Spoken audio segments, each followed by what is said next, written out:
Today's video is brought to you by Prize Picks, America's #1 sports app. And when you use my code right now, HMA, they'll put $50 in your account when you put a $5 lineup down. Hard to beat that. They've got baseball, basketball, heck, they've even got the seasonal picks up here for the NFL season. Terms and conditions do apply. Please do remember to gamble responsibly. Hello and welcome to the Hawks Nest live stream show. My name is Brandon Kane, and as you know, I always do appreciate you for tuning on in. Hopefully we're coming in nice and clear today as we have a little bit of a transition here to a little bit of a newer setup here as far as working off the hardware background. So let me know if there's any issues on your guys' end there. But I hope everyone is having a great summer and a wonderful 4th of July, as it was a just beautiful, beautiful day where I'm at. Hopefully out there, Pacific Northwest, everything was great as well. And we're firmly into July now. We have turned that final corner of the off season and twisting our way up to training camp, just a mere couple of weeks away. And while the news has remained very, very, so we want welcomingly quiet. As I've said, this is the time of year where, coaches tend to get a little nervous. Stuff can happen. Guys can get arrested. Problem, Terry on Arnold type situations that are going on out there. And so you want to be, ready, just let it all be nice and calm and cool until we get to training camp. And that has been the case, which is really great to see. And it has given us a chance to look a little bit back. Finally, one little final look back into the prior year. And a lot of the looking back at the prior year, if you've noticed here in the recent shows, has been geared around actually trying to look at not only what was really good last year as maybe a part or a piece of the team, but then also really take a really close look at how that piece is then going to really also help moving forward. That not just is something that was of the past, but it is something that's going to help you prevail into this future. And it's a lot of individual little things within this team. It's not star-driven power. It's not just the brilliance of Mike McDonald. There's a lot of individual things this team does purposefully, and you can kind of pick them all out that helps lead you to be the championship team that you were last year and potentially can be again this upcoming season. And one of those things comes to the offense. You have a defensive-minded team. Defensive-minded team is going to then tend to be driven by a defensive-minded head coach who tends to think in a way of saying, offense, don't screw it up. You just need to not take many risks and just limit down those unnecessary mistakes. And my defense will do the job. I'm going to build a great special teams unit too. That is the it's kind of the trope. It's the cliche. And it, to a degree, does work itself into Mike McDonald to a degree, I would say. Now, when you look at the hire of a guy like Grubb and prior, that was not necessarily a hire that was built around him being safe and just trying to take the easy approach and the easy step. He has, when he went back to Kubiak, gone back, I think, more into like, okay, I am going to drive more into that cliche, but I'm going to do it in my own unique way, which is that we're not just going to have you run 3 yards in a cloud of dust into the middle of a pile of bodies and hope that we eventually can wear you down defensively. We will run the ball. We will pass explosively. And we're going to do so by trying to drive to mismatches, by trying to catch you kind of with your pants down if we got numbers to one side of the field or the other, by doing things that are going to be a little bit more intricate, let's say, than you would normally do with other offenses that would be kind of conservative in nature, like I'm talking about. And one of the things that stands out last year is that Seattle really went and leaned into where we're watching modern offenses start to lean into. So gone from the late teens and early 20s. Now we're getting in from the 11 personnel to 3 wide receiver sets. Now everything's going heavy. We're getting heavy. So it's 12 personnel, 2 tight ends, 13 personnel, 3 tight ends, 21 personnel, back to having 1 tight end, 1 fullback. I formation kind of looks. These things are coming now back into sway with the cover 2 shell proliferation that's taking place defensively. The tit for tat game that continues onward between offense and defense. So you offensively have this going back and forth and knowing that right now is a good time to lean into the heavy, and Seattle is indeed leaning into the heavy. But Klint Kubiak came into last year with a bit of a conundrum. Seattle Seahawks trade DK Metcalf away. Tyler Lockett's let go. Now DK throughout his career has been a typical X receiver. And then Tyler Lockett's been typically, at times I know played some of the slot, but typically been kind of a Z receiver. X is on the line of scrimmage. Z is on the other side of the field there, but just about a yard off the ball on the line of scrimmage. And so those are your 2 outside wide receivers. And so he had a conundrum. And the conundrum was that I have Jackson Smith-Njigba, who's lived his whole life as an outside wide receiver. And I have Cooper Kupp, who throughout the best of times of the utilization of him being used in a variety of different places was put between both the outside receiver role, Z, and in the slot. He'd be kind of 50-50 between ZX to slot usage. So essentially the problem was Kubiak was walking into is that I need an X, I need a Z, and I got two slots. I want to get them both on the field at the same time though. Cooper can block his ass off, maybe the best blocker I've got at the wide receiver position on the field. He still get open. He still understands route concepts and how to, work off option routes, and him and the quarterback can be lockstep. And then Jackson Smith, I've got all of his potential. If I can just find a way to get outside of this box, am I thinking of him and that he's got to do it on the outside, and I'm just going to have to force him to work on the outside in that way. And what Kubiak found, in my opinion, as a way to get around this and take a guy in Jackson Smith that might have spent, 80% of his time last year in the slot to now having him spending like 80% of his time in the actual outside receiver role, technically speaking, is he brought the condensed splits down into effect. So you have your typical wide receiver. Let's say it's a I formation look with a fullback and a tight end. You have your receivers on the outside, and those receivers are going to tend to be isolated a little bit wider. If you just think about how you typically watch football games, how it looks. So it's going to kind of look like this. If I can get to it here. Sorry about the kitty. She's in a little needy mode here at this point. I know. All right. So this is going to be your typical outlook. You've got Cooper Kupp. That's your X receiver. He's on the line of scrimmage. And then you have Jackson Smith operating like your Z receiver here, right? As it looks to me, with a little bit where you can see in just his alignment, he's about a half yard off the ball, and he's not perfectly parallel to the ball. I believe that's the case here. It's kind of a hard angle to quite see on, so it could be either way. But the point being is that it's more about the width than it is about which receiver's on the ball on the line or not. And that's that you see there's some good width to where they're at. So what essentially Kubiak did is he said, I'm going to take these guys, my two slot guys, and I'm going to move them off essentially my tight ends. I'm going to run a lot of 2-12 personnel, and I'm going to bring these guys into a tight alignment. And so that they're not on the outside. Now I'm putting them in a position where I get them both on the field at the same time, but I've got them in a position that's in a slot alignment. They're operating from where typically a slot would align. I just don't have a slot on the football field. I've essentially just I've doubled up on either side here. One of them can be on the line of scrimmage. One of them can be off, kind of an XZ condensed in. But condensing things in brings you a lot of benefits on top of right out the chute here. This gave you the way to be able to put your best wide receivers on the football field game one and maximize them to the fullest without forcing them to do something that they weren't comfortable in doing, really, or they weren't at their best doing. I think they're both comfortable doing it. I just don't think that they're necessarily at their purely best or most lethal in doing that type of stuff. And so when we look at the condensed splits here from last year, oh, you're going to be loud today, aren't you? Huh? Okay, I get it. We look at condensed splits from last year. Here's some of the benefits right off the gate of what you're going to get when you utilize this stuff. And I'm going to show, of course, some tape on this stuff to kind of give you guys some of the intricacies involved here.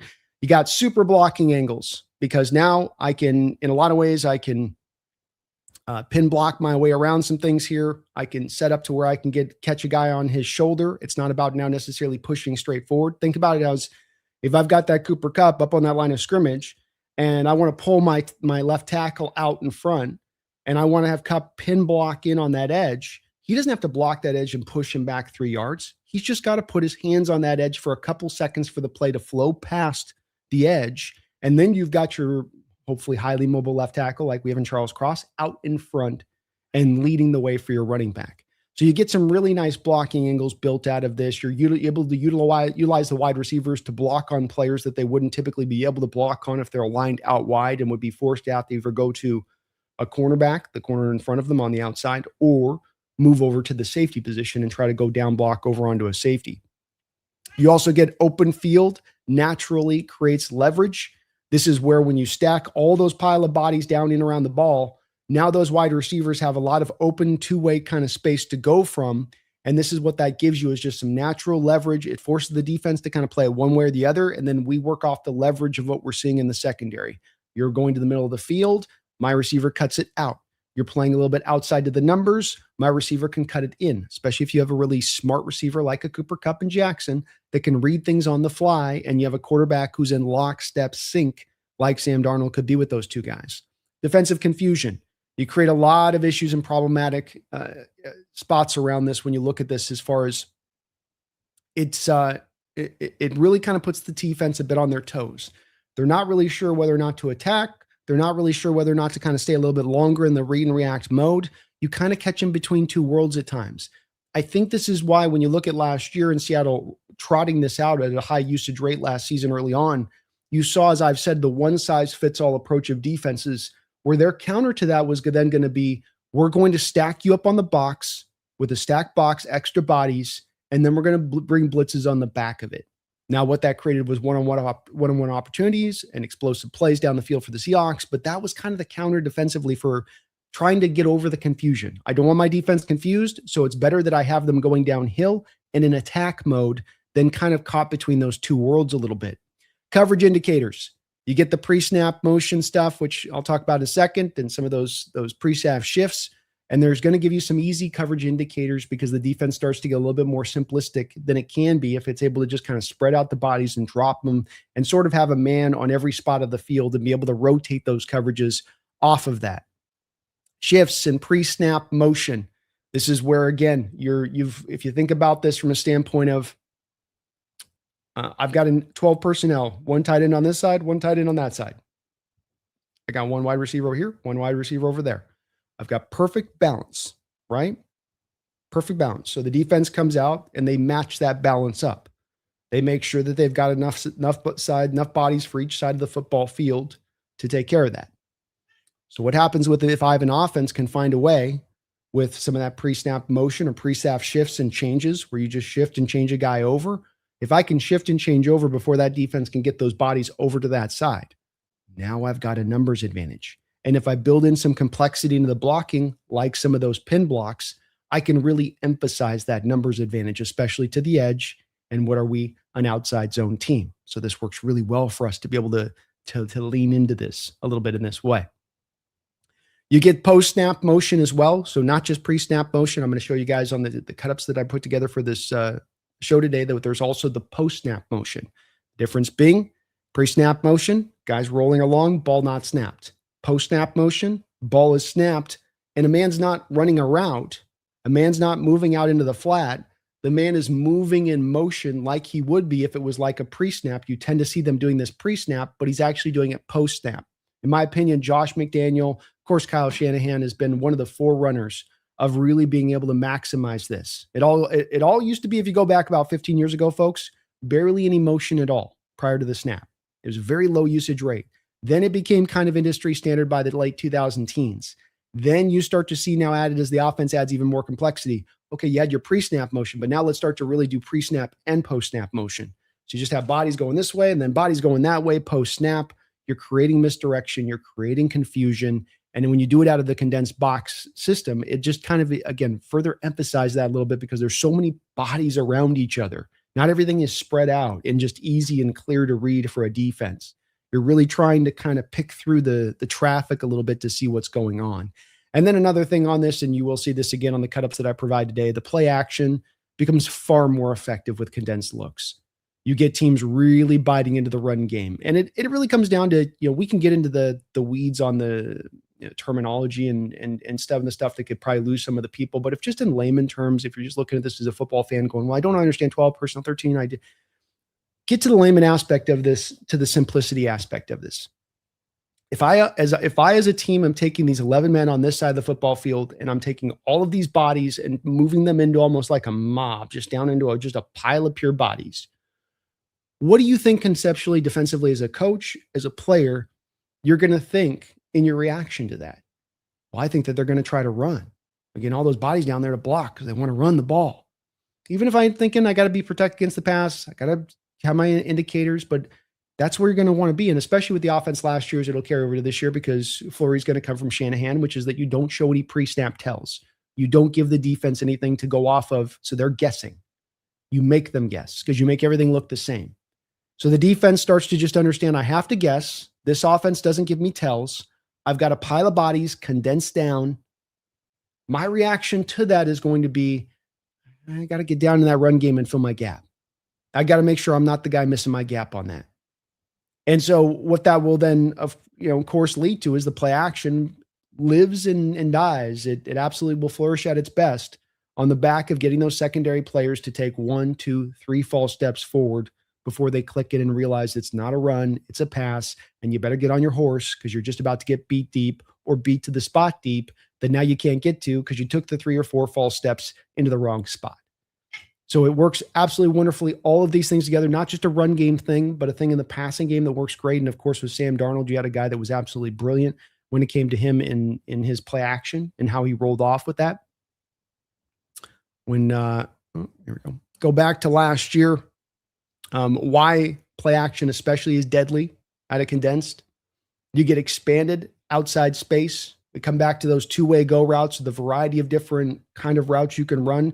When I got my receivers pushed out to the outside and they've got the sideline on either side really to the right or their left, that defender can use that sideline then to angle them away and out of the play, can use that sideline to sometimes angle them out of bounds and take them completely out of the play.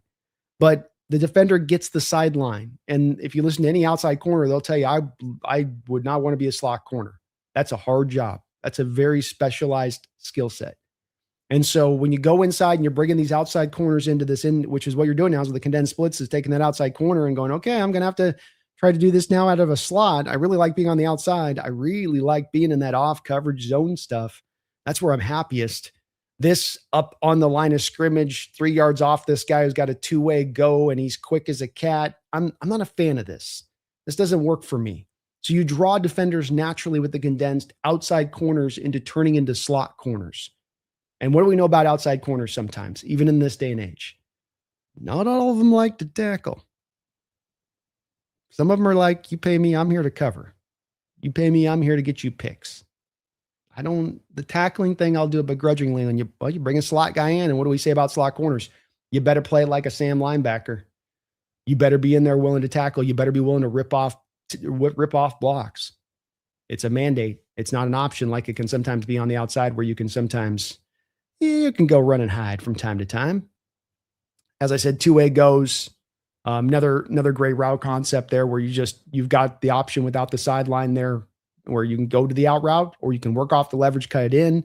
To me, again, the option routes work great between quarterback and receiver now where you can say, look, we don't have a certain place we're going post-snap. Read the defender's leverage, break off the leverage. And when you have two guys in Cooper Kupp and Jackson that are very good at making real sharp cuts at the stem of the route, it can be sometimes free and easy money for a guy like Sam Darnold to be able to pick apart. Linebacker manipulation, the play action stuff can absolutely hurt the safeties and secondary players who are trying to take that step in to help out in the condensed splits.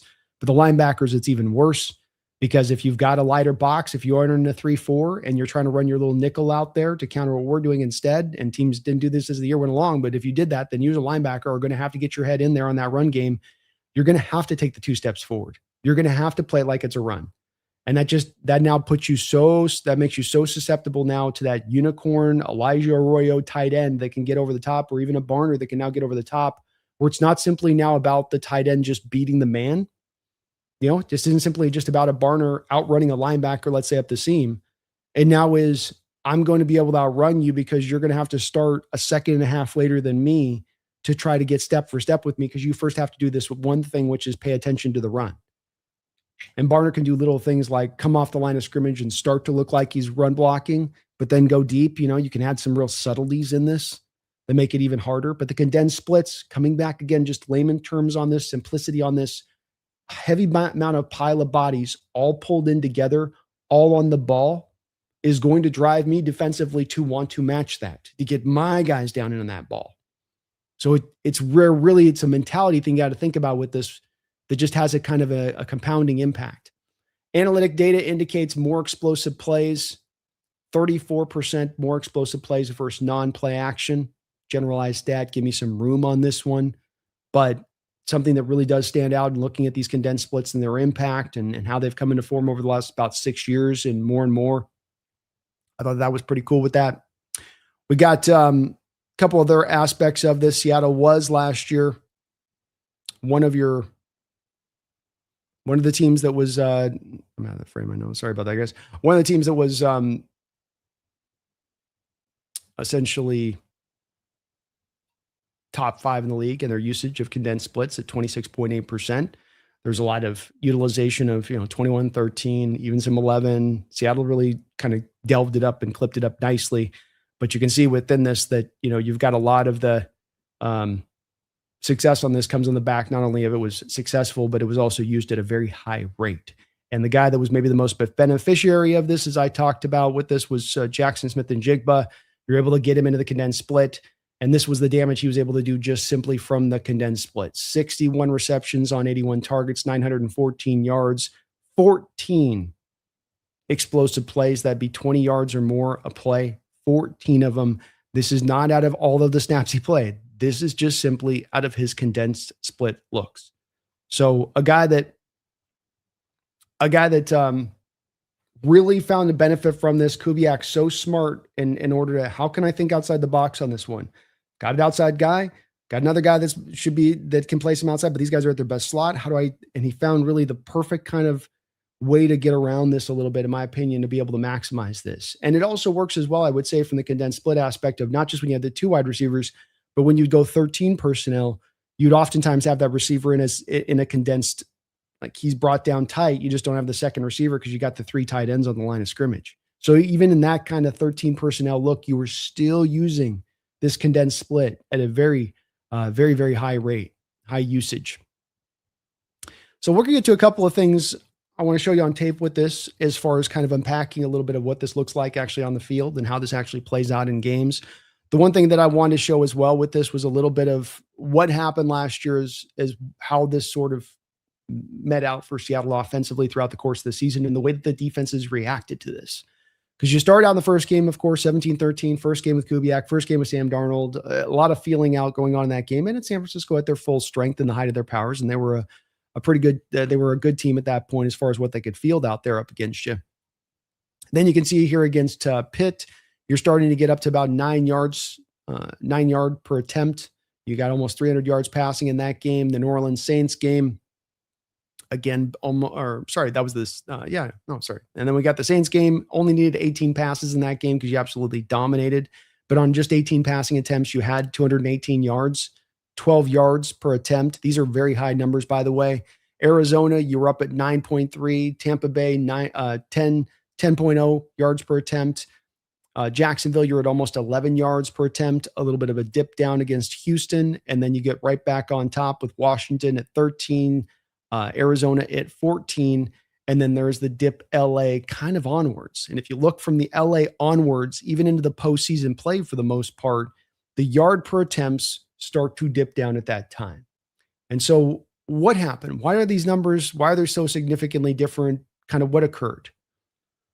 Defenses went up against the Seattle Seahawks last year through the first half of the year through about, we can call Arizona 11-9, kind of the line of demarcation between the two separate points. Defenses early on said, I'm seeing these condensed splits at a really high rate. You're in 12 personnel condensed, 13 personnel condensed. I'm seeing a lot of this. I'm getting a lot of I formation looks from you guys. Okay.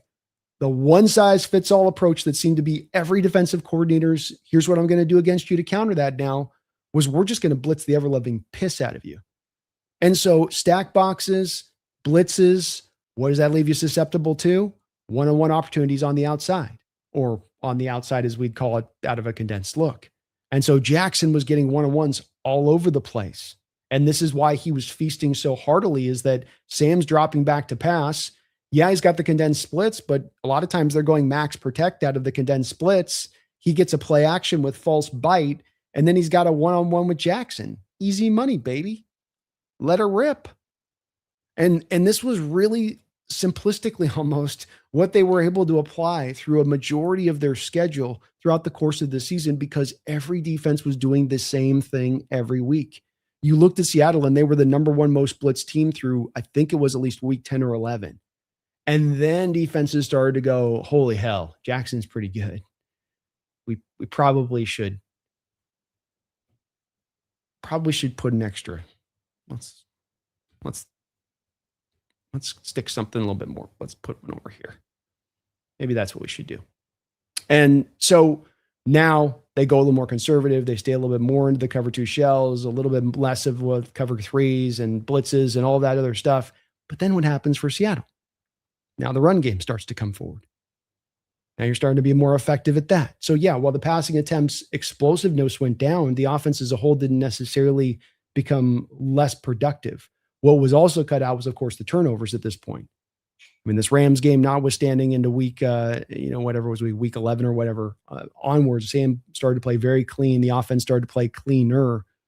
And that was also the thing that was a byproduct of teams now going to the cover two shell stuff and staying a little bit more conservative in their coverages and not blitzing you as high as a rate. The cool part about this offense of the Seahawks, there are great offenses that are built on the back of golden arms, like Matt Stafford.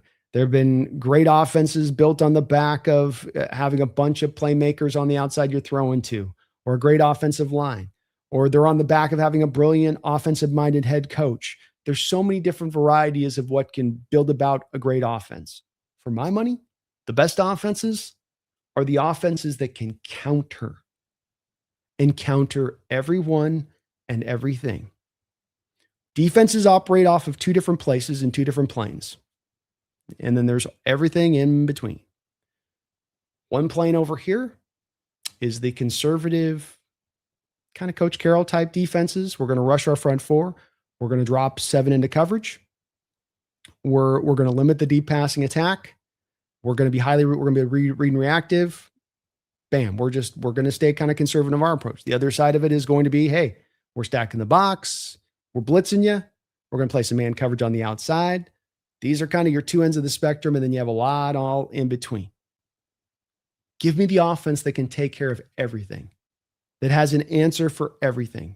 You want to stack us? You want to blitz us? I got the playmakers on the outside that can win on the outside. You want to drop 7 into coverage? We can pick you apart forever. We can have a willingness to stay committed to running the ball because you're going to open up holes and let on it run the ball if you're going to play the cover 2 shell. Because football can get simple like that. I get you to the cover 2 shell. I now have a lighter box to run from, one less man down there in the box to deal with. I run the ball better. Yeah, it can sometimes just be that simple. There's more complexity involved. There's more layers involved with this. Early in the year, they stack you, they blitz you, you make them pay over the top. Later in the year, they pull off the stack, they play conservative, they go cover 2, the box lightens. Oh my God, Kenneth Walker is magically so much more effective. Oh my God, Charbonnet is magically more effective.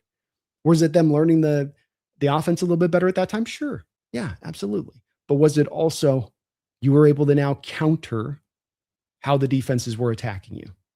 And if I can counter everything you can throw at me stylistically, you have no real way of stopping me. It just really comes down to my execution and my guys performing then.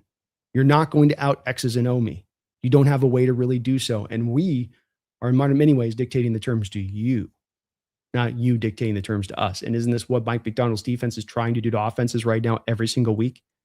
We want to dictate the terms to you. We're going to live in nickel. We're not going to match up you with you personnel. That's us letting you dictate to us. Seattle on the other side of the ball is kind of doing the same thing. We're going to dictate to you. Almost like Mike's kind of intentionally doing this, huh? Almost like this was sort of on purpose for both sides of the football, not merely one. And I started this out saying that he steps outside of tropes and cliches in this, and that yes, defensive-minded coaches and having a defensive-minded coach who's got a team that's 29th in the NFL last year in passing attempts does fit to form. But there's a little bit more extra here with Mike than just fitting into these machinations of old. It's also the expansion and evolution and being at the forefront, the cutting edge of this game, as far as on both sides of the ball and understanding that's what's going to create greatness here. Not just utilizations of a funky little scheme or system. It's the, how do we push it forward? How do we modernize it? How do we pre and post snap motion shifts? How do I marry the old with the new in the best of ways? How do I look ahead and see where the things are going to go at, far ahead of this? So let's look at a couple of plays here from last year and dive into a few of these, which I think are going to be kind of fun with this. Oh my gosh. Actually, I can't. I just realized I got them all in my other system. Oh my goodness. That's not good. So I might have to do this on, we might have to do that on another one. So we'll have to more talk about this today. I just realized I transitioned to a new computer and my other ones are all on my other systems. So I got to go get those and pull those over to the other one. So I'll do those in a second here. Let me just say what's up to everybody here in the chat though. And we'll, let me pop over to you guys here and let me give a quick shout out if I can here to the sponsor of the show. Sponsor of the show is, of course, Prize Picks. Prize Picks is America's #1 sports app. They got the best of the game because they got more options in the game than anybody else. I'm telling you this right now. You got baseball going. Mariners just got another win here today. I think back-to-back shutouts, if I'm not mistaken. Things are starting to cook up, heat up there. Feels like maybe we can finally get around this injury thing at some point here. Man, when you get to full health, look out with this team. But take advantage. Get into some daily fantasy, weekly fantasy. Take the overs and unders on players. Or, hey, just do a pick 'em if that's what you want to do on the game itself. You got all of those options. We got the seasonal picks up here for the NFL season right now. As I've said, I've got Jackson Smith and Jigba over 1,324 yards, 749 yards for Jacoby Myers out there with Jacksonville, who I think will be the number one target for that team out there with Jacksonville since he's come over there on the trade at the deadline last year. So I see both of those two guys being big parts as far as having, of course, Jackson coming right back next year and showing what he did last year was no fluke, and that you're going to be able to find ways. Like I said, defense are going to come back trying to stop the run at one point or another, and that's just going to get us back to doing what? Having Jackson with one-on-one opportunities as they start to get back to trying to kind of blitz a little bit more and trusting some one-on-one opportunities at times and seeing if they can just hold up good enough in that way. So I think it's going to go that way. I think they've got a great pick out there with Jadarian Price. It's like 725 rushing yards as well. Get in on that. Terms and conditions do apply. Please do see Prize Pick site for details. And yeah, I do know there are some terms and conditions that do apply in the state of Washington, but if you're in a casino, you can use the site in full. Out of the casino, no, but on a casino's network, yay. I'm going to go get these things transferred here. Give me 1 second, you guys. Don't bounce over to you guys in the chat. Sorry, I thought I had this all prepped up and I messed up here, and I got to do a little bit of on-the-fly transition thing here. All right.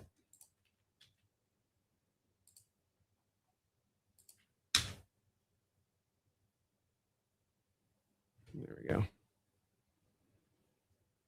Let's see here.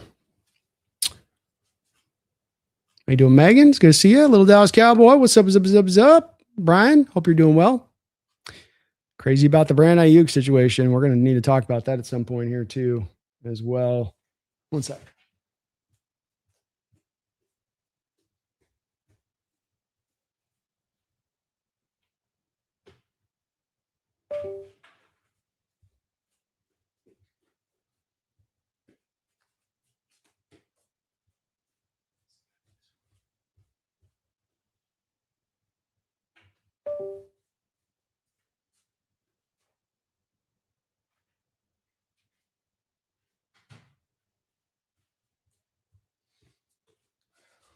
On the fly troubleshooting here. Let's see if this is the one. Yeah, here we go. There we go. We got it figured out. Boom. Boom.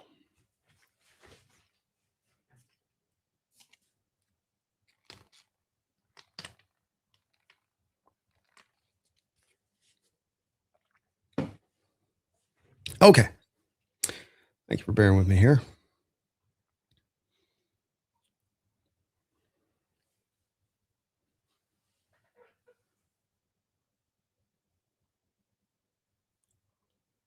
So let's go through just a couple of these plays today that I think will kind of illustrate a little bit of what I'm talking about. Just some fun stuff. And let's come out with first just some run plays here from last year out the gate. And so here's your condensed. So remember what I showed you earlier of like what you would see if you're looking at something that's going to be a little bit more typical and how they're going to be a little bit more in a wider alignment. You know, if you're taking a look at this, it's going to be a little bit more in the, you know, here's your, sorry.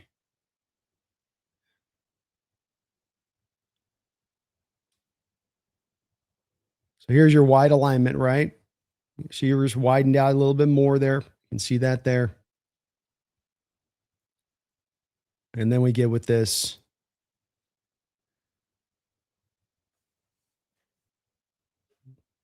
A little more tighter. So corners go off. Sam goes, okay, we got the corners out of the picture here a little bit. Pile of bodies down and around the ball. I've got a little bit more of a numbers advantage, don't I? If I want to utilize those receivers down this run game, I can do so. Receivers come to go down to a down block, and you open up for a nice play.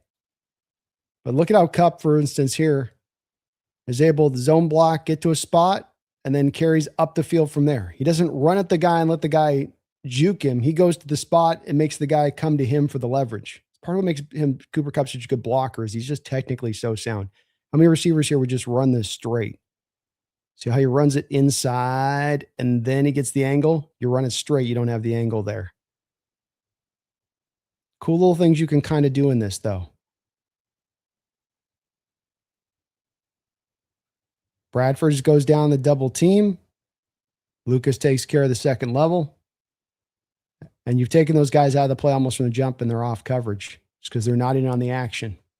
This is why a little bit of that draw comes into play of just getting down in there. Going well. I might be susceptible a little bit here now to the passing attack, but I got to get in and help my buddies out on the run. Similar here. Condensed. Look at the buys here. 1, 2, 3, 4, 5, 6, 7, 8, 9. You got one single high guy safety-wise behind these Tampa Bay Buccaneers team here. This is how many guys, and this is that early part of the year I was talking about, the one-size-fits-all approach. How are they countering it? Which is going to bring everybody up around the line of scrimmage. But even then, you still get with Walker a really nice run here. And why does it happen? Sometimes when you look at the running game success, you look at it as take the field and split it in half. Long ways. So take Jalen Sundle and split the field in half on either side of Jalen Sundle's shoulders. Do you notice how when you look at the 3 down linemen for the Tampa Bay Buccaneers here, the 3 linemen are over to the side? So I don't know if this is necessarily the call that Sam had on the moment. And I think a lot of times you give your quarterback this kind of freedom to have this kind of call in the moment where he comes with the line of scrimmage and he takes a look and he goes, ooh, I got heavy numbers here. I'm going to run over here. Because just think in general terms of now, if I flip this over and have to run this to the right side, I've got like 3 guys there and only one guy kind of standing up in a far alignment on the edge. That stand-up guy to the top side of the screen, not the corner, but the guy just below the corner, he's going to have to fight his ass off just to keep his outside leverage contained, just to not get spilled. So he's kind of out of it just by his alignment. So Sam comes up here, and I wouldn't be surprised in the least if this wasn't a Sam call of changing this over to this side. But this is as opened up as much. Yeah, the blocking's done well. Nobody destroys their guy off the line of scrimmage. It's fine. But you neutralize their numbers by getting the numbers to the right side of the field away from the numbers. Just because you have bodies down by the line of scrimmage doesn't mean they're all equal. If too many of those numbers are to one side of the field, you've lost before the snap has occurred. Take Jalen Sundle. Look at the nose tackle, head up over Jalen Sundle. You got 1, 2, 3, 4, 5, 6 guys, essentially all just living over on that side. And even the guy to the side of the nose tackle essentially is playing not a 3-tech positioning, but he's kind of playing like a kind of a 2-tech almost, or a 3-eye. So even he's in a little bit more tighter. So this is what the condensed split can do to defenses is it doesn't give you a natural way of if you get a 4-man fronts, you got I know my traditional lineman, my 3-tech will be here, my 1-tech will be here, my edges will be over here. And this way you start to get these condensed splits and it starts to force you defensively to do some more funkier things that kind of go outside of your normal purview that would normally be how you'd respond to just a typical kind of alignment. And if you're going to encounter that. But nice little run here from Walker. Well blocked up here. Nice job by Bradford there. I mean, Bradford, he ends up off his feet, but he does a good job here as you're getting lateral post snap. It's not about driving guys necessarily forward all the time. You got to be able to move laterally and keep your man in front of you. And that's all Bradford does. That's a lot of what the guys do on this play in particular successfully, but it's good enough. More than good enough. Lucas with a nice block down the field. Just stalemates across the board, but stalemates can win when you got the numbers.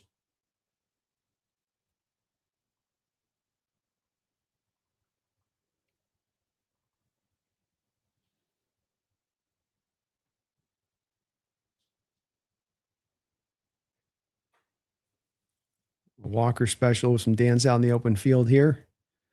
A little bit of that post-snap motion here. Drake Young in the middle of pre-snap motion that turns into post-snap motion. It's kind of coming through. I don't think the timing is great on this, but he's supposed to come through as kind of a fly sweep guy. So maybe there's a fly sweep potential I got to be keyed on. Look at the defenders moving lateral with Derek. See 0 there. He's moving lateral.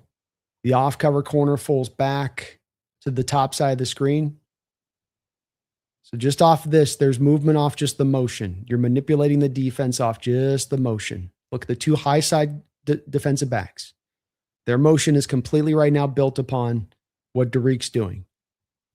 And all out of condensed still.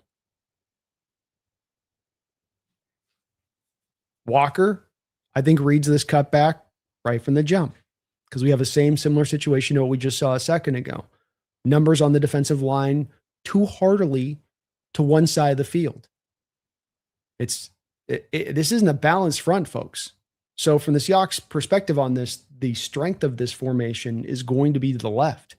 You have two tight ends on the line of scrimmage there to the left. You've got Lucas there to the right, but look at the Jaguars. They're countering in there with the 4-on-3.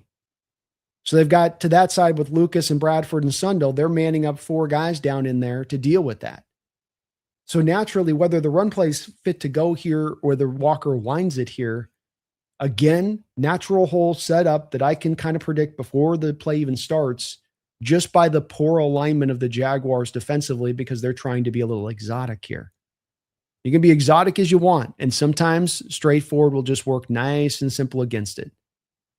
Because you get one guy on that left side now that's out of his gap, and that's Armstead here, I think, who is. And the play's done.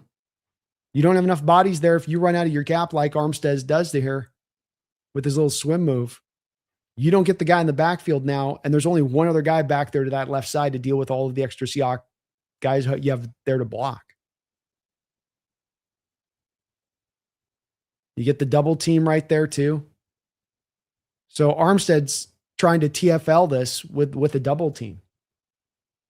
You know, he doesn't know he's getting doubled here per other snap, but you can afford to double him with Barner and your left tackle cross because of the fact that you have the numbers advantage. Because for whatever inexplicable reason, the Jaguars have stacked the 4 over to the left side of the field.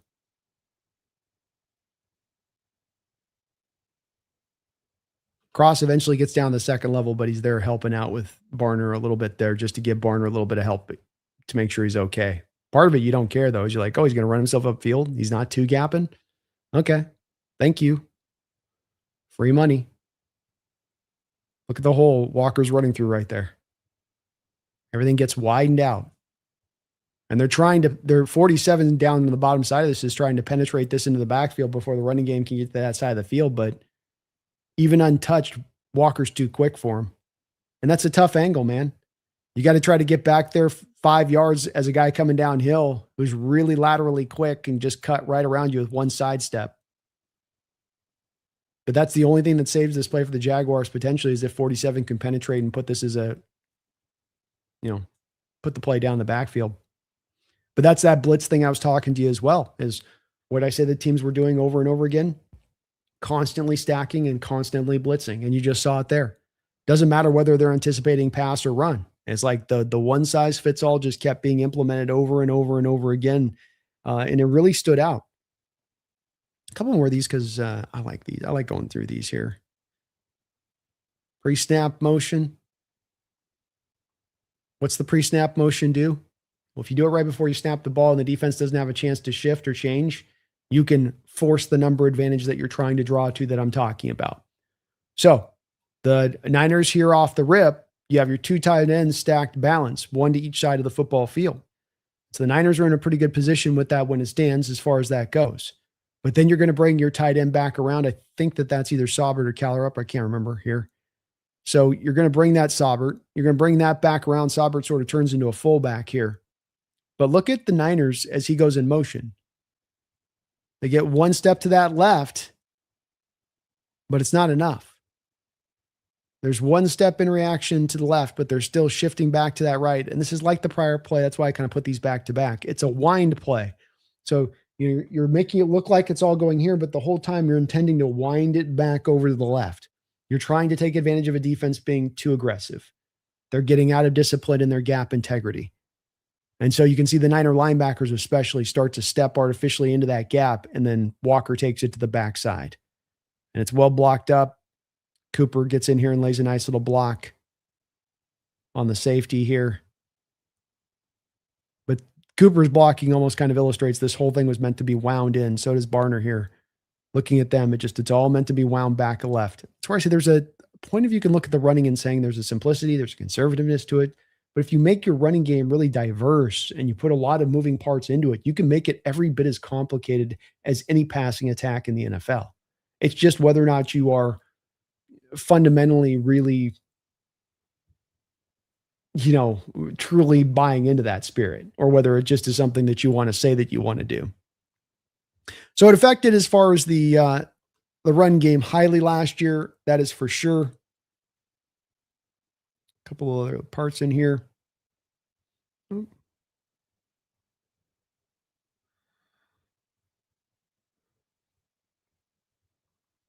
could do the condensed runs too from the I formation looks, which was cool. I formation, old school, condense it down just like this. Get that single high safety way up off the screen here. This is in the Saints game early on in the year. Saints coming in with a 3-4 defense, trying to bring the extra safety down the box to help out in the run. That's their counter. This is kind of a typical I formation counter, what you would see being back in the old days.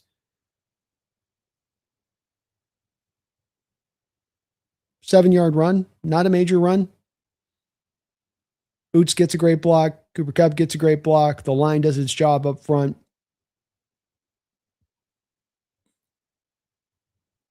It's where you can take advantage of those corners that don't want to tackle. You take a look at number 1 on this play. You look at that cornerback for the Saints on this play. And you tell me if he wants to tackle. Just take one long look at number 1 there. Just one more look at him. Why am I trying to shame the Saints defensive back here? No. If I as an offensive coordinator know that outside corner does not want to tackle, then I tell my guy Cooper Kupp, who's a demon blocker, we'll get on in on the safety. That extra safety they're bringing down the box to help on the run, take care of him. We're going to make that guy tackle one-on-one in space. Smart offensive coordinators set this up. They force those corners on the outside to have to tackle. That corner comes up a little bit more fierce, a little bit more driven to be a part of that run game. Maybe you can hold it to a 2 or 3 yard run. He's a little late. Now it becomes a 6 or 7 yard run. I can anticipate that lateness. These are things I can build into my scheme and build into my offensive attack every week that I know that I'm going to be facing it. Kubiak, very smart in what he did, and sometimes being just smart in understanding what he had and also how you want to attack it. Again here, I formation offset, down into a condensed look. Again, against the Saints, they're staying in the same approach of their attack here with a 3-4. You get the off coverage here. This is, to me, easy money. If I got that umbrella 4 stack over the top of defenders, and I've got all of those guys down line around line of scrimmage as I've an offensive coordinator, I'm telling my quarterback to go to a run. Even if it's just going to be a gummy right up the middle type of run. It may not bust you off a 20-yard carry here, but it's going to be nice.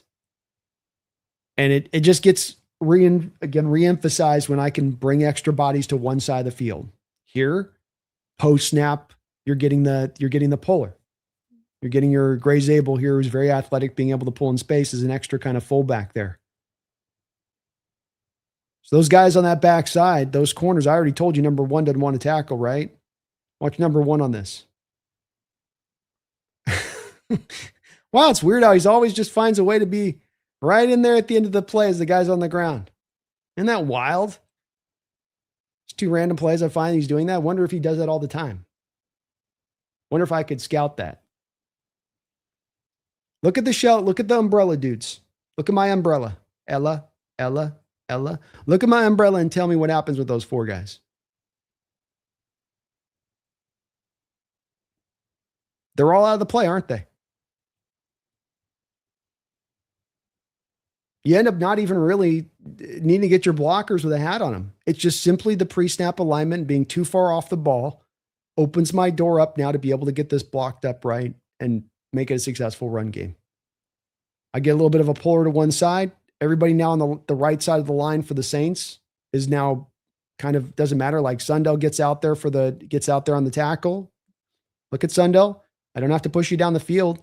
I just got to angle you away from the play. Don't have to push you down the field. Just got to angle you away from the play. Bradford's there to help. Doesn't need to help. Lucas handles his block. Your puller gets out there with Zabel. Oots hits its guy. Zabel hits his guy. And it's just as simple as that.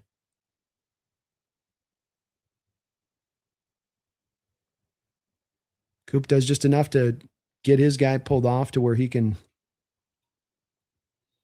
give Walker a little bit of extra run there. Pre-snap condensed splits. Post-snap motion. What's post-snap motion look like? I get Shaheed going back across, kind of fly sweep kind of action, more kind of almost like a reverse, I guess, where I could do this as a play fake to Walker and then come back to, this is Horton, sorry, but it'd be Shaheed this year or Horton. Back over the top. If I'm Kubiak on this, I come back and maybe call this play later on in the game back to Horton if I think the defense is overplaying their hand to Walker. But the post-snap motion is the new world we're talking about. That's the new motion. 10 years ago was the new thing. Now everybody's doing new motion. Now to me, it's where this is going is probably more post-snap motion. Getting guys changed into places post-snap. But it's a run all the way, of course. And here, Saints again, living a little bit more conservatively in this game in this point. You've got the 4-man line there. Now Seattle's in 11 personnel, 3 wide receivers, so they're essentially going nickel for their 11. And Seattle's running this out of a little bit of a different look, but everything's still condensed down even with the 2 receivers. You're just kind of stacking them on top of each other prior to the snap. And you look at this, they've got a pretty hardy numbers advantage with just 3, it almost looks like 3 down linemen for the Saints there, but you got the 4th guy. He's just aligned really wide. Really, really, really wide. Look at Kupp on this, though. Remember what I said, you can bring down the pin block with the receiver there. So I can take a guy that would, if he's aligned wide, I can never really ever be able to use him out there wide to pin block down on an edge. Here, I mean, even though he doesn't do a lot on the edge, still able to get a hand on him. And because the edge, as you look at it, that edge, look how wide he is, that edge. And the Saints were kind of running this where Cam Jordan's your strong side edge, so he's going to be aligned a little bit tighter. You know, he's in like a 7 technique, and then the edge to the other side, the weak side of the formation, the high side of the screen, it's going to be in a 9. So he's a bit of a yard outside, but that then puts him a yard closer to Cooper Kupp. Cooper's almost, right there in alignment with him to be able to lay this block. Cooper gets a little bit of a 2-for-1 too here. Such a smart player.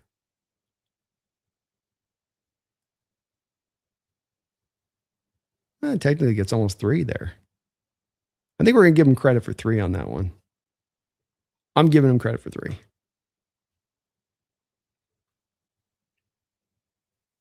Couple some big moments too. Remember Walker's 50-yard run from last year? Happened out of condensed. Happened from condensed. Pulled down. We've seen a lot of this here. 2 tight ends. You get the 2 tight ends to one side of the field. So you can see here Saubert's kind of drifting to the left side of the field there next to the other tight end. Rams are in a 3-4 look here. They've got everybody but their high side safety. So they're putting a lot of bodies down by the line of scrimmage. That tendency I talked about. Walker just makes a nice cut. Rams feel like the Rams here defensively feel like they have to get to that side where you got the extra body stack, but the 2 tight ends to the one side of the field. We got to get over there. And then Walker reads it and winds it to the other side. Backside runs start to open up because everybody's trying to go to where the plethora of a pile of bodies lay.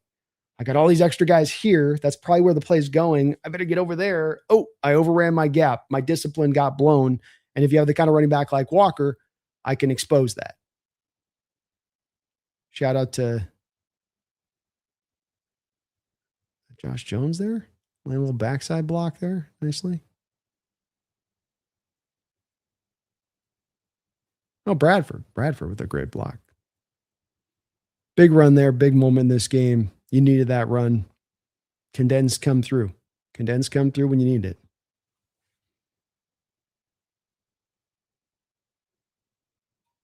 Love it too, because sometimes in these condensed looks, you're able to get these guys working together. So here we get some really cool points in this year was getting Cooper and Jackson to one side of the field. You're in 11 personnel here. So it's not the typical 12 or the 21. You got the 3 wide receivers, but then you get Cooper and Jackson both working kind of together, and some of the little games that you can run between the two of them in there. Cooper runs like a fullback on this play, goes through the B gap off a pre-snap motion, and then just Cooper, and then JSN's running a little bit of a rub route underneath him. I'm going to tell you, this is the part of their game that's really going to come forward this year. And some of what you can use out of this condensed, because you can do the 3 wide receiver looks out of it. Then you get them to one side of the field, and now we're cooking with oil.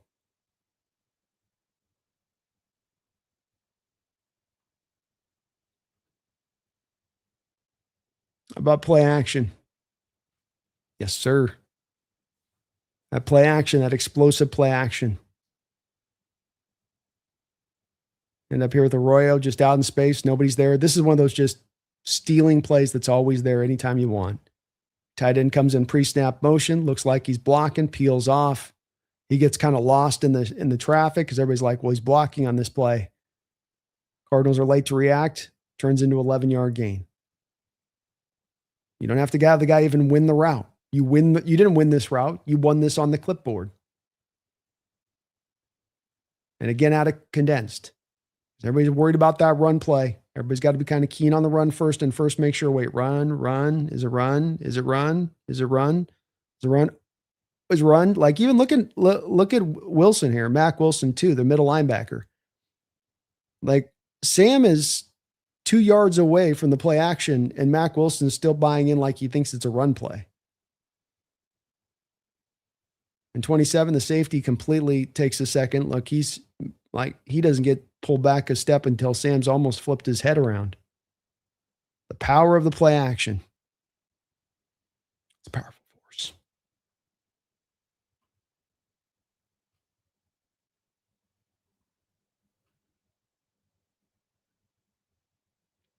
Washington Commanders. Big play to Cody White here. Got fast forward the end because I can't show it, the play front to back. But again, condensed here. 11 personnel, 3 wide receivers. Commanders are very worried about the run here. They're thinking run all the way. Cody's in there, plays a block. Then he gets loose. And he gets loose, not because he's beating a man off the blocks, not because he's ripped off this beautiful route. What did Cody do off the line here? Well, because he's in a condensed look. Now he's in a wide receiver position that's more of in a typical position. This is an H-back tight end position, is his alignment here. So this makes it hard for defenses because they look at a receiver in that alignment and the guy and they go, well, that's usually a tight end alignment. He's probably run blocking here. They're in kind of a condensed little look here a little bit. So it's probably a run look here. All of your pre-snap keys defensively are telling you run. So 23 is the defender responsible on the bottom of your screen for Cody. Watch what the defender does in reaction to Cody, and watch what Cody does here. So you see how he just completely gets fooled. Cody doesn't just outrun him step for step. 23 just gets fooled.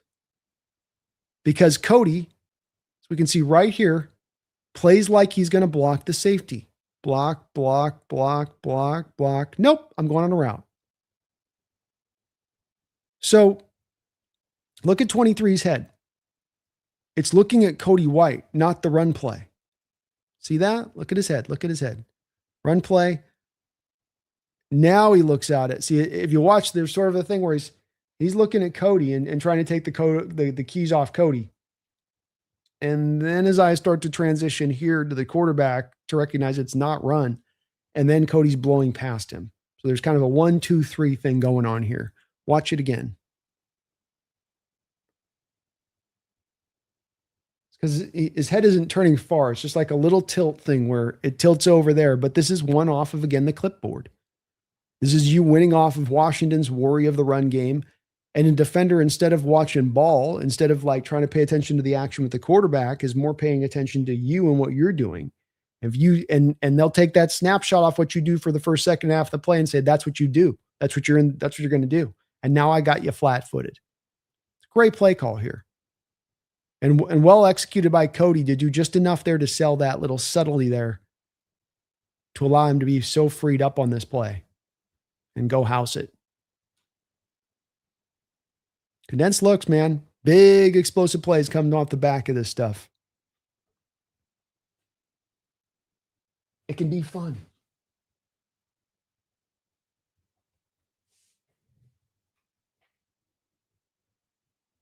Another one of those easy stealing kind of plays that I talked about here. It's a little bit more or less the same, really. This is a little bit straining the credulity of, I would say, condensed here. So that play action pass, that tied it in the flat. I love these kind of plays. If I was an offensive coordinator, I'd have these peppered into the early part of my game plan almost every week. It's just always open. It's not a great representation, though, of condensed passing.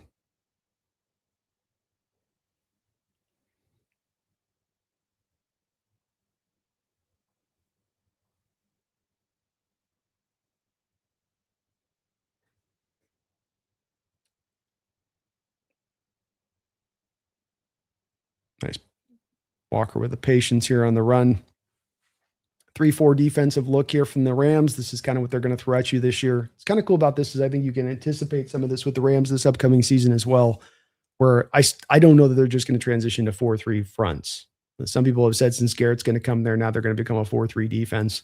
I still think that they're going to stay into a lot of the 3-4 stuff when they're encountering 12 personnel like this or 13 personnel like this is what you got. So this is going to be 3 tight ends, 1 wide receiver, a lot of bodies up around the line of scrimmage here.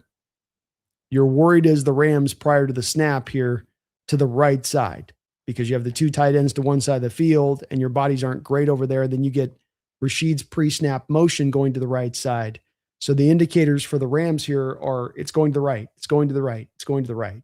This is important, of course, because you end up going more center leftish here with the run. And Walker kind of takes it subtly to the right, but if you look at the wham block by Saubert, 81 here, post-snap, he's like, they would like to have, I think, Walker hit that left hole, and they would have liked the Rams to overrun it a little bit. But even with the Rams playing this relatively good discipline-wise, you still end up grinding out like an 8-9 yard run here. You just get some really good push. And Walker ends up finding the hole. He was really locked in at the end of the year, kind of understanding when to employ patience, when to play with a little bit more decisiveness. Just really found the right balance. I know that was a running play, not a passing play, by the way. We got some red zone action here. I want to finish up with a little bit of this here. And this is where I thought that the condensed splits really were able to come in and be hyper effective. 27 was already having a long day earlier. I showed you on one of the cut-ups and recognizing what's going on here in this condensed look. Here again, you're condensed. Jackson one side, Cooper the other. 2 tight ends balanced on either side of the field. Cardinals, a lot of bodies up around there.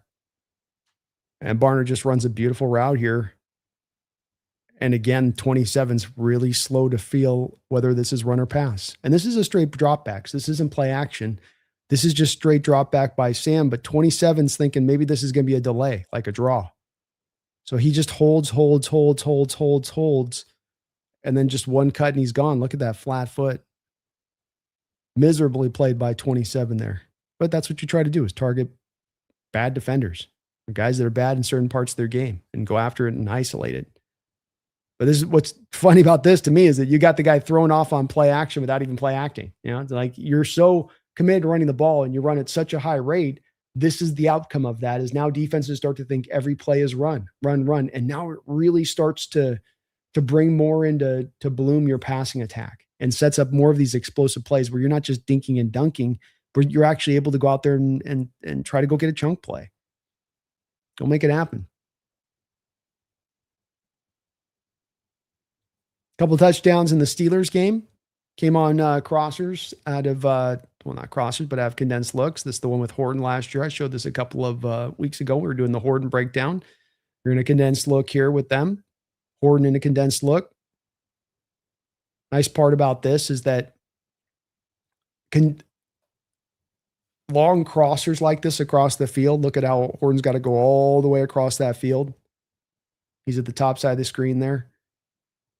So when you have a crosser, if you think about this, when the guy's up around the line of scrimmage and he's tight, versus if the guy was out there by the sideline having to run that crosser, that means that essentially to get to the horizontal side of the field, not the vertical, but the horizontal, I now have to run another about 6-7 yards to get to the spot where then Sam's going to throw it. I condense it down. I condense now the amount of horizontal territory I have to cover. And why is this important? Because look at how fast Sam gets hit. If Sam had to hold on to this ball for another second to allow this play to clear a little bit more for Horton, because he's got to clear through that middle traffic there. Look at Horton there on this play. Look at the secondary with Horton. He's got to clear through this traffic here. So if he's to the pre-snap not tight, but aligned wide, and he's got to get up through that traffic, Sam's got to hold that ball for a beat. Sam holds that ball for a beat, and he gets sacked. Wonderful toughness here by Sam. Beautiful throw, considering the circumstances at play in front of him. But it's also the condensed look that set this up and allowed this to happen.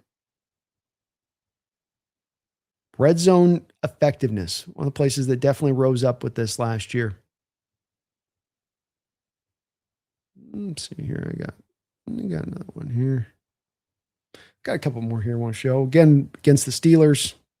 Not a crosser here, but again, condensed down. Four's late to get over there. And why is the linebacker late to get over there? A false step. I showed you a second ago with the Cardinals, straight drop back. Same thing here. There's no play action. This is straight drop back. So why is the linebacker taking a false step? See that? Watch that linebacker there, number 4. Boom, boom, boom. I think it's Patrick Queen. Boom. It's all it takes. That's football. I get you to bounce 1, 2, and you're in the wrong place. He takes one bad step forward, one bounce step outside. Barner's open. Again, Barner didn't create separation with divine route running here. He can do that. But what you did here is you took advantage of the fact that you run the ball so hardly. You have the defense bought into that. You don't have any pre-snap tells as to what you're doing. And you're making the defender have to guess about what's happening in front of him post-snap. It all just cumulatively works together. He essentially does 2 bad things before he finally figures this out. 1, 2, oh, and that's too late. And that's a touchdown. And that's football. Inches, feet, blinks of the eye. That's all it takes. That's all you got to create sometimes. And smart coaches can create it. Some coaches can't. Kubiak certainly did a good job of it last year, and I expect Fleury to do much of the same. Let's see if I got one more here. I think we got one more here. Yes, sir. Again, this will be out to Barner for the touchdown on this one.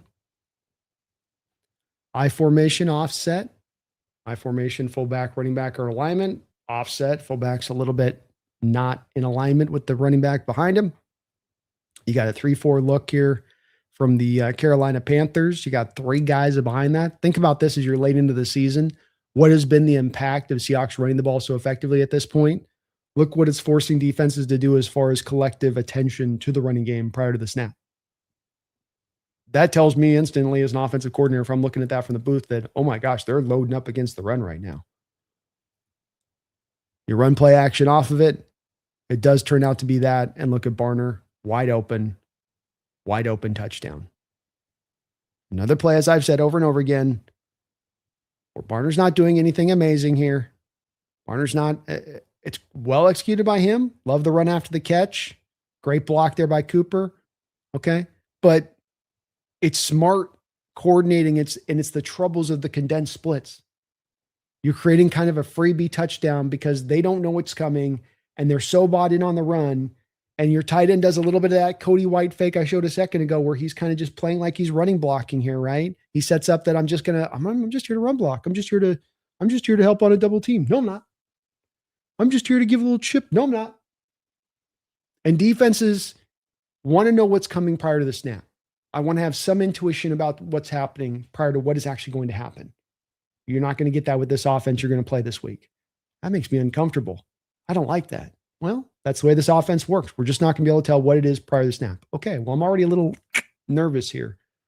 Okay, I'm going to have to figure this out post-snap then, right? Yeah, you're just going to have to know that going in against the Seattle Seahawks offense. Okay, coach. Well, boy, I'm going to have to do a lot of smart discerning right after the snap, aren't I? Yeah, you're going to have to look at things post snap and make real quick snapshot judgments as to what's going on. Now we've got you. Now we've got you because I got you guessing. And not only do I got you guessing blind. These teams that you see guessing against they're just guessing against the tendency of the Seahawks to run the ball. That's what they want to do by their nature of it. And that's how they're going to roll. So I'm going to lean into that. But past that, I have no real indicators from this team about what you're going to do, how you're going to do it.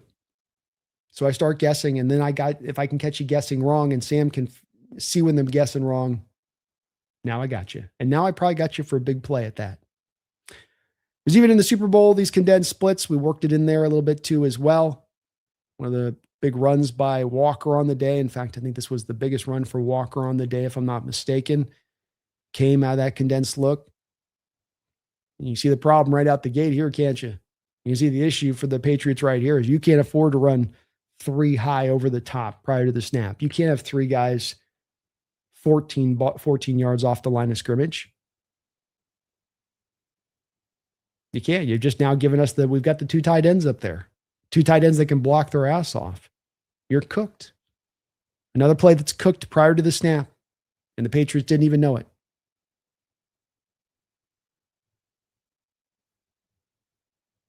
Got to get those bodies up there. Then you get the bodies up there. We condense. You got to bring the bodies up.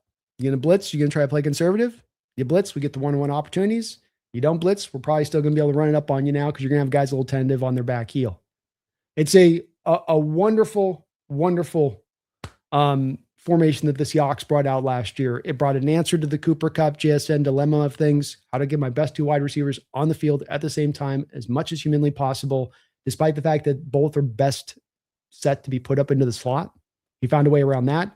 But not only did he do that to just get by, right? I'll get by in the passing attack with those 2 on the outside. We'll be a little bit minimized, but maybe we can be a bit more maximized in what we do as a run team. You flourished. You were explosive passing. You were efficient passing. The one black mark was just the turnover angle of that. And as we saw throughout the course of the year, that was a correctable angle of things, relatively so. But you were able to not only just create a formation to solve a problem, you found flourishing within it. And this is one of the places I talk about with Fleury that people will get so worried, not in the Hawk fandom, but a lot of people on the outside looking into Seattle about Fleury and whether or not he's going to be able to make this go or not go, or how he's going to be able to be, as brilliant as Kubiak was. And look, I think Kubiak did a lot of really smart things, but I think a lot of this stuff is reproducible. If I'm watching the tape from Fleury's perspective of it, I'm not tossing away condensed splits this upcoming year, especially with the staff that remains, offensively speaking, that's going to be in his ear saying, don't do that. This has really, really helped us out last year. And I think that there's no easy answers to the condensed package. It's not a new thing, but being used at a really high rate is kind of a new thing. You saw that in the way the defenses countered wholly, one and all, early on this season, stack boxes and blitz the hell out of them. It's wild. You watch defenses every week, and that's not what they do. You have some defenses that like to blitz, some defenses don't like to blitz, some that want to just stay with their front 4, some that want to put a bunch of simulated pressures in front of you. Every team was stack box, blitz, week in, week out. And I think it spoke to how you're catching them off guard and that they just didn't know what to do against this thing, especially with the type of personnel you were trotting out there. Where I think if I tend to go condensed as other teams, like the same issue I have with taking outside corners and moving them in, well, not all outside wide receivers work great in the slot. Some outside receivers work better on the outside, purely on the outside. And so not every team can just kind of carbon copy this either. Some can do this, some of the stuff, but this is also one where not just everybody can do it, meaning more and more defenses, when you play them, are not going to be accustomed to facing it or be having a lot of answers they've been able to construct in the off time of not facing you because they're facing it so often in order to kind of overcome it. That's not going to be the case. So this is going to be something that's going to remain. There's other parts the floor he's going to bring onto this offense. I think the pre-snap shifts and motions are certainly going to be at the forefront. I think the post-snap motions are going to be in there. But why can't you do it all? The running game doesn't have to be boring. It just has to be boring if you're small-minded. Expand your thoughts, think outside the box. And like I said, it can be every bit as complicated as the passing attack. You let me know, you guys. I'd love to hear from you guys here in the chat. You buying into this offense, continuing at its efficient pace that it was last year, where it could run at the 29th highest rate in the NFL, yet at the end of the year still be top 10 in passing yardage? Can they do that once again? I'd love to see from you guys what you think and if you think they're able to pull it off. Let's check it in, you guys. If you can for me today, please hit that like button. I would really, really, really appreciate it, as well as subscribe it on up if you guys get a chance. Hope everyone is having a great, great summer and a happy belated 4th of July to everyone out there. We'll see. If you got a question for me, Brando, Hawks Nest, HN, I'll answer it all. Thomas, Brando, I saw a New England fan who said Seattle was just cut you off there. Sorry about that. Doesn't get it said in there. Oh, here we go. I saw Pat's fan podcaster who said Seattle was just a possible Super Bowl winner for the same old reason all of us Hawk fans have been hearing. It's ridiculous how they disrespectful Seattle is. Yeah, I think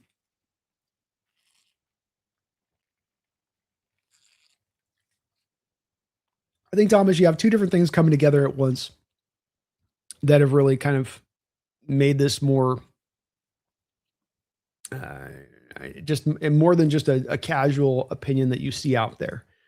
I mean, first you have Seattle in itself is just a geographical area where we've talked about just national perspective on us is always going to be a little bit, oh yeah, there's a football team out there.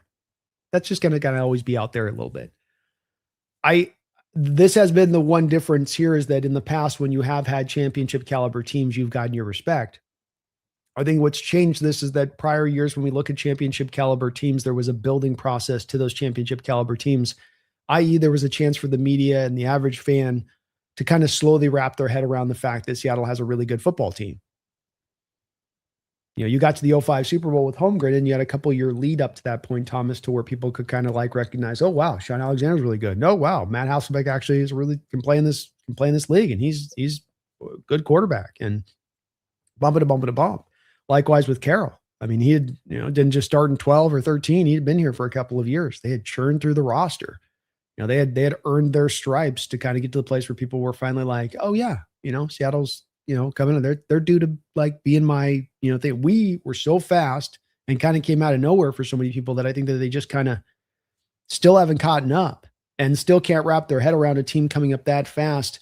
And this is that final part of this, Thomas, to where I think teams coming up that fast, being a team that's geographically kind of out there in a place that's a little bit desolate from certain people's angle of this, on top of the fact that that team typically, Thomas, falls a little short.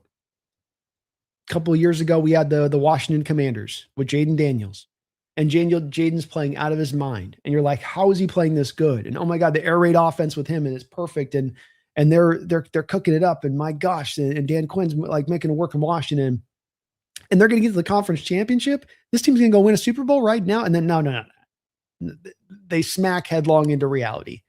And if you go through not only football, but basketball, but like those Cinderella-like teams, a Final Four team from Worcester or something, it's just like they always are going to hit that spot where it's like the Gonzaga thing, where it's like you're always going to run into like, yeah, just not quite enough there. Not quite the right time. Yet Seattle broke through. They not only broke through, but, kind of dominated in almost doing so. And I think that's hard for people to understand. That's a very unique thing in football, I think, Thomas. They'll catch up eventually, though,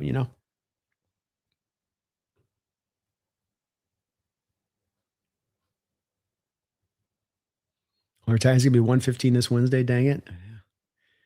It's all fun and games living in the South until it gets to the summer and that humidity and heat takes over.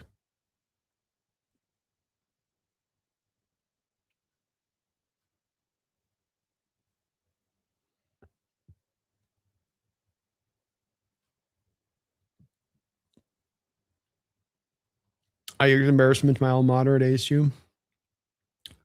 Strange what's going on with him. And, you don't know. I mean, everyone's got their weird personal demons at times in this stuff. And his are really coming to the forefront, which is unfortunate. I think as too well, this is where, and I think there's going to be a point we're going to do a show around this OR Titan where this front office is put really at the forefront, avoiding character concerns and risks.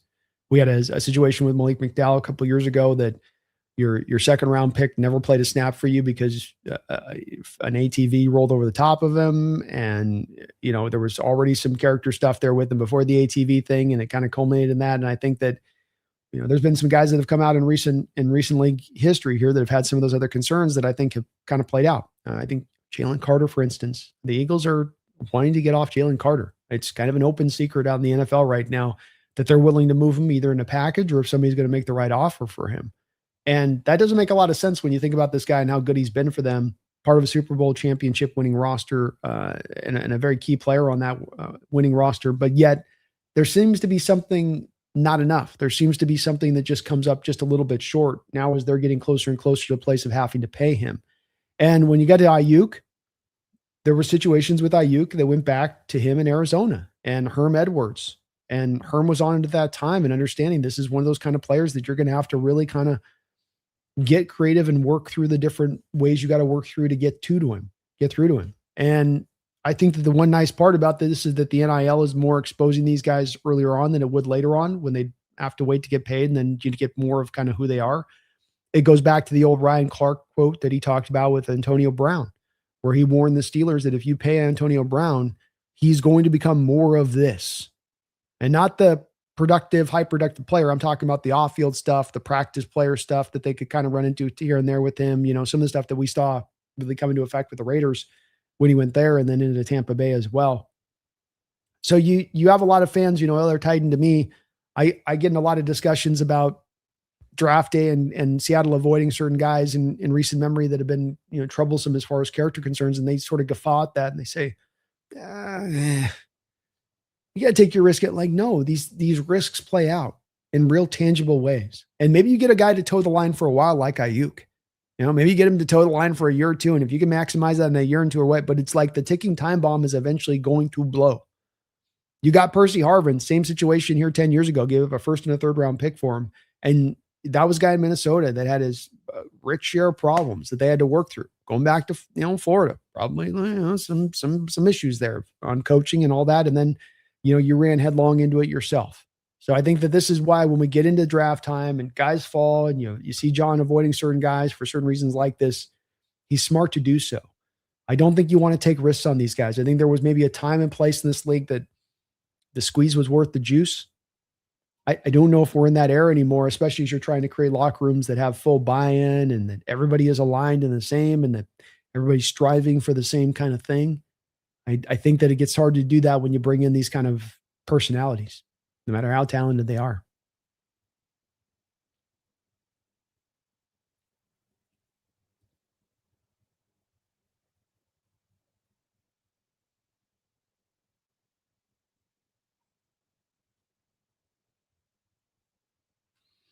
Sorry, you're still having issues there, Brian, with your the app on your phone. I'm definitely on a different device streaming today, so if that's got to provide a change onto it, but it should be coming through clear, hopefully.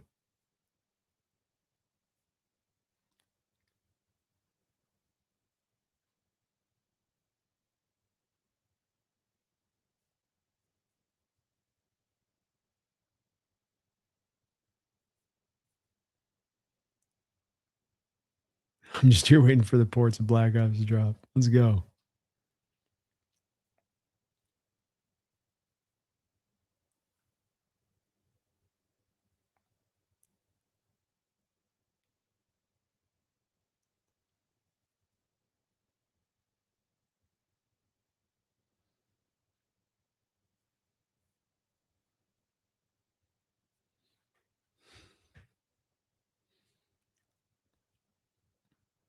Thomas is Brando. McDonald wants to be on the cutting edge of offense, defense, and special teams. This is what the great head coaches do, and that's why I'm of the belief of McDonald winning multiple Super Bowls.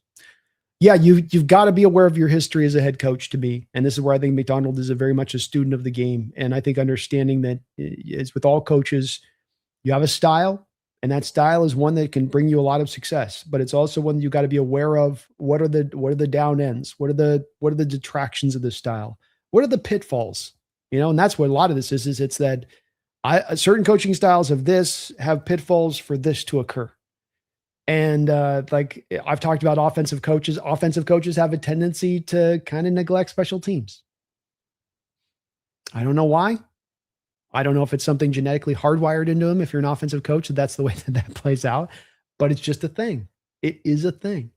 And defensive coaches and having the offense be kind of risk adverse and just get by and run the ball and yes. But I think that Mike has recognized that there needs to be more within that. As I said, I think the Grubb hire definitely was an indicator of this because he would have been the antithesis of that type of coach on the offensive side of the ball, just bringing him in structurally. But I think Mike gets this. And I think you're right about this and that you have to get this, Thomas, if you want to be that coach that sustains. That's not a flavor of the week, but a guy that can continually come up with answers down the line as the sport ever changes and ever evolves. I pointed to the fact that I think that in Mike, in a lot of ways, shows a lot of connection to a Bill Belichick in the way that he goes about it in this fashion and manner. And in Bill, what you saw with him offensively, and really as much credit as Bill is going to get, historically speaking, for what he did on the defensive side of the ball, and should, maybe even more than that, he should be given the credit of what he did on the offensive side of the ball, because that's what then gave them that extra couple of championships. They might have been stopped at only 3 or 4 if they had stayed in those ways, but the expansion to spread concepts, the bringing in Chip Kelly from Oregon at that time as the head coach to help them adopt these spread concepts, and that went so counter again to what a defensive coach would want to do. Wait, we're going to be hype. We're going to pass a hyper amount of time. Wait, we're going to throw all over. Wait. We're going to not always have 100% commitment around the ball. Huh? But he understood that's where the game was going. You can't fight the sea of change. Those ocean currents are going to drag you out into the ocean. And you either got the kind of boat that can allow you to prevail, or you're going to sink under, as it does with those that don't want to change, that want to stick and hold to what they are and what they've been. Can't do that in this sport. Got to be willing to expand. Megan, a Hawks Nest, the jerseys are hung crooked, which is setting off my anxiety, but I love it. I'm working on the backdrop, Megan. So I got a new desk here, and I spent literally like 2 hours today, like with a little balancing thing, and I don't know why. The balancing thing says I'm balanced here.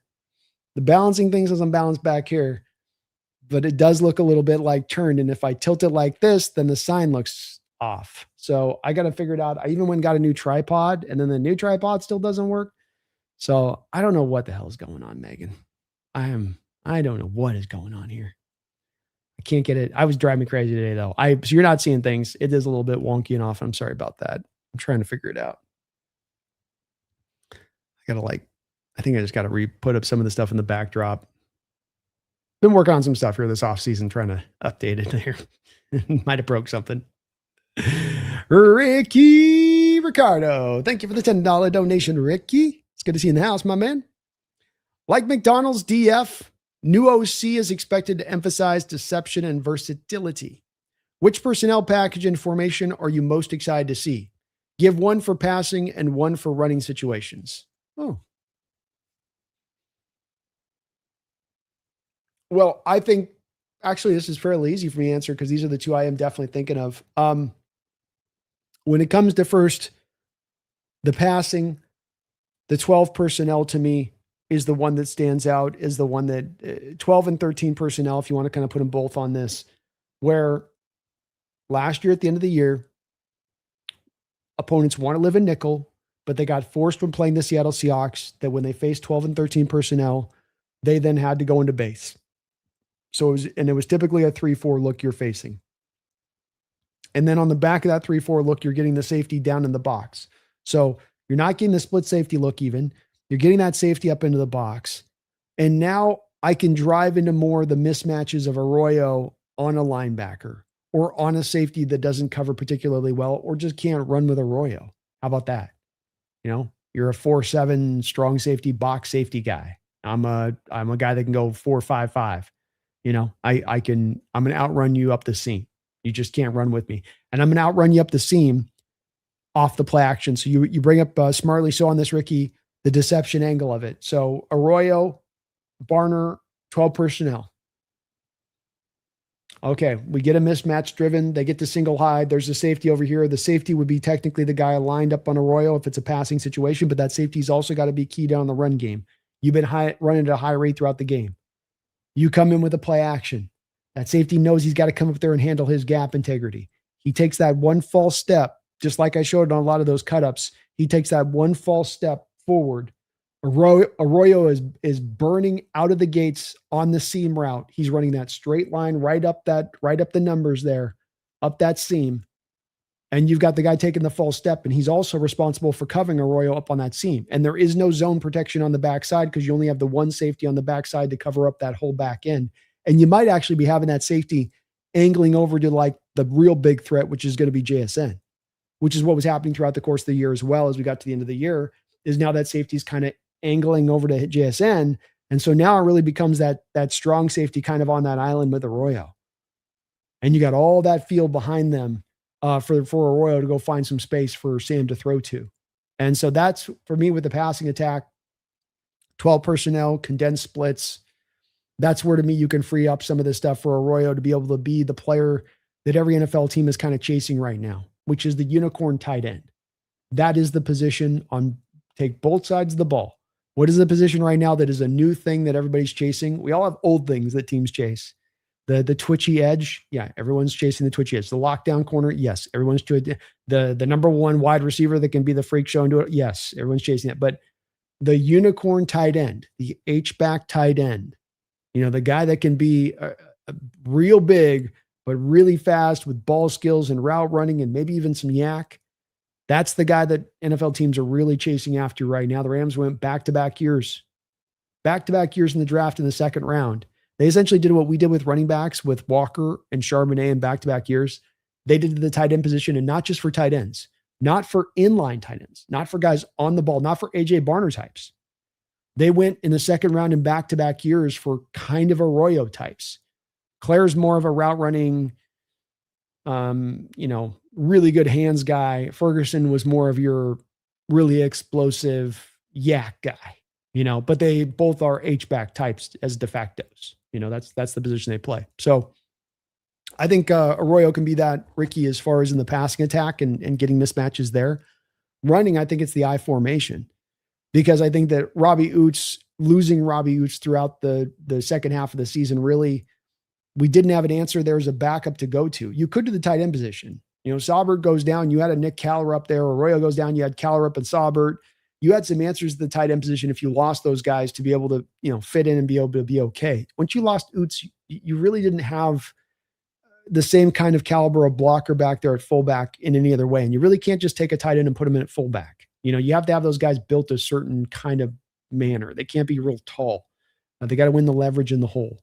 And Oots had some really, really nice blocks last year out of I formation in the hole.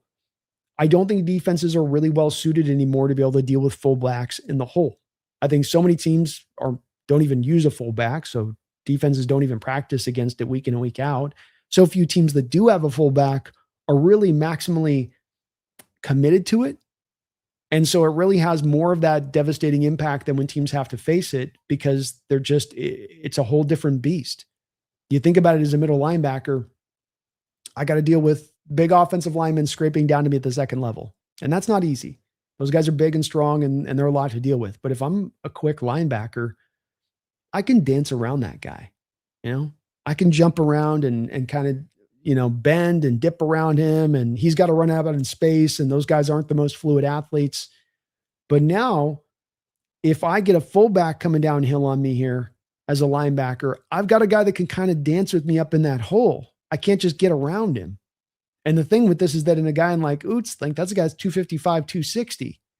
And what's happened here is that not only do you now have off-ball inside linebackers that aren't used to dealing with those fullbacks in the hole, but you also have the inside off-ball linebackers that have gotten lighter and lighter and lighter over the years. You got guys that legitimately come out there at like 220, 225. Tatum Bethune, the Niners starting will linebacker for a good collection of games last year, weighed 210 pounds at the combine. Not his freshman year, and then he threw on 40 pounds. At the combine, he was weighing 210 pounds. So now I've got the guy with the beef who's going to be able to mass on mass. Bigger mass is going to move smaller mass.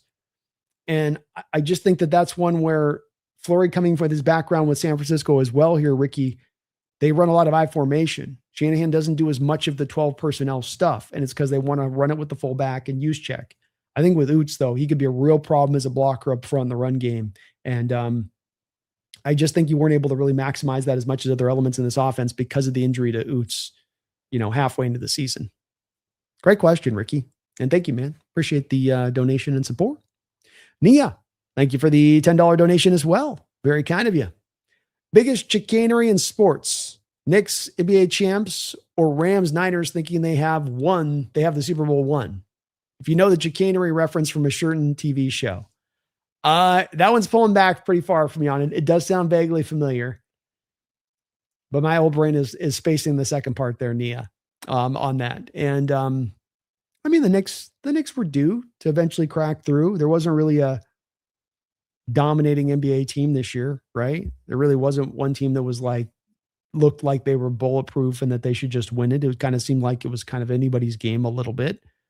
But the Rams and Niners or anybody in this division thinking they have anything sealed up in the toughest division in football is, ridiculous. I've got a lot of confidence in our team and every bit that we can go out there and get this done. But it's going to be a dogfight. It's going to be tougher than last year.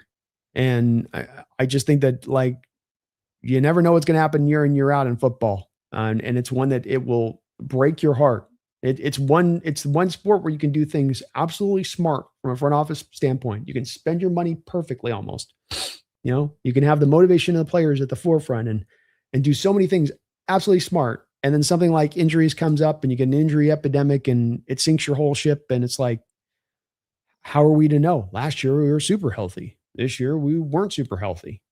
And for some teams, it seems like every team, there's usually a team or two in the league, Nia, where it's like, that's going to hit them and strike them. And, that they all thought prior to the year, this is going to be our year. And then they just and then this injury happened and that injury happened. And then that injury happened. And I bring this up because the Niners and Rams do have a bit of older teams, especially as the age is in the important positions on the roster for the most part. And so this starts to older roster, older players on a team, probably going to be more injured than the team if it's going to be a younger roster. That's just kind of the NFL and how it works.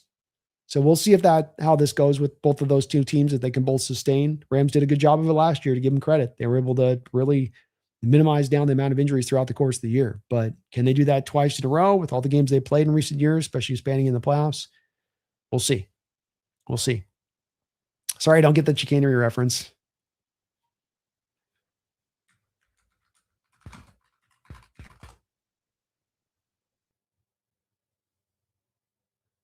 Is that Breaking Bad reference? Okay. Is that Breaking Bad on that? Yeah. Is that the one? Chicanery. I love that word. A bunch of chicanery going on here. Thank you for the donation. Very kind of you. My 2 cents worth, Bobby. How you doing, Bobby? Thank you for the $10 donation. Says, I'm not going to argue that the Rams did improve. I will say this, though. What is the one area they really struggled last year? Special teams. And they didn't address that. Hawks special teams are A+ advantage. Hawks. Go Hawks, Bobby. And you're on it, I think 100%. And that the Rams, certainly there has been improvement this offseason and that there's going to be difficulties in navigating around. I think the health standpoint of this is one angle of this to consider, with the fact that they did get older this offseason to the Rams. And then you bring up another part of it, being special teams. And it's one place that no Rams, what's interesting about this is that no Rams fan or going on the round table, nobody pushes back against this. They just kind of decided that it's going to cost us last year, but it's not going to cost us this year because we've gotten better defensively.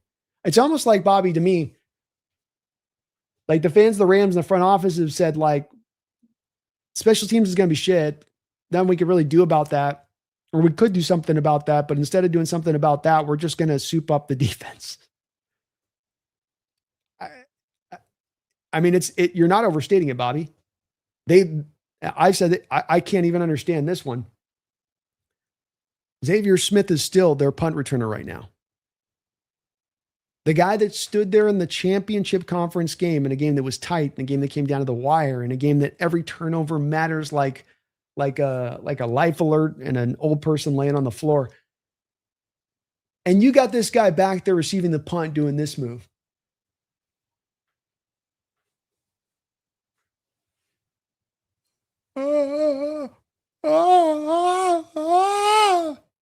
We saw this with D. Williams 2 years ago.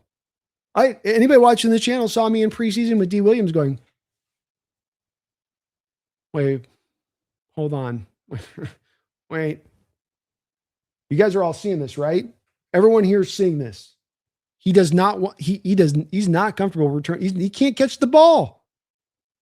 And it's kind of a problem if your punt returner can't catch the ball or is not comfortable doing so. It wasn't like that conference championship had the winds of the Puget Sound whirling and swirling. It wasn't like there was typhoon conditions within the stadium and he just wasn't, it's something I've absolutely learned about in my life in watching football.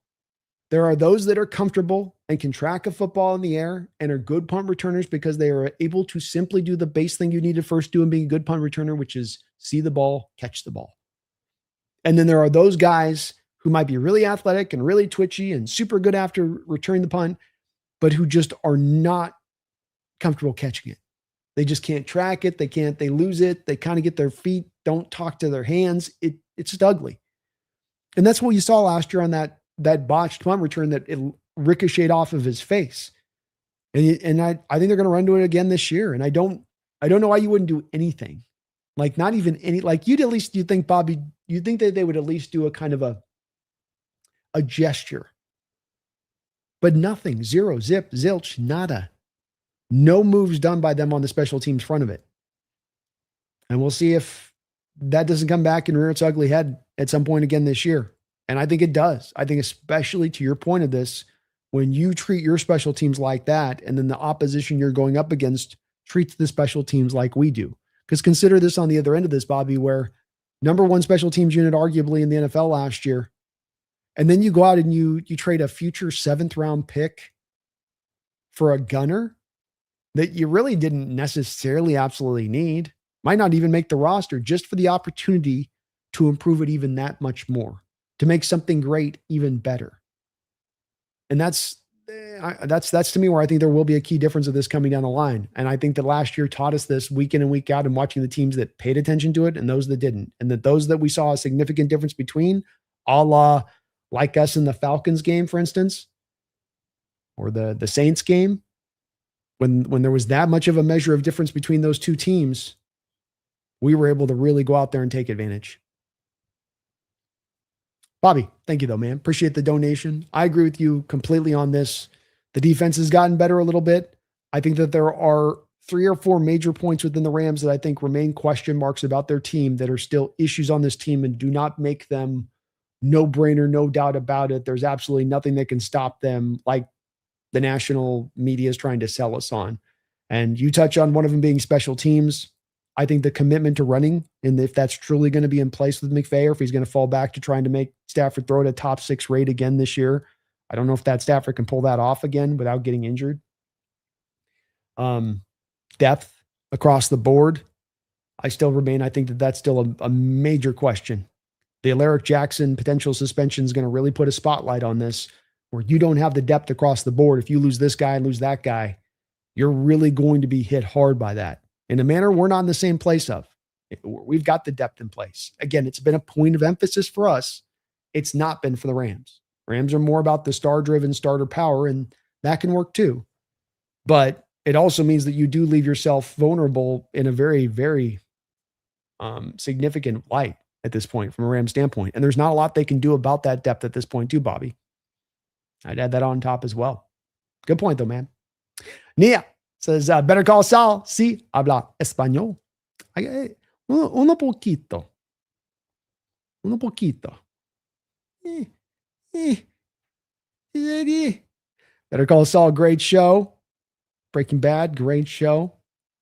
Very good television on those ones. Television's really been doing it right, as cinema has kind of faltered on us here lately. We've actually gotten a little bit out of the television thing, which is good. There's actually some good shows, though. I will say, the House of the Dragon show. There's some scenes that are good, but my goodness. Talkie. Ricky coming in with a $20 donation. Thank you for that, Ricky. On top of your already $10 donation. Thank you, brother. Appreciate you for that, my man. Big old $20 drop. You guys are very kind. Excellent point. Arroyo and Oots look like they were drafted with a clear plan in mind. Oots is learning the entire route tree, which only adds to the passing game. But Horton in 11 personnel with JSN, Shaheed, Arroyo, wow. Yeah, that's where like you're talking about. That's where you're looking to see how do I got a defender here on the field, and these places will typically be Ricky, strong safety, Will, Mike linebacker. How can I target and isolate these guys in coverage? With a guy that's just a supreme mismatch against that guy, and that's especially with Horton, what I'd point to. And you can do that at times of having to maybe be the only tight end on the field, and now I'm getting that linebacker matchup I want, and I pull receivers to one side of the field, and I get him isolated to another side of the field in that mismatch. But that's to me, and really where I've looked at the sport of football, especially considering how many tight ends were taken this last draft, and some of the approaches of teams out there and drafting guys that you might look at and say, well, that guy's probably more of a third rounder or maybe even a fourth rounder. And you're seeing some of those tight ends now taken up into the second round by a variety of teams. I think that does speak to the NFL kind of acknowledging a bit of this is the next new position I need to go look for. I've got to try to find a way to, because this is where the sport's going for, and finding that kind of freak out there that can be the all-around guy that's just a mismatch weapon. And we've seen teams chasing for this for years and sometimes coming up empty on this standpoint of it, but it is definitely what they're heartily chasing for and what the Seahawks were chasing for in Arroyo. It's why they overlooked a little bit of lack of production. It's why they overlooked some of the injury concerns you had with them coming out, because you're desperately looking for this thing that every other team's looking for. And because you can force those mismatches. You can get the team that's hardly in on trying to stop the run and then has a defender out there to stop the run, who now I isolate in the passing attack. And I've got an easy opening. I've got a free point of separation for Arroyo on that player. Horton and Arroyo and Oots, these are all part of that collection. Riley Mills, I would put in there too, Ricky, and that, here's a collection of guys that didn't necessarily give you a ton last year. Some of the guys gave you some varying levels of production, but if those guys can really come forward and give you some hearty production on top of what you already have, well, now this is where we talk about how the team takes that step forward to being even better this year, as it doesn't have to come from a trade or somebody getting significantly better from A to B, just the natural development that occurs in guys you drafted that you hope would come along. And like you say, that they've had a plan for. And Oots is that same kind of way where there's absolutely a plan here with Oots and understanding fullbacks are hard to find. There's very few of them coming out in the draft, because if few teams are running fullbacks in the NFL, there are even fewer running it at the college level. So you got to find a guy that's a tight end, but built like a fullback, but then can run run at least the routes to be viable as a fullback, and not just merely there to just blast linebackers in the hole and he can't catch worth a lick. And that's what you, of course, have in Oots. Is a guy that was a former tight end convert, albeit, didn't do a lot of pass catching, but he has a familiarity of running routes. He's relatively athletic, especially for his size. And he can do that stuff as kind of a counterbalance. I think he can. So I think you'll see with Oots, he'll be really one of the main beneficiaries, Ricky, of Fleury, and the understanding and Fleury of coming from Shanahan's scheme and Shanahan's utilization of use check and the creative ways. If you watch the Niners through the years with use check, they don't just have kind of a stock and trade. Here's 2 or 3 ways that Juszczyk's going to get the ball. There are some games he's not going to get the ball at all. There's sometimes he's going to be heavily utilized in the passing attack. But it's usually going to be varied in a variety of ways that they're going to do it. Almost like they're sort of, hey, the defense is leaving this hole up over here on the field. We're going to use the fullback to attack this hole that we're seeing on tape. He'll come out of the play action. He'll look like he's laying the lead block, and then he's going to go run to that hole essentially on his route where we think we can attack this defense. So all of that's in play, in my opinion here. But these youngsters, man, Ricky, if they can just come forward a little bit more, they don't have to come far for, just keep progressing on some of those flashes and glimmers that we saw of last year and just get a little bit more consistent in that, keep the health up in the case of Arroyo and Oots.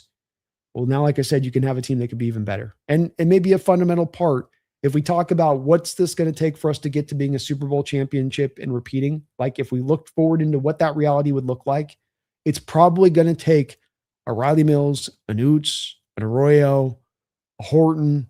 One of these guys is going to probably have to pop. Maybe even 2 of these guys is going to kind of have to pop a little bit this year. Maybe a bit of a mandate. But thank you, man. Appreciate you, Ricky. Very kind of you. Oh, Industry Worth in the house. So good to see Industry Worth. Thank you for the 20. Oh, we got to do the applause for that, Industry. We got to get the applause up for that one. Camera moving. Got me all thrown off. Very kind of you on the $20 donation, though, Industry Worth. Love those kitty cats you got there. Look at those kitties. Look at those cuties. If I could only get my cats to lay next to each other like that. If I put my cats that close to each other, it'd be nothing but blood and fur spindling through the air, just spinning every different direction. But that's very kind of you, Industry. I hope you're doing well out there today, and had a happy 4th of July. Happy 4th. Appreciate you for that.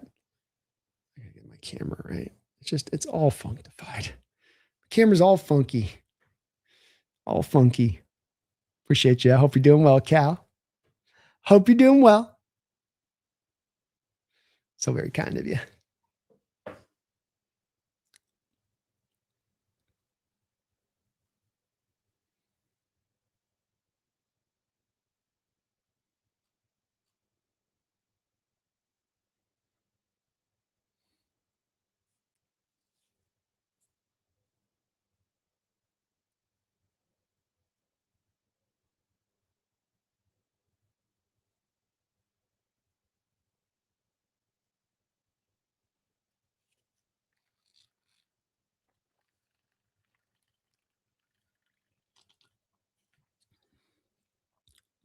Yeah, I think the Spoon contract's going to get done for camp. Just feels like the Gonzo thing, they're going to try to, seems like the agent's going to try to stretch both those situations as far as he can.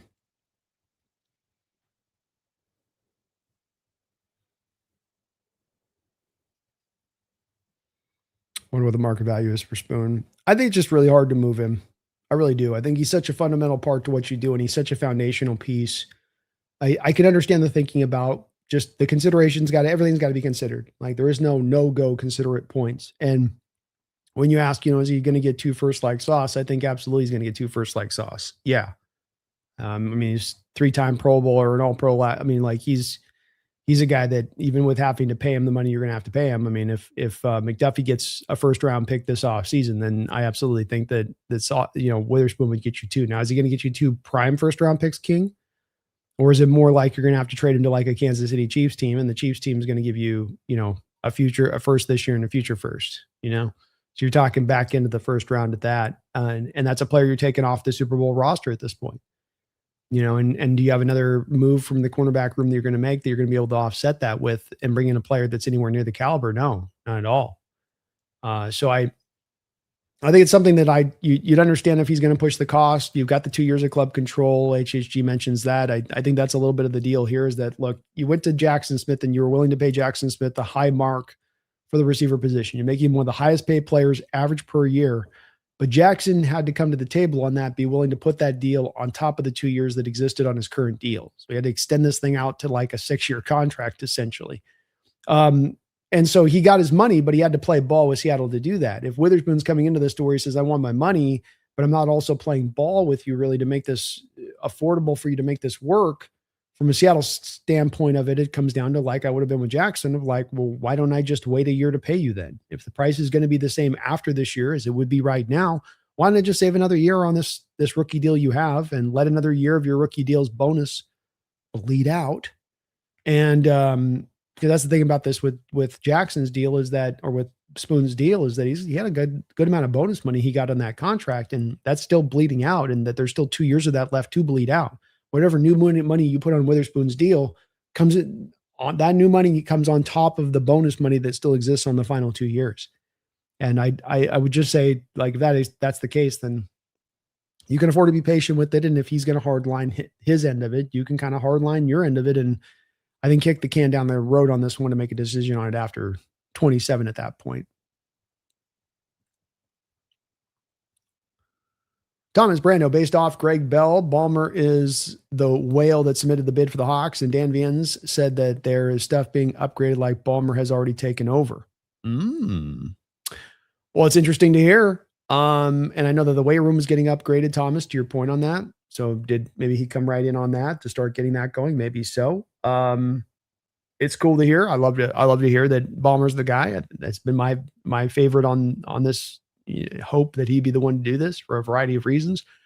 We are going to get the answer on this one, much like the Witherspoon contract on this. The answer should be coming here. I would expect the next 3 weeks. I think this team's going to want to have this thing out there and figured out, or here, the guy's got this. This guy's buying it. This is the way this is going to go. Let's now start an NFL season out with this kind of new owner and let's get this cooked off. But we'll see. I know the bids just did come through. My theory is Seattle's ownership is mostly done. All needs done. It just needs approval and finishing things up. I think that's right. I think that this is a process that's been long undertaken, right, Thomas? And even though the bids just came through, I think that there's a lot of background stuff that occurs on this that goes beyond just the bids that, as to your point, is kind of probably part of what sort of already has sort of cemented this up a bit.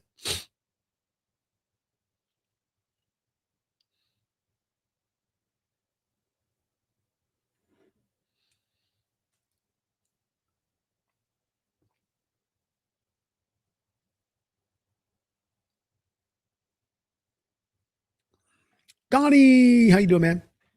Brandon, I hope everyone's well on the night after America's Independence Day, number 250. Hey, let's go, Donnie. Doing great, man. Happy 4th. Hope you're doing well. Thank you for the raid. Yeah, Bomber would be good. There's no such thing as a perfect owner. Ball Island might have been about as close as we'll ever get to it, but Bomber would be to me, a very, very good addition.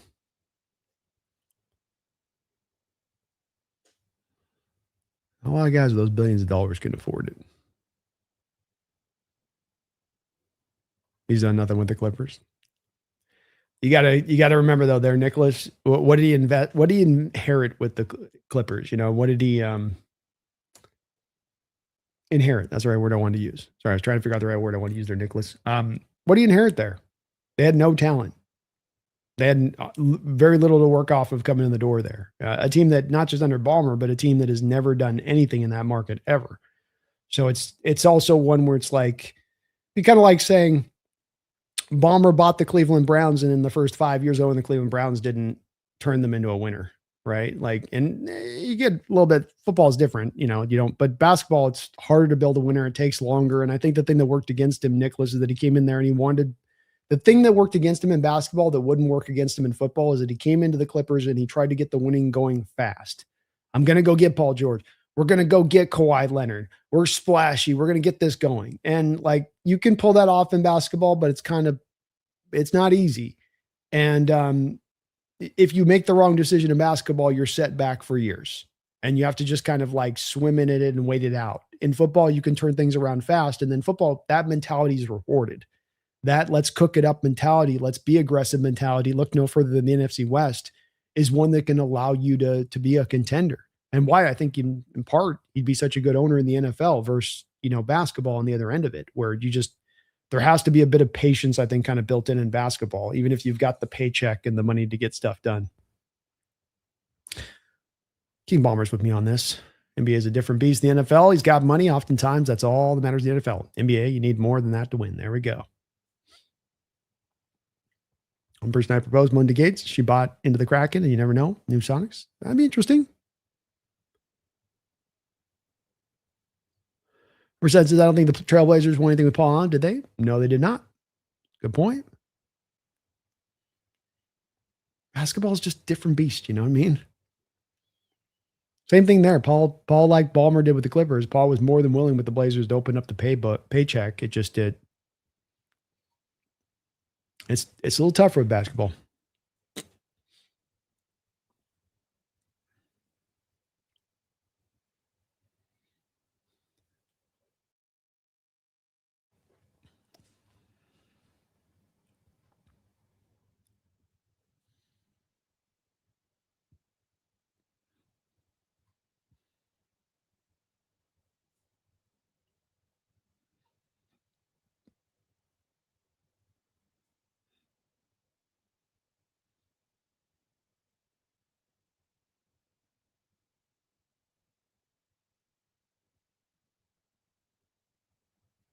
I think they had the main changes that they were referring to there, herbicide, was the weight room. I don't know if you'd seen it come up on your Twitter feed there, but we had like a weight room that they'd been operating off of since like the initial induction of the Renton facility. So I think it was just you need to get some upgraded equipment in there.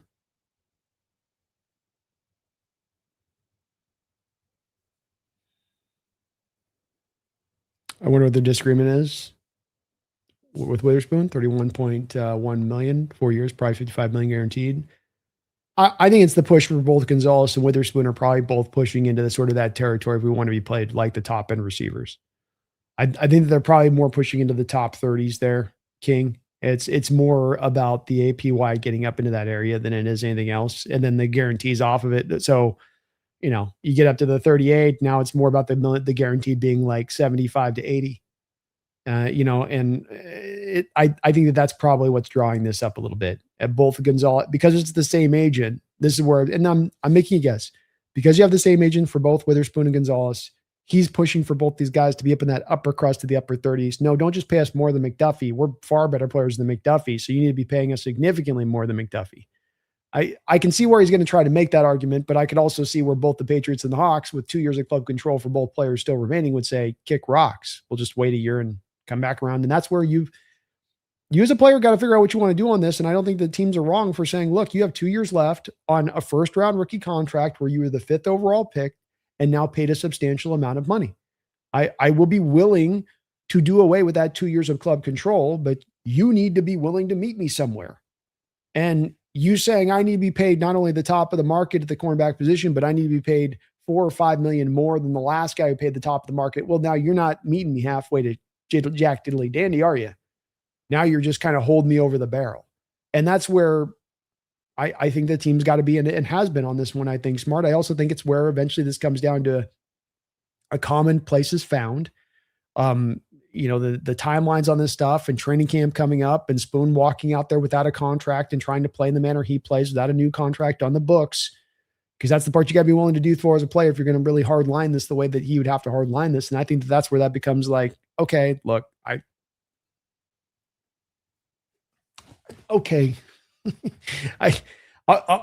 give up a little bit of ground on this one.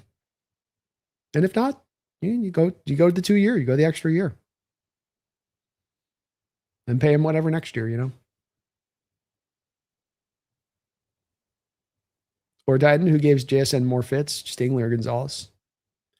Probably Gonzalez, actually, I would say.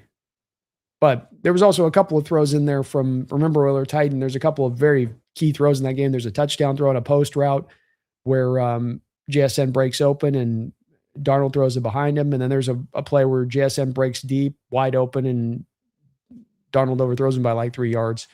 Both of those plays probably change a lot of the trajectory of that game if those catches or throws are made right, or those throws were made correctly. But he had a couple touchdown receptions on Stingley, I believe, in the Texans game. He gave him the business.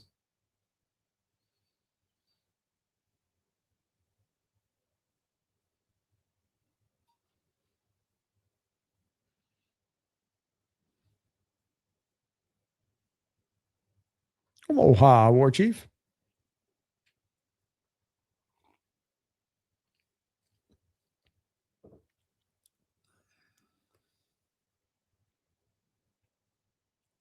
Is there any way Bobby can retire with us this year? Play whatever he wants and just get that 60 or so. He breaks Ray's record as a Seahawk.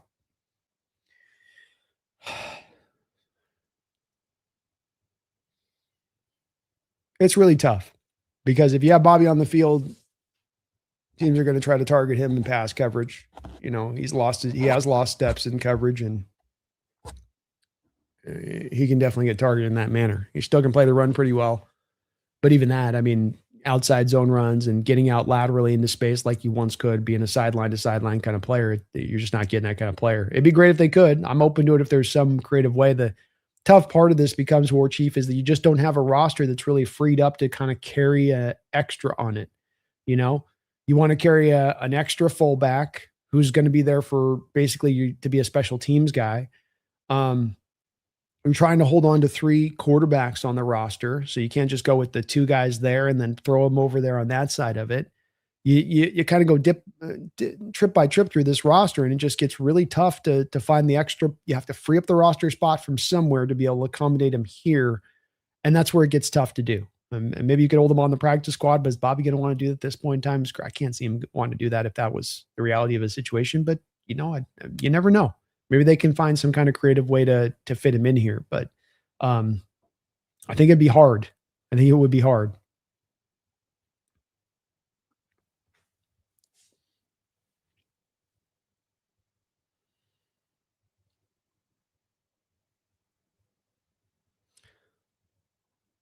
Trap Cat. I'm really hoping for Price this season. His vision as a way he can cut by or away from blockers looks really promising from what I've been seeing in his career highlight videos. He's a good player, man, and he's going to be a good fit to this system. And look, he's going to get really a good opportunity to excel out the gate here. So hopefully he's ready to maximize that opportunity. But he's in a great position to do so. Well, the guy who's the most difficult to deal with, Puka, K. Williams, Kittles, CMC,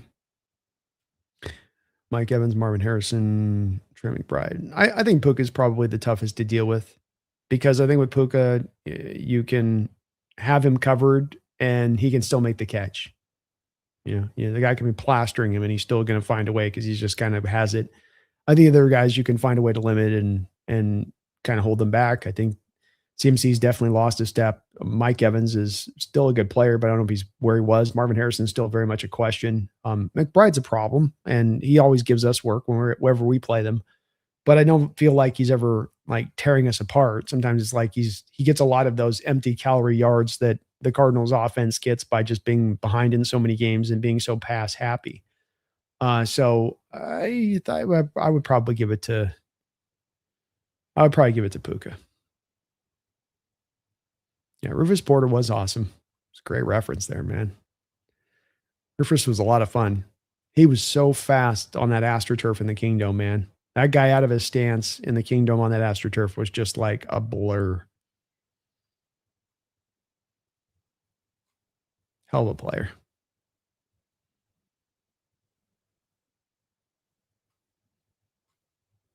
Have a good one, Nicholas.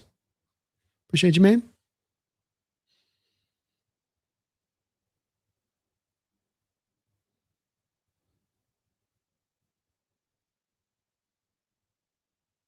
Is Emeka Buka going to be as good as JSN? I don't think so, no.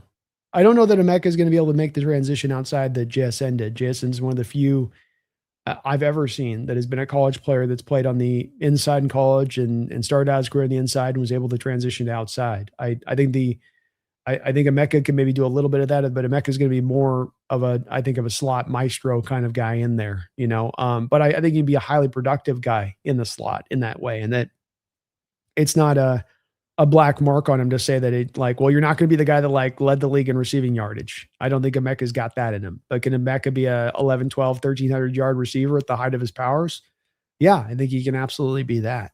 I think he can be kind of in certain ways, a little bit like of a taller version of the Detroit kid out there a little bit. Not maybe quite as sudden on the cuts, but kind of close. And a very similar player in his effectiveness. So slots can make an offense run, Euler. That's the thing with it. You don't have to have necessarily the outside X receivers be the driving force anymore. Slots are certainly rising up and becoming that. And I like Emeka a lot, but I do think he's a little more prefabricated into becoming just a slot only guy.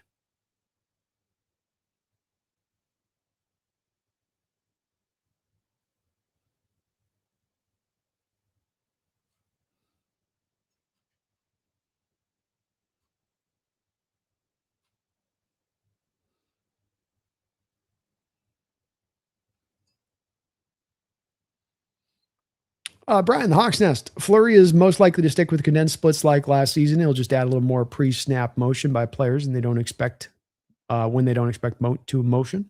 Yeah, I think he's got to look at the situation here, and he might have his own ideas about what he wants to do. But you've got to be open to don't break something that's working so well and that's working so efficiently. Add on top of it, but don't change it just to change it. Think back to there was that show Showtime that was out. about the Showtime Lakers. And you have the one coach who comes in there initially in the first season, and he's in there running, the sort of the early indoctrination of the Mike D'Antoni offense of like, we're going to just essentially run. We're going to move the ball up the court. We're going to shoot fast. We're going to, get after these guys quick. And then, he gets injured and moves on as the head coach. He has a biking accident. And then the second season, his assistant takes over and starts moving it back more into structure. And we're going to work this around Kareem, and we're going to slow the offense down. And it didn't work. And it pissed off Magic Johnson. It almost got Magic Johnson to a place of requesting a trade. And it's because he essentially broke something that was working. The up-tempo was working. This was doing just fine the way that this was going. And so I don't think Fleury's going to make that mistake, especially the voices that he has in that room to guide him on the straight and narrow. But I think he'll add on top, like you say, the pre-snap shifts and motions. I think a little bit more eye formation usage here and there. But aside from that, I think he's going to stick with a lot of what you were doing prior.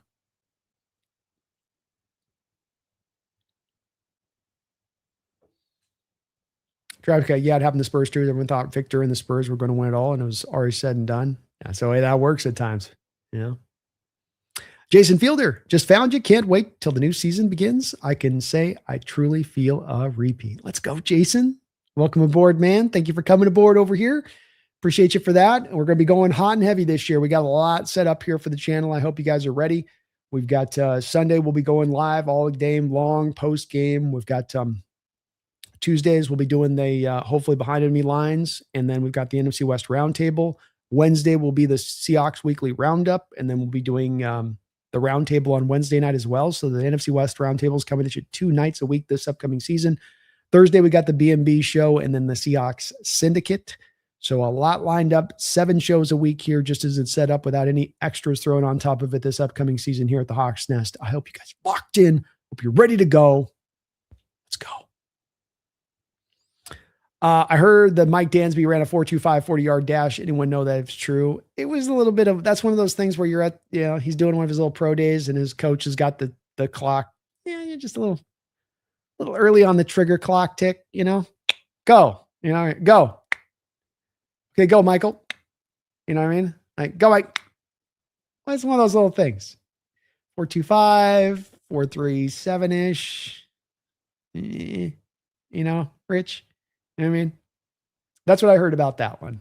I think Schneider made a joke. I'm referencing Schneider, Rich, who kind of made a joke about this because Schneider got asked about, like, I heard you ran a 4.25. It's like, yeah, these coaches on these pro days at their own spot will sometimes. I'm not saying they're cooking the numbers, but they're cooking the numbers. Megan, the Hawks Nest. Remember how I didn't want Carter and was laughed at for saying someone with character concerns doesn't belong here? I remember it well. Yeah, I do remember you having that stance on it, and smartly so.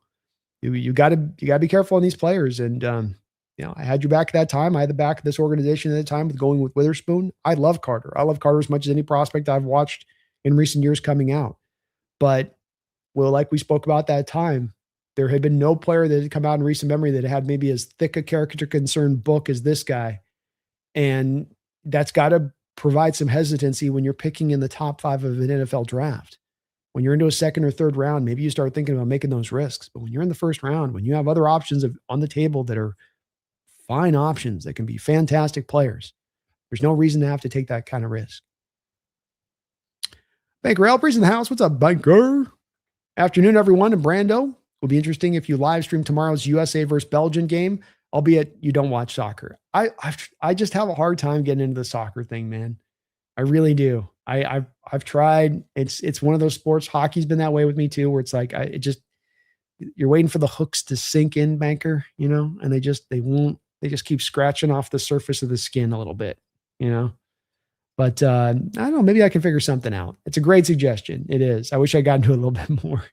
But it's been a little bit slow going for me. Brian Hawk says, yeah, the app freezing is me a big problem, or at least a Y2 app problem in my desktop browser. You're golden. Well, sorry about that, man. That does suck.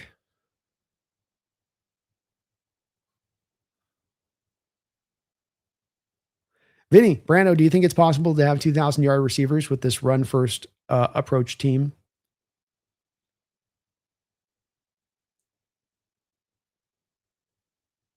In theory, yes. Um, in practicality, no, Vinny, would be my answer. And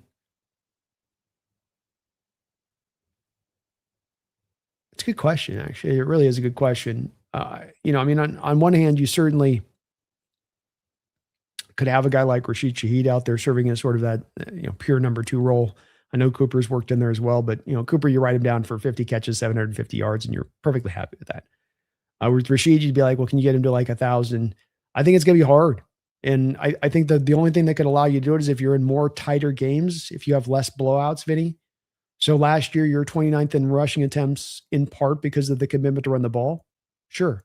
But then also in part because of just simply the fact that you were rumple stomping teams and putting teams away in like the second quarter at times in football games. And so you just run. I mean, it was going to affect how you game called through the rest of the game. It just did. And so that does become when you're 29th in the NFL in passing attempts.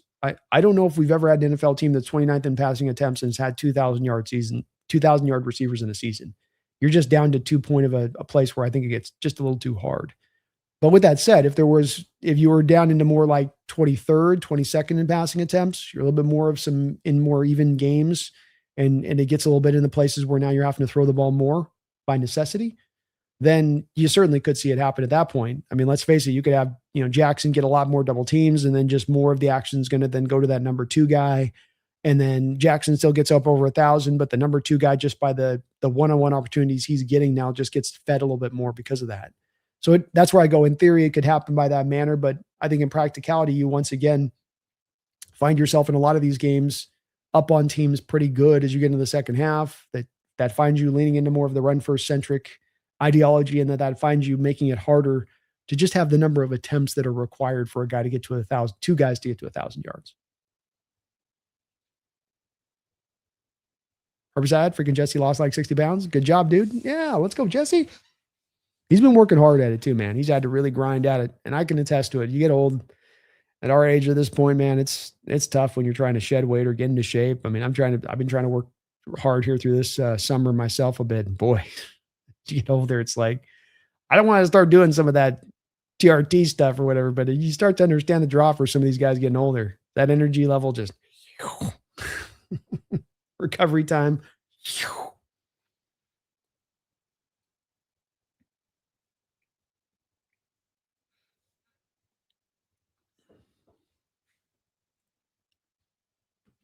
Well, they're tying soccer, baseball, and sport with heavy weight and broomsticks on ice at Winter Olympics are unwatchable to me.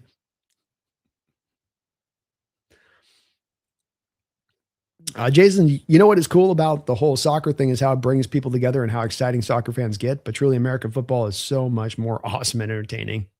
I'd say, and I do love I really do think what's gone on with the World Cup has been so cool. And, as much as our country gets, kicked around a lot at times from a worldwide standpoint, sometimes for some valid reasons, it is cool to see people from outside of the country coming into this country and watching their videos being uploaded and talking about their experiences here, and to hear so many of my countrymen in so many different parts of this country that have been so kind to these people and so welcoming to these people, and making them feel like this is just helping to make the experience a really special one for them coming to this country. Not to mention they're really loving the country and loving the stadiums and just feeling the vibe of the cities.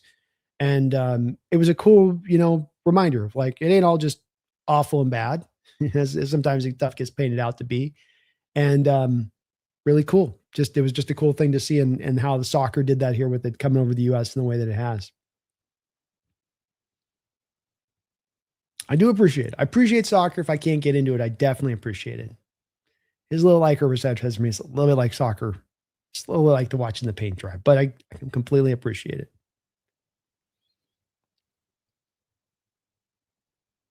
What's up, Jay Melfair? How you doing, man? Megan says, balance thing. Would you mean a spirit level? Yes, exactly.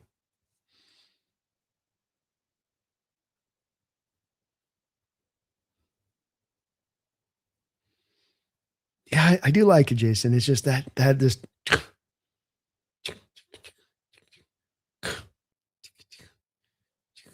You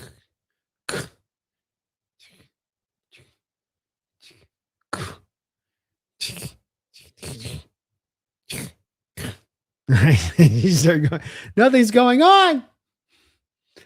And then the flop factor starts to get into it, and that's where it really loses me when guy gets breathed on and he flops over and acts like he's having a heart attack on the field.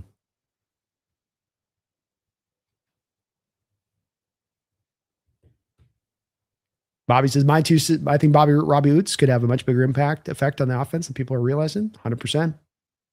100%.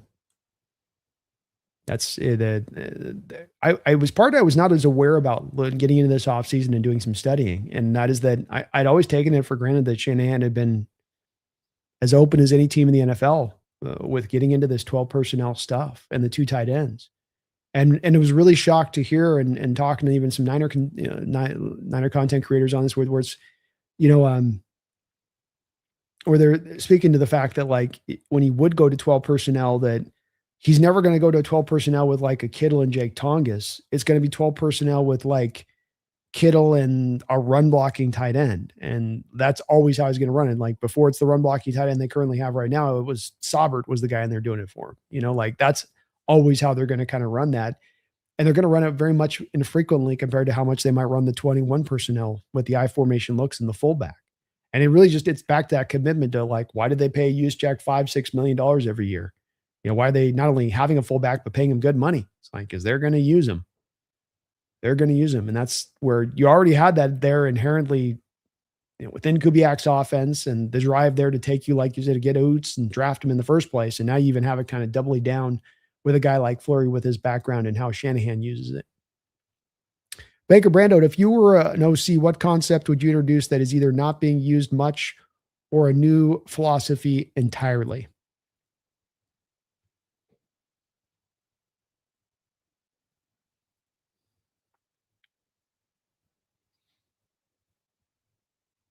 Great question.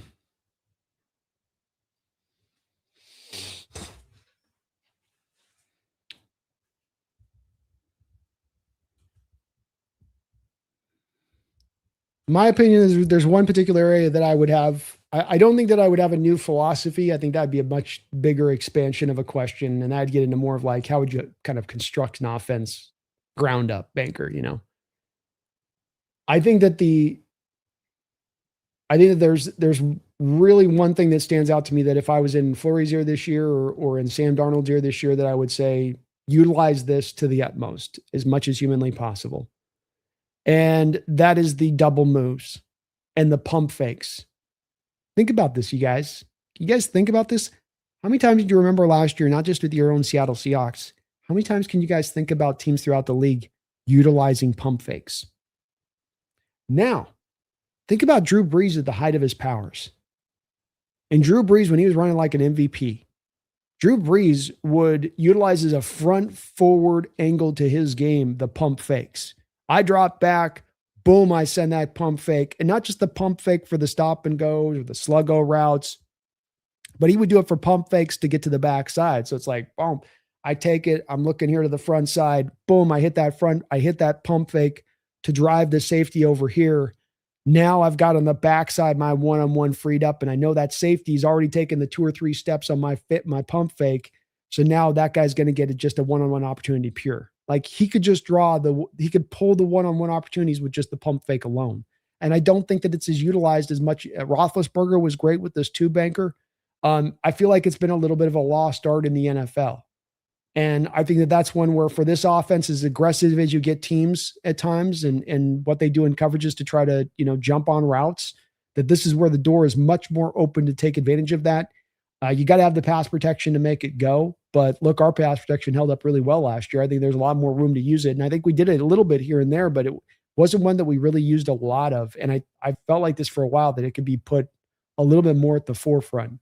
That'd probably be one of the main things that I would look to utilize. I think post-snap motion is also the thing that I think is going to become the new real major in vogue thing, where saying earlier on the show, 15 years ago, pre-snap motion was used at a very low rate. I think it was something at like 10% in the NFL. I think it's gotten up to like something like 60% or something, pre-snap motion now.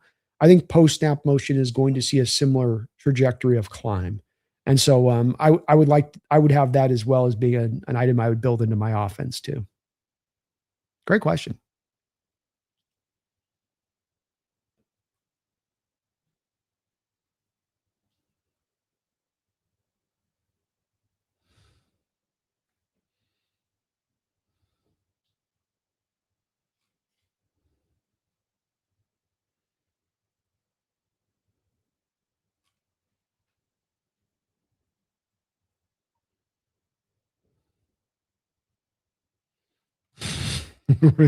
Hawks Nest Rams have Ty Simpson. Don't forget. I did forget.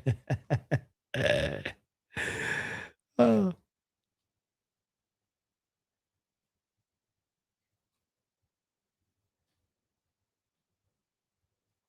I don't do TV. Sorry, there's nothing that interests me at all. I get it. I'm more of a movie guy in my past. I've just find myself at times driven a little bit more to television. There's some stuff that's a little bit like it's got its own problems. We're just in a tough time for entertainment wise. I think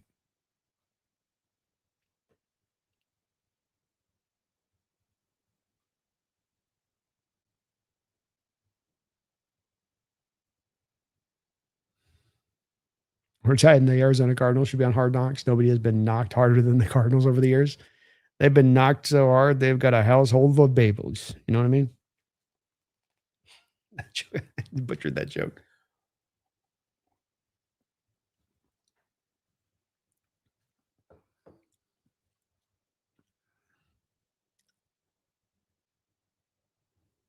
Oh, Industry Worth, thank you for another fiver.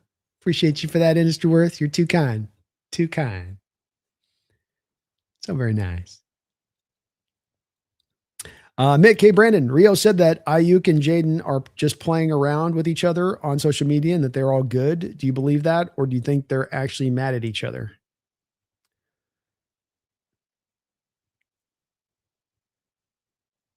I mean, I trust in Rio, and I think he's pretty well connected in the Washington situation there. That if he says that, I would take him at his word on that. Um, and look with Brandon Ayuk, it's not like he's getting any. I don't think he even has an agent right now. So I mean, he's operating. He's raw dogging his way through the NFL world right now. So and all that comes with that. So could it happen then because of that he's got no PR influence and he's just kind of shooting from the hip and that hey this would be funny, let's do this, and that maybe I think with Jaden that he'd be too smart to kind of want to do something like this and would be like, man, this is not the right time. No, take the temperature of the room, Brandon. This is not going to land. Whatever your intent is, this will not land with that. So what is the upside here to Brandon Ayuk? It's like if you're trying to make everyone think you're nuts, you've already accomplished that. Mission succeeded. Now, there's nothing more you need to do at this point to make everybody believe that. So I always wonder with people like this, if it isn't reasonable, what was the upside? What's the benefit to them? And maybe it is just trolling people. Trolling is a thing now. And so maybe that's what they are doing. But it kind of comes down to this is like the Niners need to find a way to just get the situation cut free from them. This is continuing drama that should not be continuing on. This is a continuing distraction that should not be a part of the team, period. You should not be having members of this team now continuing to get in interviews questions about Brandon Ayuk, which they are. And the Niners allowing this to continue on by kind of holding on to the situation.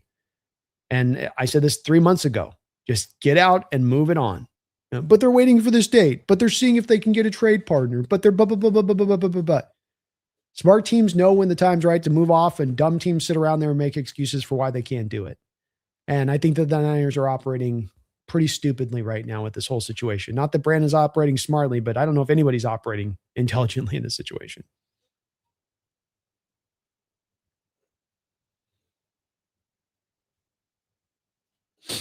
Make right, Brandon Neiman, Wari Spoon, and Murphy set the record. I could say the same for Byron Young, Kobe Turner, and Puka Nacua, banker.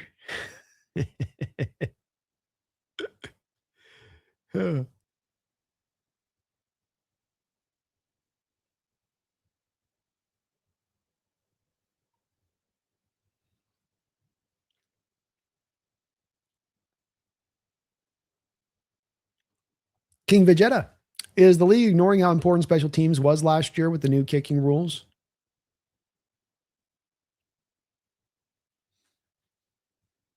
In a way, I think that you have a league, King, that is driven by offensive minded head coaches by and large.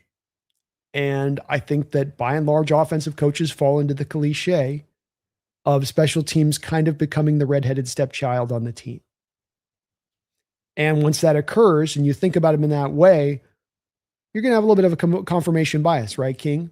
So a defensive minded head coach who maybe has a little bit more of evaluation of special teams will look at special teams and a new special teams rule like the kickoff rule that you mentioned, King, and he'll say, well, we got a new opportunity now here to take advantage of something, to give us another advantage on the field, to give us another way to make ourselves improved. You know, that this is something that we can exploit, essentially. The offensive head coach, in my opinion, would look at the situation. They'd be like, everyone's kind of figuring this out. It's kind of getting itself sorted out. It's a new rule. It's a very, very extreme change. There's no real rule of thumb of what you do which way. It's all kind of chaos right now. And so if it's all kind of chaos right now, then just kind of throw what we need to throw into it and let's concentrate on the things that aren't chaos. So I just think the offensive coaches will look back and then just say, no, it's just pure chaos. The defensive coaches would say, hey, let's be on the cutting edge of this chaos, find an answer in this chaos, find a difference-making element in this chaos, and let's take it that road.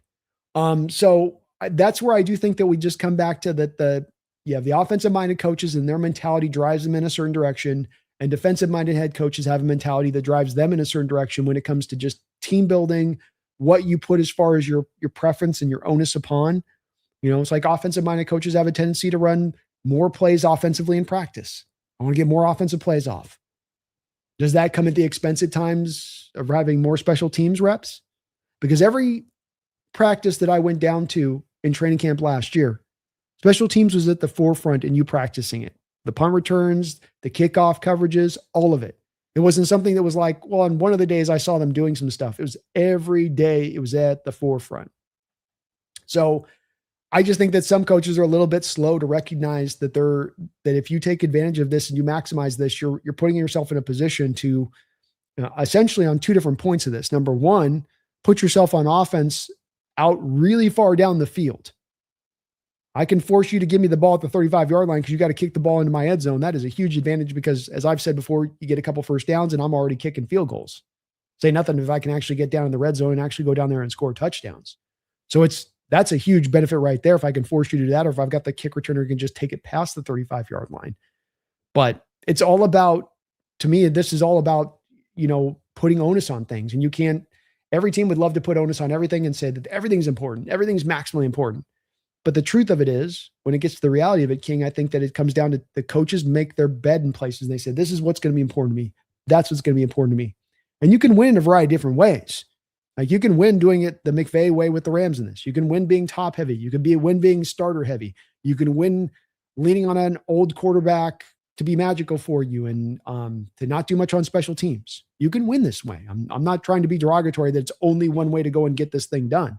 But it's just that I think that there's it gets a bit of a more difficult path that way, that you don't have as much insurance there as far as alternative methods and approaches to be able to get around if the number one way of trying to get it done doesn't work. Whereas this, you kind of can. But Mike's doing it in all ways as far as maximizing this kickoff coverage. Harbaugh's been at the forefront of this as well. The squib kicks from Myers on kickoff coverage, the utilizations of guys like Mike Morris and Brandon Peely last year on kickoff coverage. Because one of the benefits of having those defenders further down the field in alignment to the blockers is they don't have to run as far. So now, prior, I didn't used to put defensive linemen on the field on kickoffs. Now maybe I am. And then what did the benefit of that we saw? I think Brandon Peely was able to cause a strip fumble on the play coming up, making the tackle. That's where they're really putting all of the irons in the fires on special teams in Seattle right now and looking at every way it can be to just driven to the utmost. Multiple blocks last year, multiple punt return, kick returns for touchdowns last year, multiple kickoff returns for touchdowns last year. And on purpose. Mick, only thing that scares me about Ballmer is the fact that he got caught giving Kawhi extra money on the table. I'm not sure how the other owners will feel about stuff like that. Yeah, I think if it happens, and that would be a problem in the NFL. I don't think the NFL would overlook that. I think we'd also be kind of kidding ourselves if we didn't think that there are places throughout this country and for a variety of different markets where guys are able to get a lot of sort of funny money around the world kind of deals to get extra cash. I, for instance, have long thought that, Dallas has got a little bit of this going on at times with their situation down there for decades. But, it's a valid point, Mick. You can't be doing that stuff, and certainly can't get caught doing that stuff. Banker Ayuk positioning himself to sit 2 years in a row. Yeah, he's not helping himself. That's the bottom line to it. Your approach here, Brandon, is not helping yourself. Shut the hell up. And it makes you just wonder if maybe he's like trying to find the way to like sabotage this so he doesn't have to come back. And he doesn't really want to play, and that this is the way to sort of sabotage that to make it so that just it's a case closed. Nobody's asked him about it anymore kind of thing. Ricky Brando. Does it feel like the Rams spent this offseason building the roster specifically to beat the Seahawks? It almost feels like we're living rent-free in their heads, like that ex that got away. Why'd she have to leave? I loved her. She left me. She didn't see I loved her. And why would she see that I loved her? No, I absolutely think that this has been the case, Ricky. And I think we've got a couple points of evidence here that speak to this. First off, you have the 2-point conversion, which still has not been let go by the Rams fan base collectively. Wasn't let go by the coaching staff. You had Sean McVay literally trying to present a rule to the rule committee that, as he was in the moment and he's of trying to actually explain the rule he was trying to present, realized, literally standing in front of everybody with probably an ocean of faces looking at him with a lot of credulity. Like, really, Sean? Really? And he just kind of stopped and realized, this is a stupid rule. What am I doing? And it just spoke to the fact that he goes, I can't let this go. That's such a tough loss, such a brutal loss. I can't just let this thing go. New rule, like you're just looking for something to give you a sense of almost kind of closure to it a little bit. You almost feel like, you mentioned about them chasing us. I was very interested to hear that they're trying to move McDuffie into more of the Imanwari role, quote unquote. And this is again, the question I presented to Rams fans that I still have not gotten a really great answer for what they're intending to do. Quentin Lake is supposed to be one of these best slot guys in the league. If I talked to Jake last year, he would have told me that Quentin Lake is like the best slot corner in the league, or one of the best slot corners in the league. Yes, he's a safety, but he plays the slot. That's where he does the majority of his business. That's why we paid him the money that we're paying him, because of what this guy does in the slot. Okay, so now you're going to move McDuffie into his spot, and it's a little bit then becomes a situation a little bit like the Jared versus Myles Garrett situation. It's not that you haven't improved the position, but you're taking a strength and making it a little stronger. That's different from taking a weakness and turning it into a strength. And that's where, I think that why not just go get the outside corner? Why not just improve your outside corners purely? Why try to copy what we're doing? And I think it speaks to them understanding the impact of what we did and why it was so fruitful, especially when it comes to, you look at the Rams defense last year, Ricky, they couldn't live in nickel. As good as Quentin Lake may be as a nickel corner, that team, when we went into 12 personnel, had to come out in base. When their team came out in 12 personnel, when their team came out in 13 personnel, we stayed in nickel. And I think that's the part where definitely the Rams are like, that's McVay's smart enough to understand that's a big difference between those two teams. Not like we can afford to kind of half the time come out in nickel and half the time come out in base.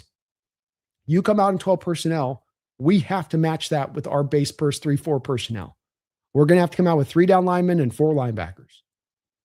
I have felt like that has been the case. Look at all they've done this offseason as far as to soup this team up for a team that came that close, for a team that was in the conference championship. I don't know if we've seen a team in recent memory that's been in the conference championship and then come away that next offseason and has done as much of the Rams as far as major moves made to try to significantly push this up. And I think the Rams are smart for doing so. I laud them for doing this. Is there a bit of them chasing us on this and a bit of us living rent-free in their head? Yeah, a little bit. But I think as well, we should be living rent-free in their head. We won the Super Bowl a year early. We won the Super Bowl in a year of development, meaning that we are only going to get better. And if you don't try to be keeping up with that, you're going to get left behind. And I think that their moves that they made this offseason, Ricky, are emblematic of that. kind of recognizing that this team's going to be even better just by how young that roster is going to just continually, naturally kind of improve. We better soup this thing up a bit. Yeah, Trailblazers were close to 91 and 93. They ran up like our Sonics. They ran up against the Jordan Bulls. What are you going to do, you know? Yeah, injuries hit them. That was kind of a part too. They had really talented rosters.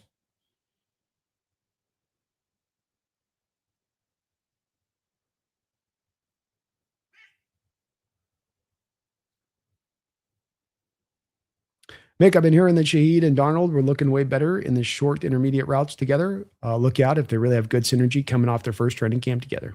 I was hearing the same. And now it's something that we kind of expected this offseason with them actually given that time to really work. The quarterback receivers have got to have the time to get synced up.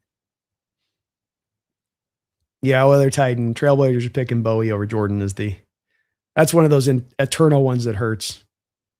It was going to be hard for them though, because this was not a time where it was just going to be easily transitioned to where Drexler just goes to the small forward. And what are you going to do here? You're going to have Drexler go to the small forward. You're going to ask Mike to then become a small forward for you at that point. And that's where the Blazers get drugged for that a lot. But it's it was not necessarily easy peasy. CR in the house. What's up, CR? Hello from Germany. Taking a snack break from writing my thesis. It's 4 a.m. and I'm awake. Why? Because it's freaking hot in Germany right now, and we don't believe in ACs. Yeah, that was one of the hilarious parts of watching all the Europeans come over here and fall in love with our AC units. Discover the power of air conditioning. Gambling Goat says, I also think Gonzo played the game of his life in the Super Bowl. Looking forward to seeing them match up again in week 1. Yeah, that'll be a good one. And I agree, man. He played an outstanding game too. Gonzo was really good in that game. He was. He had that great play against Shaheed too on the deep kind of post route, able to jump and knock that thing away. He's a hell of a corner. He's one of the top corners in this sport.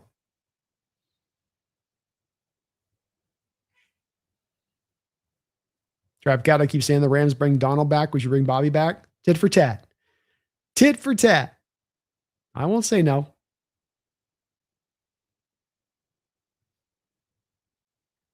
Jason, bro, how crazy was that pick? You could never get past that we passed on the greatest player ever to play that game. Ouch 1,000 times and more.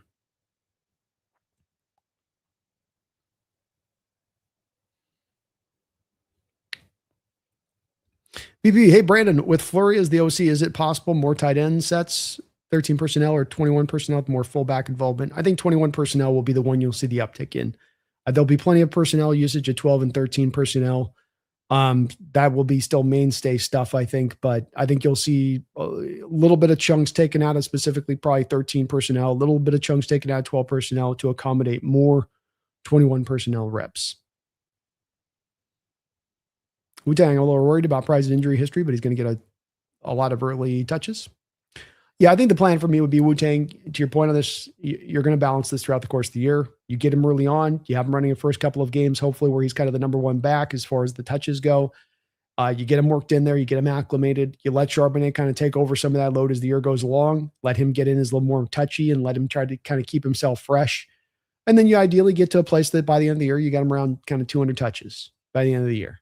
I think that would be kind of the hope. And the good news here, Wu-Tang, is that the team did such a good job structurally of keeping the load balance between Charbonnet and Walker throughout the year last year. Whether Walker was heated up or whether Charbonnet was heated up, they constantly kept that balance in place.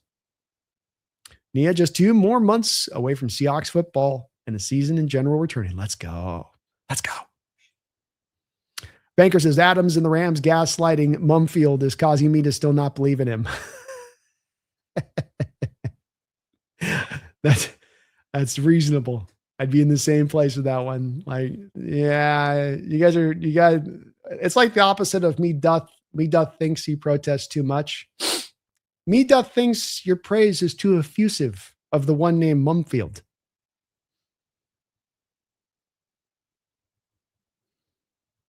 Wu-Tang, thank you for the $5 donation. Appreciate you for that, Wu-Tang. How much do you think Horton is going to surprise ops this season? I really hope Price can flourish, but I think we're a better pass threat this year.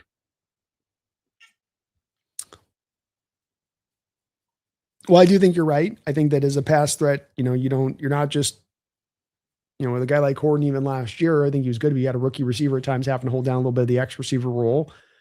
Versus a guy like Shaheed, that's going to be a little bit more established. I think Horton's got a bit of an uphill battle, Wu-Tang, because I do think that this is a team that's still going to end up somewhere in the neighborhood of 25 to 30th in passing attempts when the season wraps up. And that's just not going to probably give him the opportunities unless there is an injury. I think with Horton, his ascension probably comes more after this year, where we see, like, does Cup want to still continue to play after this season? And if he retired, it'd be just natural now where you've got kind of Horton, you got the Horton, Shaheed, GSN experience all kind of fitted together. But I just don't think that there's a way with the money that you've given Shaheed, the money you're paying to Cooper, and all the things that those two guys bring to the table on offense. You're not going to run a lot of 4 wide receiver looks. And they're just not going to have he's not going to have as many of the opportunities. It doesn't mean that he isn't ready to go or that he's not at that point capable. And if you have to call on him for a couple of games there because you get an injury, I think that he can step into the number 1 spot and you're not going to miss a beat. But I just don't think the opportunities are going to be there for him this year, unless health doesn't hold up. I do think Bryce is going to flourish. I think he is set up, as I've said, no running back in NFL the last 20 years. There has not been another running back, in my opinion, a first-round running back. I get that this is the last pick in the first round, but there has not been another first-round running back, and that includes, by the way, Clyde's El Hilaire, that has come to a better situation set up for them to find success. Because while the Chiefs did take Clyde El Hilaire in the first round a couple of years ago on a very stacked offense, the Chiefs have the same problem that the Rams sometimes have, where there isn't always the true commitment to running the ball. And that kind of happened with Clyde, where he wasn't utilized to the utmost in being taken. So it really wasn't the greatest of landing spots, even with a great explosive offense. You're going to an offense in Price here that will be committed to running the ball, that will open up things naturally for you by the way that you run the system and by the predicaments that you put defenses in. You've got all of your starters out there. You've got the continuity on the offensive line. You got the quarterback play. You got the receivers to keep the defense honest. You can't ask for a better landing zone. If Price is to fail, it will be because he fails purely, not because the Seattle Seahawks have not put him in a position to succeed. And that just, again, as I come back around, much like the flurry questions that exist out there, Wu-Tang, it just makes me come around to the fact of there really isn't a bust rate factor to Price here, aside from, okay, injuries come up, if that's what you want to include in the bust evaluation of things. Aside from that, the kid should be a success. It's just a matter of how much of a success. Trap Cat, the Kubiak skits were pretty funny. Seeing you playing as Mike and getting pissed every time Klint threw the ball was too great. Thank you for that, Trap Cat. I had a lot of fun putting them together.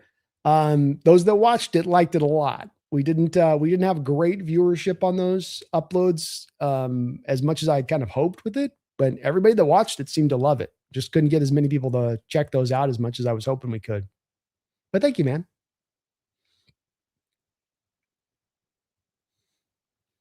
Megan, HawksNest won't be able to be on the stream on Wednesday due to my commitments to the NFL Roundtable. No worries there. I understand.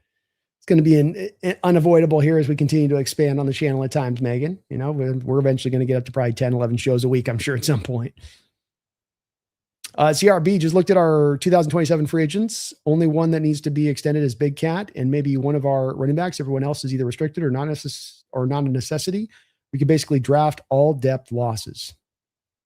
You're in a great position now and into the future, CR, and why we say the Super Bowl window is just cracked open is because of reasons like you just give. And indeed, as you go into next year, right now, you have no real free agents that are set up to be lost that are going to really hurt you at all. And I would even expect in the Big Cat that the 2 extensions that I think that when we get to September 1st of this year that are on the books and have happened, I think we're going to see a Leonard Williams extension, and I think that we're going to see a Devin Witherspoon extension. So I think even by the time that we get to September 1st, John's going to even better set himself up to make sure he has even less to have to deal with.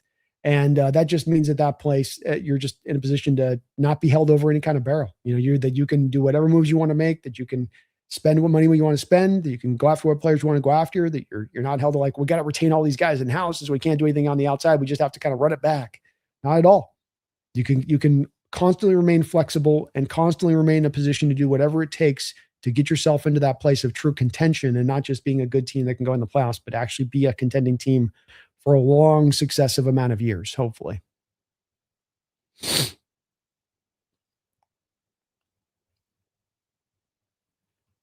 Stitch Hawks. Hey, brother. Hope your night's going great. It is. I hope you're doing well too, Stitch. Go Hawks. New coordinator is going to be amazing. Price and Barner will be his keys. I love it, Stitch. And I agree, man. I think Barner's going to be one of my breakout players this year. 500 yards receiving last year, but I think that guy's getting ready to really turn it up this upcoming season. And him and Sam have a really nice connection.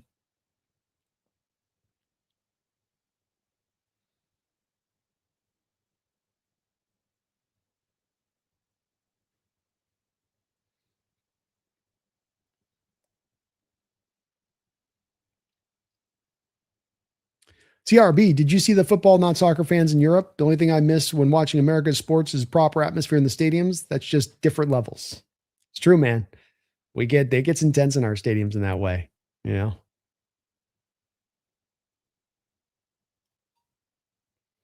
Look, soccer fans get after, man.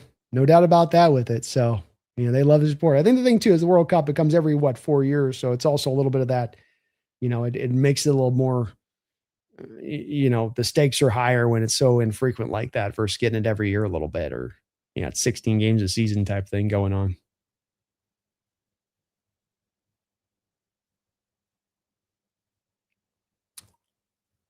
CRB, if you ever going to visit Germany, like for an international Hawks game, I'm inviting you to the ultra section of the FC Bayern Munich team. Pinky promise, just experiencing proper atmosphere. Hey, I'm a bet, man.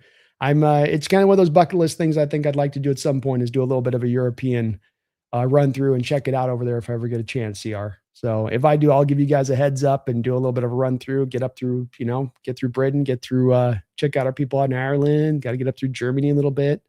I'd love to do that. Promise, man. It's a promise. Ryan says, yes, I hate the timing rules in soccer. It's so arbitrary and encourages the flopping, especially at the end of close games. Yeah. There's just some stuff that makes it a little tough at times.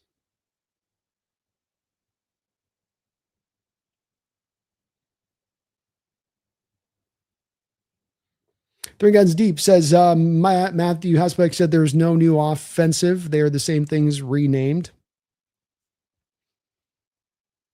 Yeah, I mean, there's nothing necessarily new under the sun. I think what's new under the sun, Three Guns Deep, is it's about utilization, it's about commitment, and whether or not those things have been utilized or committed to the utilization of those things at the same level in times of the past.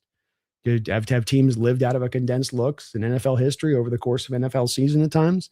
No, very, very infrequently. Has post-snap motion been a thing in the NFL? No, it's been more of a new thing over the past couple of years. That's why I kind of referenced to the Three Guns Deep. It's like the motion thing, where it's like you go to 2010, just pre-snap motion alone is very infrequent. Everything is very stagnant in the NFL prior to the snap. Where things are at is where they'll be at prior to the snap. And then things start to change over time and you get more of the pre-snap and then all of the problems that come with pre-snap motion. And now you get the combination of pre-snap motion to post-snap motion and shifts and alignment changes within that also as well, intermixed in all three of those parts working together and sometimes working together on just one play. Just before every one play, you're getting all this like pre-snap, a shift, post-snap. And then what that does to the defense as far as, disguising and making it hard for them to read. And it just comes down to, I think Matt would say this to the point of is what it comes down to offensively is, can I keep that defense guessing post-snap?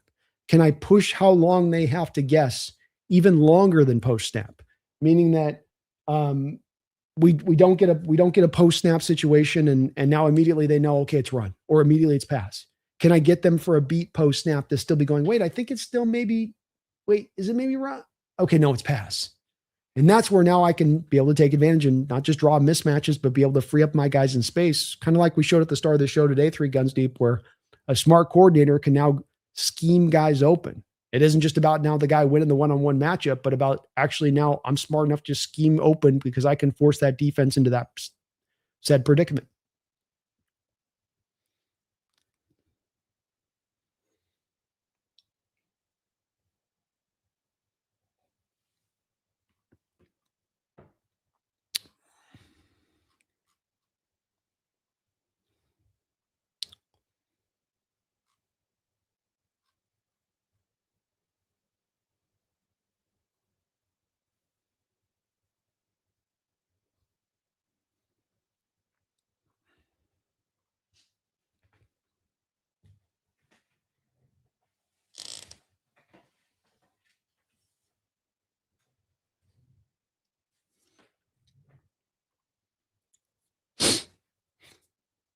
Megan Hawksnest, I stayed awake to watch Aussie lose 4-2 on a shootout last weekend. I'm sorry. That's too bad.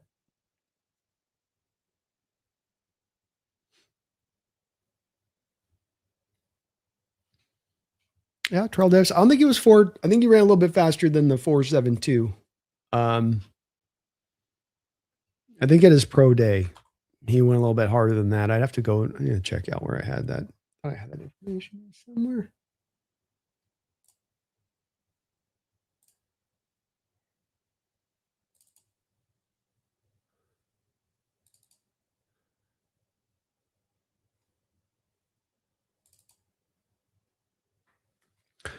.454 Euler.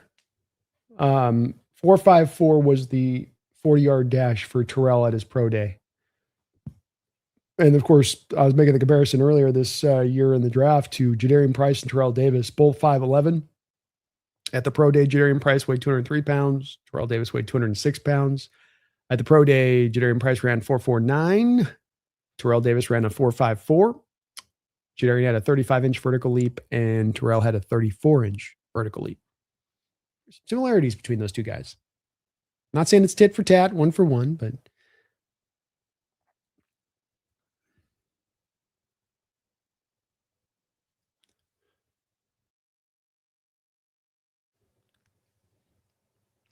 Butcher's Nook, how you doing, man?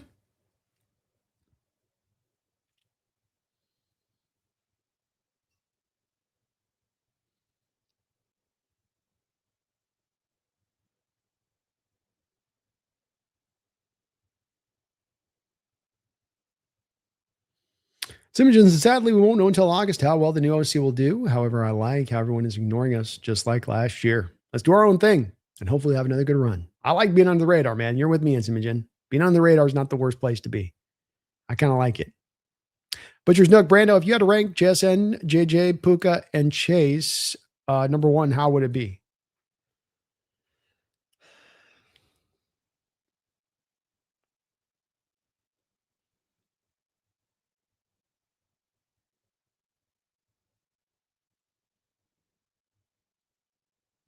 I would probably go.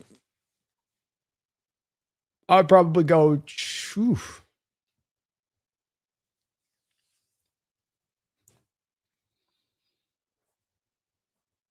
I think I would go Jamar Chase, JSN, Justin Jefferson, and Puka. I think Puka's really good. I think he's great, but I do think Puka too gets the benefit of having a guy like Stafford throwing him the rock. A lot of what Puka does at times is not necessarily creating the separation, but needing the contested catch situations to win out. And he's fantastic at winning contested catch situations. Nobody's got better ball skills than Puka.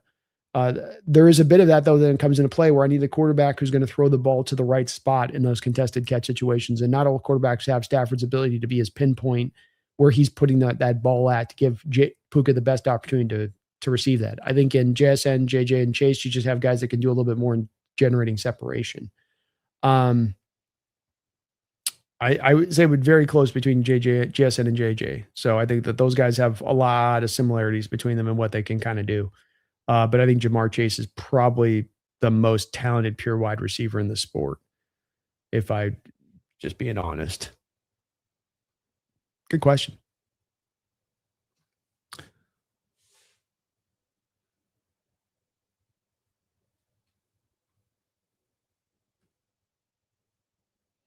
Ricky says, to me, this team has 4 question marks. First time OC, running back room, cornerback depth, and edge. If you could add one more player to any group before the season starts, which group would you choose and why? I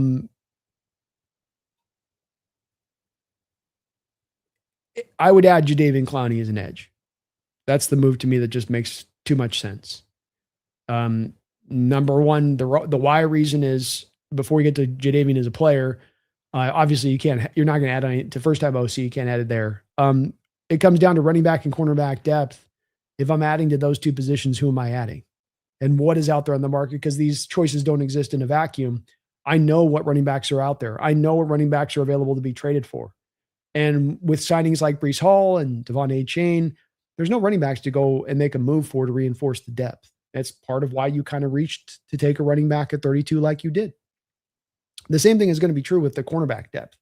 There's not a guy to trade for. There's not a guy to sign that's going to make this any better than what it is right now. Maybe that changes around the trade deadline, but we're talking right now was kind of where you're at. Now, edge, I've got a little bit of an older edge group. Yeah, I'm 4 deep, but I've got 3 guys with pretty heavy amount of age on their back. And another guy in Derek Hall that has missed time in his career a couple different times to injury.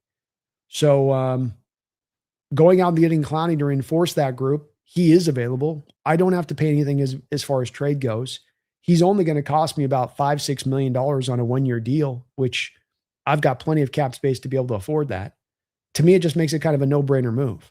I'm also not as certain that game-changing edge that we would all like to see the Seahawks trade for is going to present itself. I think that group has been reduced down heavily. I don't think that there's going to be a guy at the deadline that's going to become available. I think it just kind of comes down to TJ Watt or TJ Watt, Kayvon Thibodeau, or Crosby if he's truly available. And I just don't think it's going to sync up.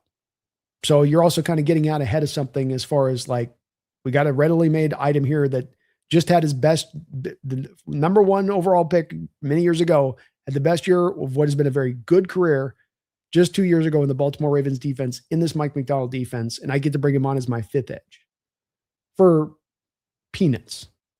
That's the move to me.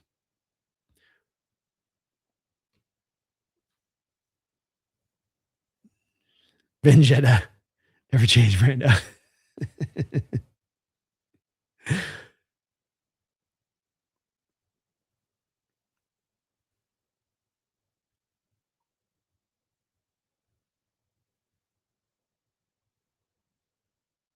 Jason, well, I am German, so I just want to give you a shout. Let's go.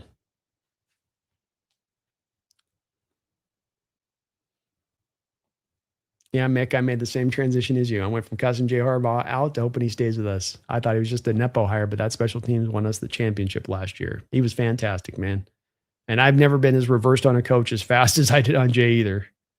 You talk about just like, I hate you. You're awful. You're everything to me. I love you.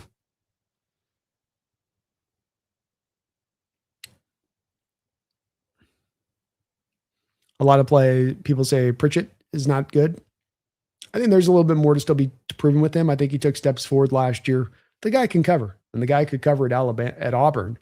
The questions with him out at Auburn, the questions that remain through his first 2 years and even last year are just tackling, willingness to tackle. He sort of gets to take over the Reek Woolen role in the secondary of who's the cornerback in the secondary room that's not exactly driven to want to be a great tackler. And Pritchett's kind of that guy. So that's the part of his game that just has to step forward. If he's going to be a consistent starter in this league, he's got to get more consistent in his tackling.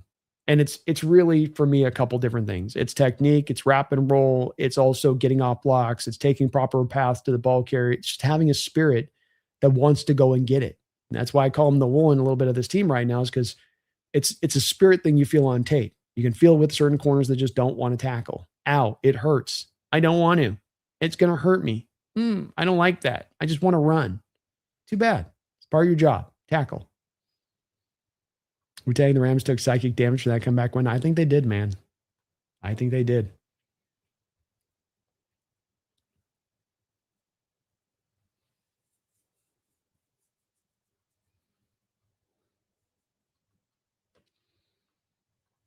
Vic, hey, Brandon, I really loved that Zabel interview where he was talking about playing all of the defensive tackles on our team. And he said he was considering what an office job would be like because they were so good. Yeah, it connected to me to a conversation that Marshawn Lynch was having with, I think it was Byron Murphy, when Murphy was first coming in. And he was speaking to Byron and he said, you're going to make that offensive line better. And I think that there was an understanding by Marshawn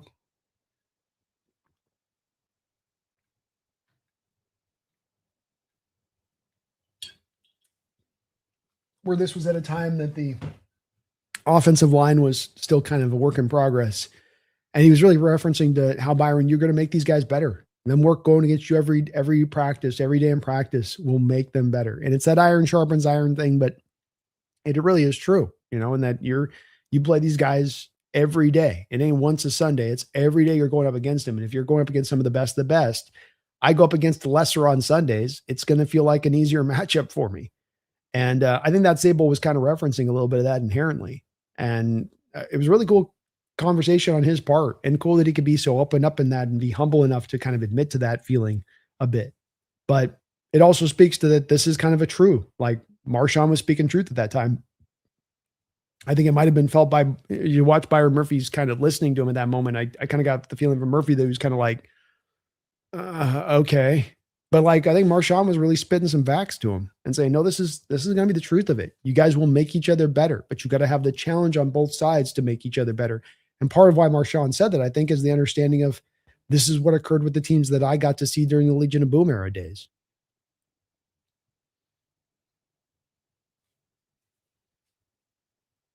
Yeah, Brian, I expect the same thing. You're not just going to put the bell on Price. You give him maybe at certain games, he'll get more carries, but overall through the course of the year, we'll find load balance is the thing at the center. And you're right. Wilson's going to be a part of this puzzle too, I believe.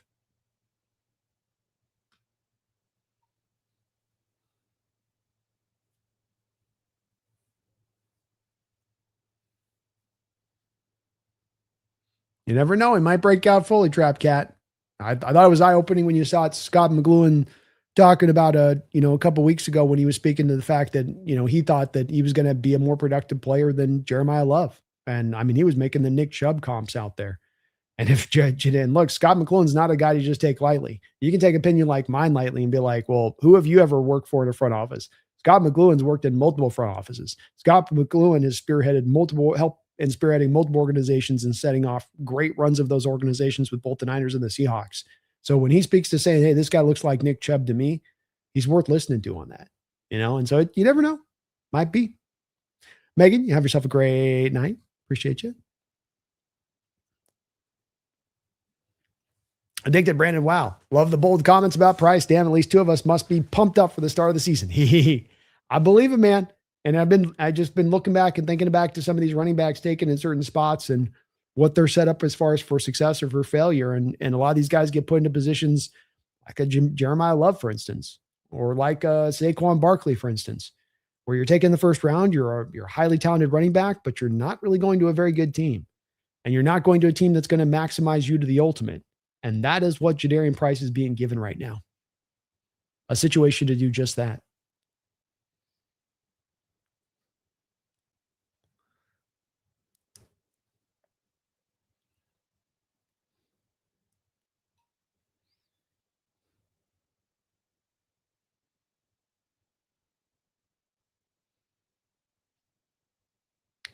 Hawks Nest, heading to Paris September next year for my 50th, which is December this year. Meet up in Paris, laugh it out loud. I'd love to. Maybe. DJ, hey, Brandon, how's life in sunny San Diego treating you nowadays? Oh, it's been great, man. I've been chilling. I do so much work from home stuff, and I've been thinking I was going to get out a little bit this summer and get out to the beach a little bit more. And I've just been going on like long walks, just enjoying, just getting out, walking around, kind of keeping things at home chill. But I love it, man. The weather down here, you can't beat. The ability to just go out and walk any time of the year and not have to bundle up 14 layers deep to do it is really nice. Always can get some sun on your face if you're having a little bit of a low energy kind of day. And the people are cool here. Such a cool West Coast vibe is a great vibe. It doesn't matter whether you're up in Seattle or down into San Diego, up and down the West Coast, you always get a little bit more of a laid back, just a cool, just take it easy, chill kind of vibe to it. And that's my speed.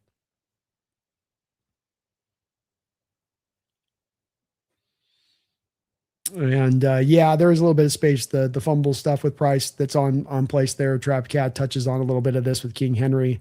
I think with Price, he runs really hard. He seems to be one of those guys that's got a little bit of that Sean Alexander. I'm going to run a little bit extra hard when I get in and around the red zone. And when you do that, sometimes you're going to leave yourself a little susceptible to fumbleitis if you're going to run hard like that, amongst the traffic of bodies. Does need to get it cleaned up a little bit. Mick, thank you for 3 months as a Hawks Nest member. Appreciate you for that. We'll be getting a call-in show here for Hawks Nest members shortly. Hey, Brandon, that roundtable report card article was hilarious. Mafi will be our biggest regret. It'll be hard to replace the 2 sacks at $20 million. Yeah, some of these I find myself waffling between two camps when I read these kind of stories, Mick. On one hand, I just go, this is just kind of confirmation of how stupid the media can be at times and just how unwilling the media is to do even just a modicum of research into what they're trying to talk about. But then there's the second part of me that goes that maybe they are just that they're actually are that smart. And this is just about engagement. And engagement farming is something that we see in so many different on so many different platforms and so many different fashions and how it's run. You go over to the Facebook platform, for instance, right now, and it is the wild west of misinformation. I mean, it is just, articles every which way, just clickbaity as you can get, absolutely falsified in every way.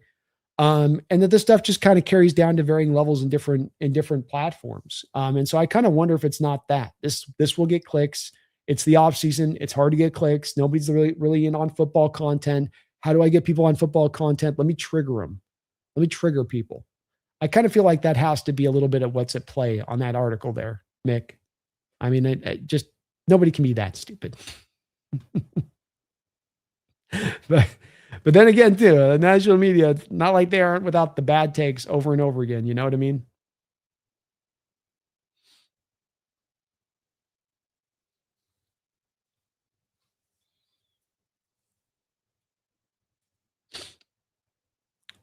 Corey, hey Brandon.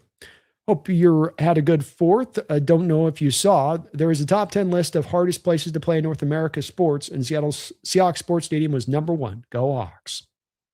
I agree, and I believe it. I think we've earned the right to be that team to be that environment. I think last year there was a lot of recapturing of that spirit in the stadium after it had gone kind of quiet for some years, and people coming in and taking the stadium over. But when we are ripping and roaring at our best, there is nobody that touches us or even comes close to touching us. We are able to affect the outcome of games. We've done so in the history of our team. We've done so in 5 different decades. We've done so in 2 different stadiums. I've often said it's a spirit that you can feel. Look at the Mariners when they get in the playoffs last year. Go listen to that crowd in that stadium when they're in the playoffs and they're making the roll through there. Or in Husky Stadium when it's roaring. We're back when you had Key Arena with the Sonics and they were doing their stuff. Like this is a spirit that permeates the Pacific Northwest, or at least within Seattle, that you feel, which is that we can have an effect in the game, not just by the noise, but by the energy that we are exerting here. That they will feel that on the floor, they will feel that on the court, they will feel that on the field, and that it may not push them from 25% to 75%, but maybe it takes them from 75 to 78.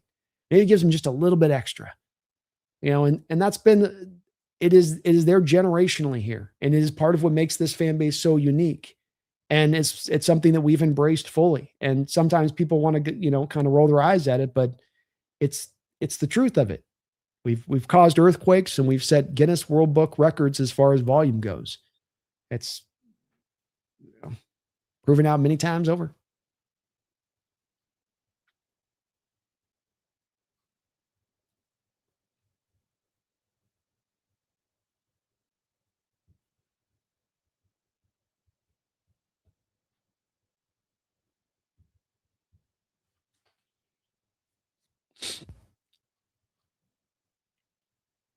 Well, Kyle, hi everyone. Go Hawks. Have a good day today. I hope everyone had a good 4th of July yesterday. If you don't mind me asking, I had a good 4th of July yesterday. And for anyone else, congrats, Moto. Love to hear you had a good 4th. Hopefully got to fire off a couple fireworks. Matt gave the NFL Network D+ for the offseason moves. And Matt, we got one of your brethren, we got one of your family on the team. You're gonna do us like that? Yeah, there's some lazy grades out there. And indicative of the fact that you wouldn't want some of these guys actually running a football team. You should sign everybody back.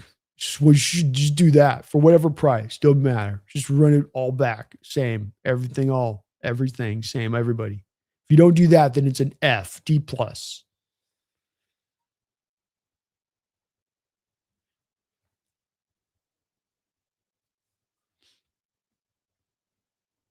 There's been a lot of rumors between Clowney and the Packers. I don't know if we'll be able to bring him here to sit on the bench. True. Very true, man. I can see with Clowney's perspective on this of where am I going to get snaps if I come here? And it may be a bit rough road versus the Packers, where Micah sounds like he's going to take almost half the year to come back. and they don't have a lot of other pass rush help around there. And so from, Clowney's perspective on it, you get to go to a Green Bay team that is a contender. You're going to get to play. So I think he does. I think if Clowney has his druthers about it, I think he'd probably have more of a preference to say more South, Midwest, Mick.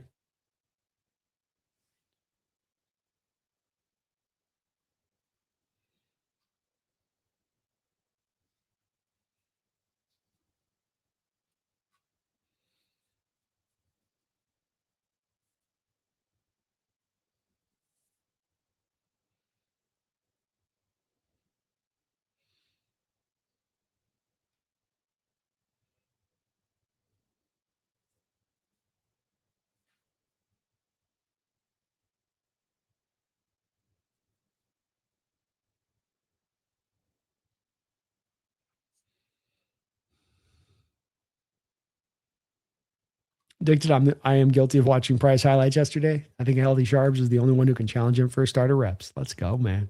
It's that time of year, man. This is the time of year to be watching them kind of highlights. Addicted Brandon, did Pumpkin and you do a one-loss salmon treat prediction show already or last year? I love her picks when you had her do that. I wish Pumpkin had a sports line in Snoqualmie Casino. I haven't done it yet. I should set it up though for the upcoming season and see if we can get her to do it. One thing is that she started to get on she started to get a track where she started to lean right too much and she wasn't just picking him randomly. So I got to find a creative way to get her to randomly pick one or the other.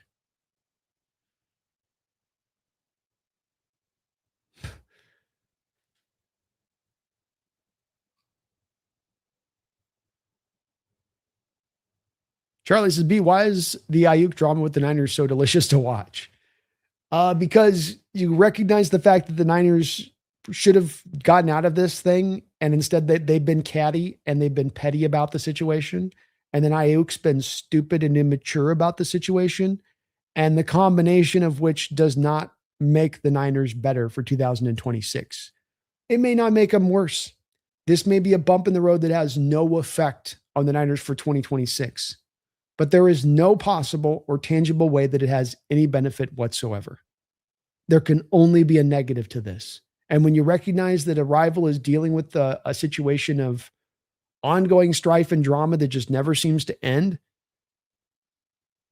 I look. I think it affected him last year. I think it affected him the year before. I do think that this stuff comes in and plays a part where it's like the negotiations with Trent Williams and him having to hold in and then him not being at 100%. And then Ayuk, same situation where it's like, I don't know if the knee injury happened because he had held out and didn't have as much practice time, but unfortunately that was a part of the puzzle there where you like, okay, he holds out through training camp. You sign him finally at the end, then you bring him in. Now he's playing. And then early on in the season, he gets injured. That tends to be what happens to guys that miss training camp. So, it is delicious to watch. Because it's in the Niners, that's a team that's a threat. And that's a team that if they are 100% healthy can be a problem for you. So any kind of negative or anything that takes a chip at them or, is a ding in their armor, all the better for us for it, to see it. Have a good night, Ollie, man. Appreciate you.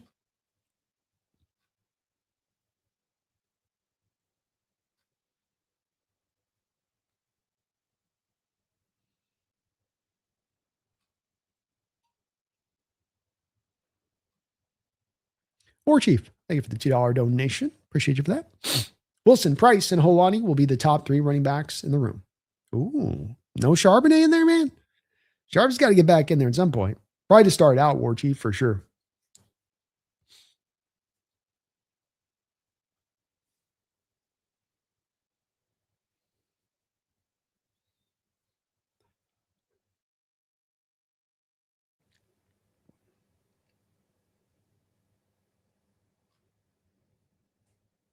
Can you imagine what Ray Lewis would do to the soccer players? Yeah, that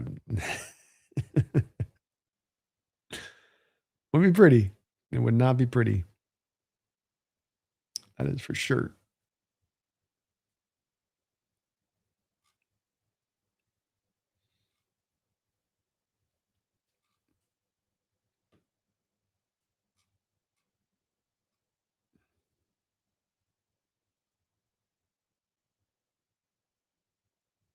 Yeah, that's what the 49ers have been doing for years. Now they're just an old team. Yeah, they've been dealing with this drama stuff for a while. It always seems to be something there with that team that they've got going on. And you want this stuff cleared out. You don't want to be getting to training camp talking about this stuff. You don't want players being asked questions about this. It's just needless, unnecessary drama. And it's one where we go back to teams making tough decisions, and then those teams that are in the face of a tough decision sort of try to split the difference. And that if you want to be a great team, you got to be cold-blooded a little bit. Not all the way.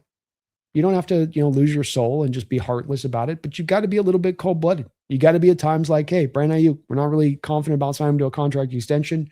Steelers are offering us a second-round pick on the table to make a trade for him. Man, we want more than that. I want a first-round pick for him. I want a first-round pick for him. Yeah, we understand that, but the Steelers have already got to give up a pick, and then they got to sign him after this. So that's just going to have to be it. But look, it's never like this, Kyle. We get the second-round pick, and then we also get the money freed up that we would have paid Brandon Ayuk to then put this in other places on the roster. It's both of those two things. No. We just got to sign him. I don't like change. I don't like disrupting this. I don't want to upshoot. No, just get it done. I don't care, whatever. I think a team like John Schneider and the Seahawks in that place reaches that fork in the road and they say, move on. And look, good news is that I've got an ultimate, and you've got ultimate proof of this, Brian, and that DK Metcalf was an exact replication of this type of situation. He's due to be paid, due for an extension. You got some concerns about paying them that kind of money for where he's at in his career, for the kind of offense you're going to bring on, with the commitment you have to running the ball. You make the move. You didn't get the first-round pick. Wanted a first-round pick for him. Got a late second-round pick for DK. You didn't sit there and wrench your hands back and forth and go, God, it's not enough. We'll just hold on to him and let's just pay him. No, get what you can get and keep it moving. Keep it moving. Dislodge the negative. Kick out the bad. Take away what isn't working. Get what is working in. Be quick in how you move in that way. I think that the Niners as an organization, they do a lot of things that are good, but the one place that stands out as one of the real bads is that they want to just keep everything fit to form, and that they're really scared about change and bringing on new, and let's just keep bringing out the old in the same way we've done it. And that Ayuk situation is kind of a example of that.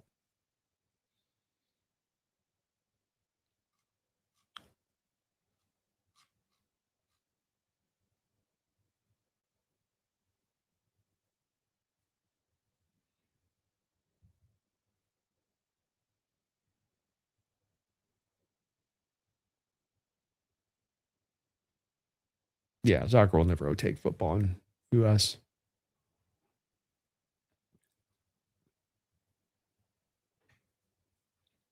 Three guns deep. Sharps got hurt in the playoffs. He might not be back until the very end of the season. It's true.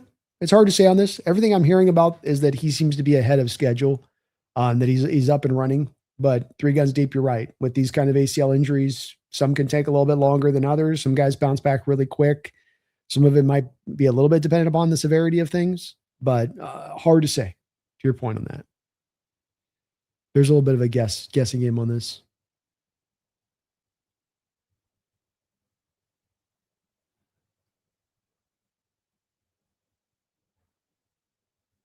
It's just, do y'all see the new conspiracy that the Cowboys are going to win the Super Bowl because it's America's 250th and they're America's team? I bet Jerry believes that. That's what Jerry thinks. Yes, that's true. That's how it works. That's how America works. That's how the Cowboys work. That's how the champions are going to work this year.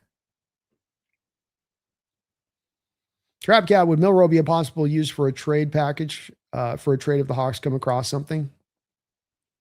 It's going to be hard to make that kind of move. I certainly think it's feasible, but how much value does Milroe have right now? I mean, you're not getting back a third round return probably for him as it stands right now. It's probably more like a fourth or a fifth.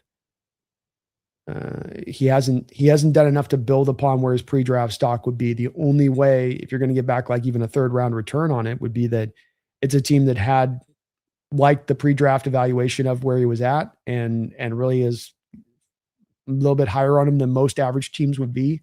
I don't know if that's going to be the case. As well as the fact, Trap Cat, you're going to be walking up to a quarterback class that the more that I unpack this quarterback class, folks, the more that it has not only seemingly really good strength at the top, but also uniquely so, this quarterback class will seemingly be one that you're going to be 1 through 7. 1 through 7 rounds, I'm going to be able to find a good, an interesting quarterback prospect. Maybe it's a guy that's a career backup type guy taken the 4th or 5th round, but with some really good, strong, like a John Mateer type, or hey, well, there's actually some ability here. I don't know if the guy can ever be a number one starter in the league, but if I bring him off the bench for a couple of games, he can give me some juice.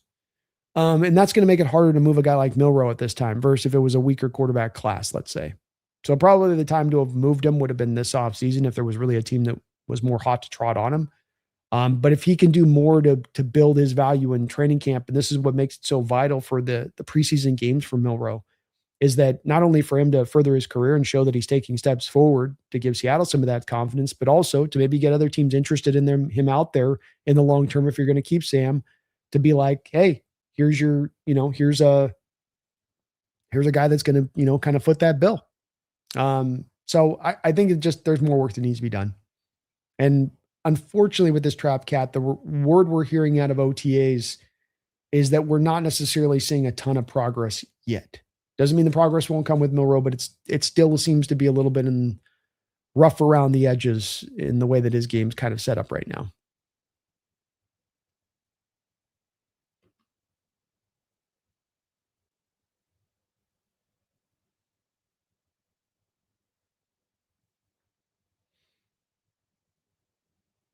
Three guns deep. If he comes back at the end of the season, though, it's nice to have someone with fresh legs, especially for the Rams game. They could play the Rams 3 times in 4 weeks. Yeah, they could. That'd be crazy, wouldn't it?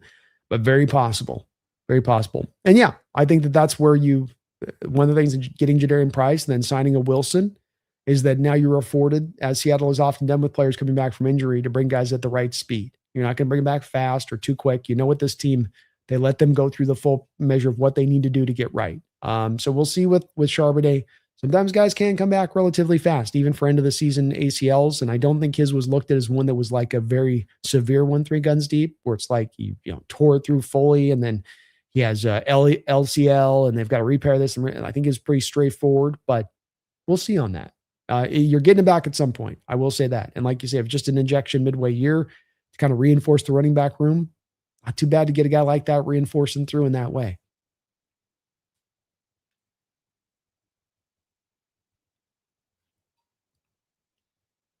User, Brandon, there are those that still think Sam Darnold's not an elite quarterback and he's not going to do well at all this season. Yeah, I don't know what they base it upon. I do agree that there are those people out there that do still try to promulgate this, but they don't base it on a lot, do they? I mean, he's put back-to-back years up that have been sterling play, that have been top 8 quarterback play over the past 2 years. And so when you go back to like, well, why do they, I mean, this is always the key of it. It's like, okay, you're telling me this guy's going to do this, right? And you go, well, why do you think he's going to do that? What are you basing that upon? And with Sam, it always, as I've said, and it's the part that I find always a little bit uncomfortable from my standpoint, is that people start playing armchair psychologist. Not physical ability. It's not athletic enough, not with a big enough arm. Can't make this throw, can't make that throw. No, it becomes that he's going to become mentally deficient in the worst of times. Didn't happen last year, but now it'll just happen to happen. It's the thing that they kept saying throughout all of last year, user. Every week they kept telling it to me. It's going to fall off. It's going to fall off. Because remember, he was on an MVP run through like the first 10 weeks of the season last year. So this was something that people were really majorly saying. Hey, he's going to come back down to earth. Just like the prior year with Minnesota, he'll eventually come back down to earth. They were wrong then. They were wrong then. They were wrong throughout the season last year. They were wrong about the way. So why would they be right now? Right?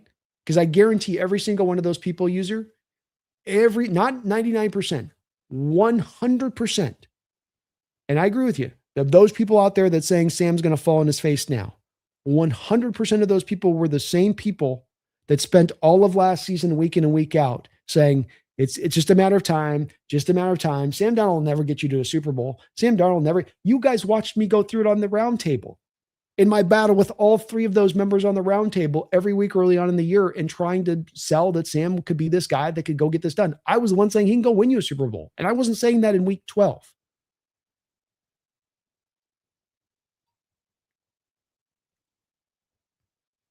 It astonishes me how people can be so wrong about things and then not even be the least bit interested in learning from their mistakes. Oh, I got this not just a little bit wrong. I got this majorly wrong. You didn't say Sam would just kind of lose you games eventually. You didn't say Sam would would play it like a middle of the road level. You said he would fall on his face. You said he was going to vomit all up on himself on the national stage in the biggest of game moments. You said the Rams have his number and they're his kryptonite. You said this, you said that, you said this.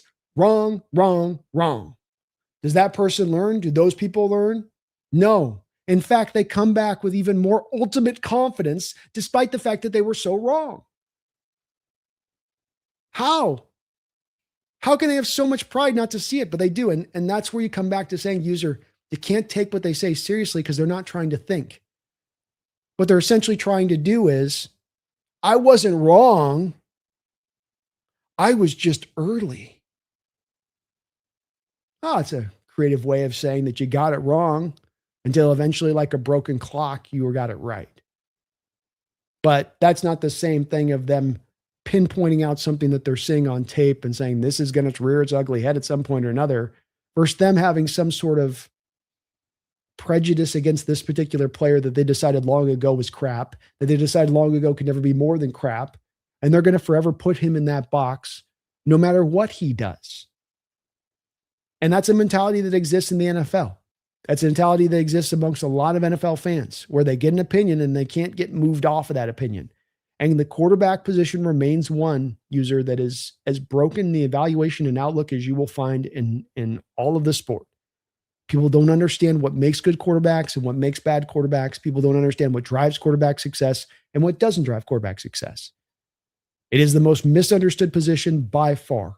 And the Sam Darnold discussion and the back and forth that has existed in regards to this debate over the last 2 years has been done nothing but put a spotlight on this issue that exists and how people see the sport and quarterbacks and what they do or don't do. Trapcat, agreed. Price also has that kind of two-back thing going on with Love, just not as many splits back and forth. Yeah.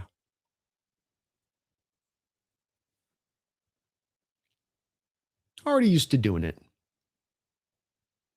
but should make it an easier transition with us.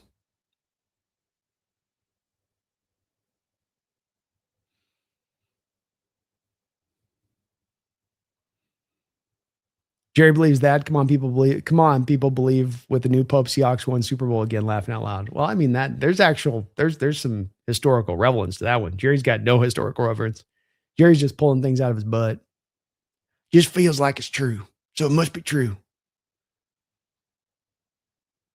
No, Jerry, that's not how that works.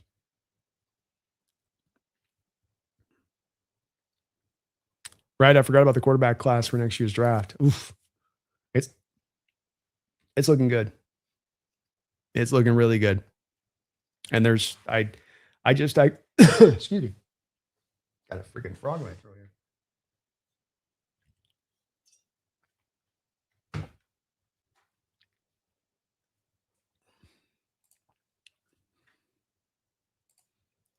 Arch Manning, Dante Moore, CJ Carr, Brennan Sorsby now goes into the next year's draft since the supplemental. Lenore Sellers, John Mateer, Julian Sand, Drew Mestemaker. I mean, there's more. Nico Ego Ialiavia. I can't pronounce his name. The kid out there in Oregon State. There's a lot. There's even more beyond this of guys that could develop and come forward. I think it's going to prove to be. I don't know if it's going to be 84 Trap Cat. I don't know if it'll have the star power of the 84 draft in the way that it did, but I think that it will. Was that Jim Kelly, Elway, Marino? I think was in that draft.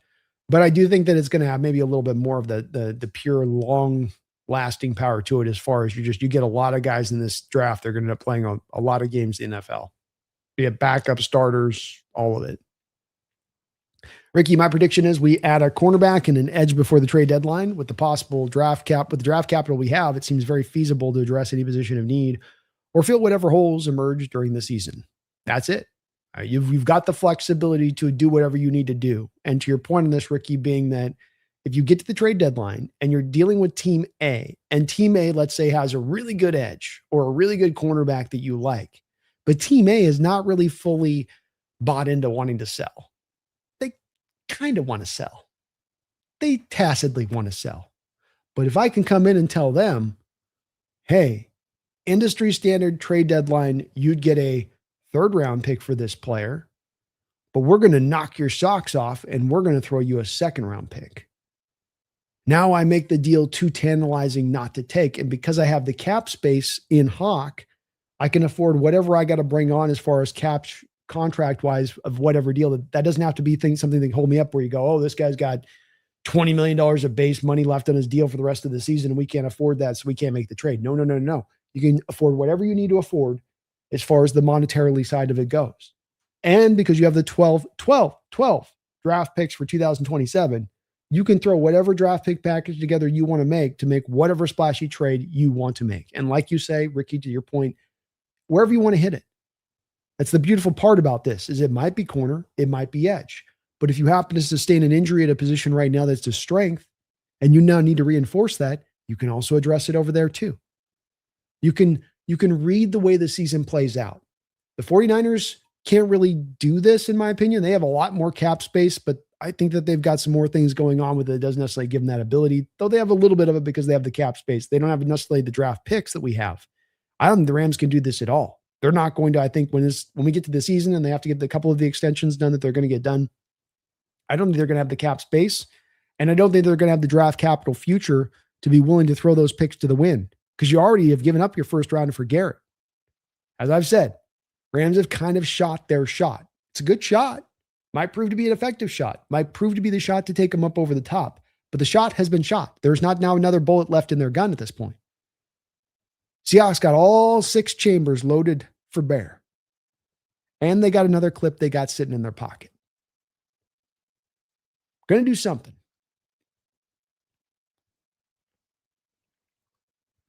CRB, trading Milroe would be stupid as F. Having a cheap backup with upside instead of having something like a 5th rounder is way more valuable. Yeah, I agree with you on that. I think that it's one where it just, at this point, I've said with Milroe, wasn't big on Milroe being drafted. The track record of history of these guys being taken and being able to advance their skill in the way that is required to take advantage of their real sparkling physical, raw abilities. It's not a rich history of these type of situations. With that said, you got to give them the 2 years. You can't expect after 1 year. Is it ready yet? Is it ready yet? No, it's not ready yet. I need another year. We make our evaluation after 2 years. And so giving up this year, 5th rounder, like you say, especially for a team sitting on 12 picks in the draft, just you don't need to do that. Why let it sit out, let it play out, see if he can continue to develop. And you never know when the light bulb will really start to come on. Some guys take a look. It's a hard look at, like Sam. Just it takes a long time sometimes. So I want to give him that 2 strong full years.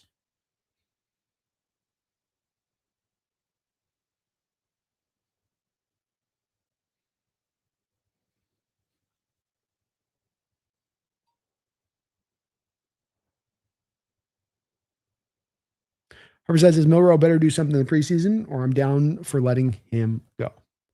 I think that if you don't see after this season, the second year, that development, Herbicide, you get to the end of the year and you go, if it ain't there, then I think Seattle's not holding on to this for a 3rd year just because they've got club control, to your point.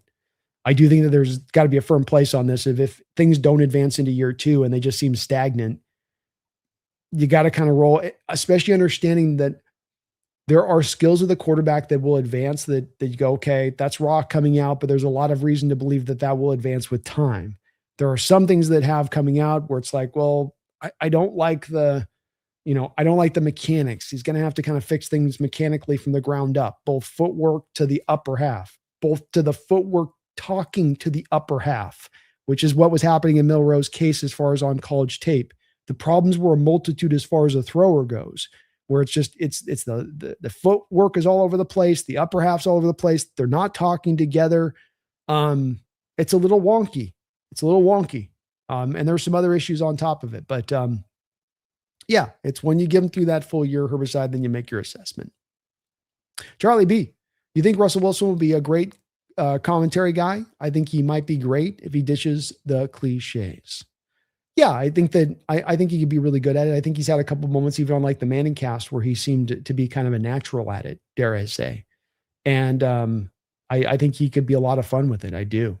And yeah, I think that, I've always said this about Russell, the more that, you drop the, drop the kind of the politician sort of manner of things and just be who you are, good guy. You're an interesting guy, you know? And I want that. I don't want the politician. I don't want the guy trying to manage his image. I want a human being. And when you're that, there's nothing left lacking in that. And that guy, I think, could be great as a commentary to your point, Charlie.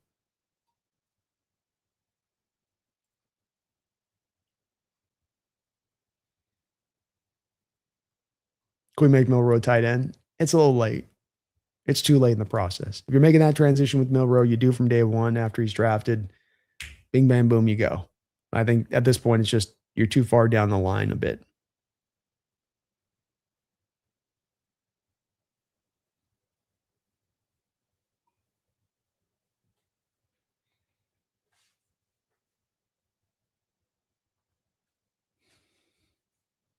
Trapcast is 100%. Skip from the arena said Sam will never win the Super Bowl. Next day, the man had to feel shameful and wear Sam's jersey. Yeah. It's like, and I think that those are some of the guys that have, caused the problems in some of these takes of people where it's just like, well, just have a take. And whether you're right or wrong doesn't matter. It's like, I think that what you should be doing is this stuff you're doing analysis. Skip's supposed to be doing analysis. People in my position are doing analysis. What that should then be is inherently, what am I getting right? What am I getting wrong? How can I improve? And when I get stuff wrong, don't keep making the same mistakes that created the conditions for me being wrong in the first place. Start to learn my lessons of my mistakes so I can get better at analysis and looking at this sport more cleanly. I think with Skip, he just kind of, in some of these commentators, they just adhere to, let me just say something salacious. Let me say something that's going to cause a lot of drama. I may believe it. I may not believe it. And if I'm wrong, so what? I'll come to tomorrow and the news cycle moves fast and everyone will forget tomorrow that I was wrong. And I can say the next stupid thing and it'll be salacious. It'll get people interested and it'll get people talking. And that's the most important thing. I don't ascribe to that. I think that's like a low common denominator outlook of things. It's like adhering to the stupidest of our society rather than trying to lean to more of the intelligent of our society. Yeah.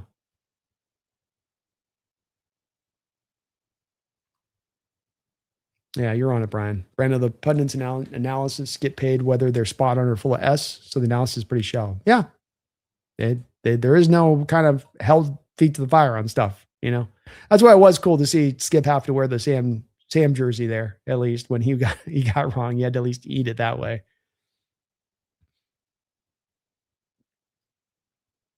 ESPN checks for sports commentary. Yeah, that'd be good.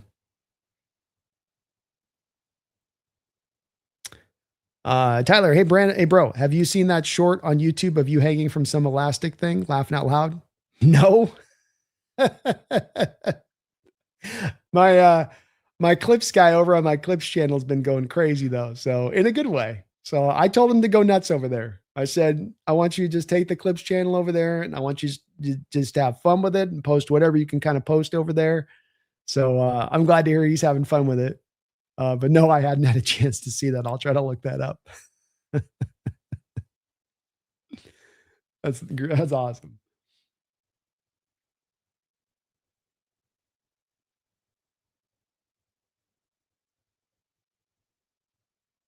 Banker, Darnold won me over last year. Only need Darnold to win me over in fantasy. That's the tough part, man. You're gonna get a couple ITs in there.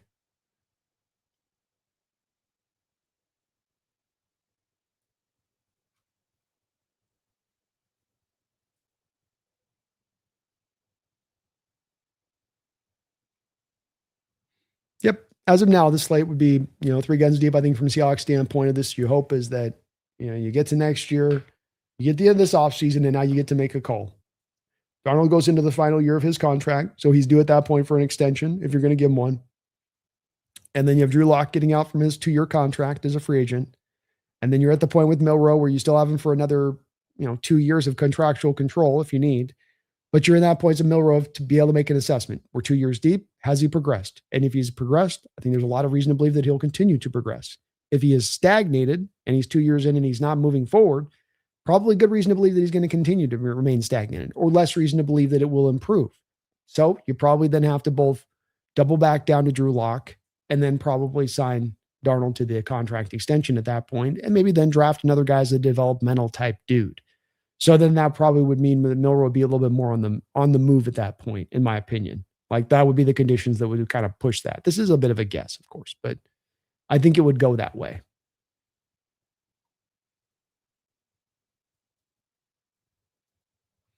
I don't know if Drew Lock's going to get expensive, man. It depends. I mean, if he gets out there and plays a couple of games and does something legitimate, I think that could potentially be a driving force of it 3 guns deep. But as we're talking about this, let's remember we're moving into this next offseason. If we're moving into the next offseason, you're moving into a time period where you have all of these quarterbacks coming out of the draft. So am I going to want to pay a backup quarterback $7, $8, $9 million per year? Or do I just go draft a guy like Julian Sand or John Mateer in the 4th round, save the $9 million and put that elsewhere on my deal? I think a lot of teams are taking the latter choice. As well, Locke only had a couple $1 million available to him on the last run through. So, I just offer is like, what has Drew necessarily done to increase his value if he doesn't play this year from what you signed him to 2 years prior at that point?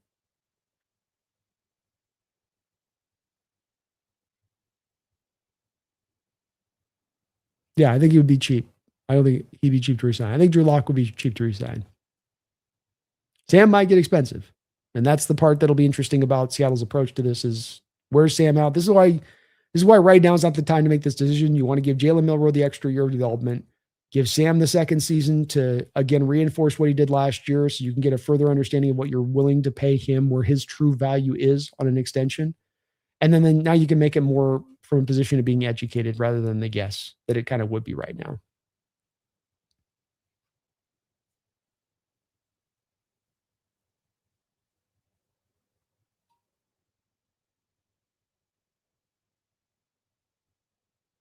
Every year his minimum salary goes up per league years, actually CBA. Well, the vet minimum increases, but we're again talking about a couple million a year, and then it raises up a couple $100,000 by two. It was $2 million per year as a vet minimum last time he signed his contract, 3 guns deep. It's like $2.5 million, $2.6 million on a 2-year deal now. So it wouldn't go up like multi-millions of dollars as an inflation rate situation on that for the minimum salary.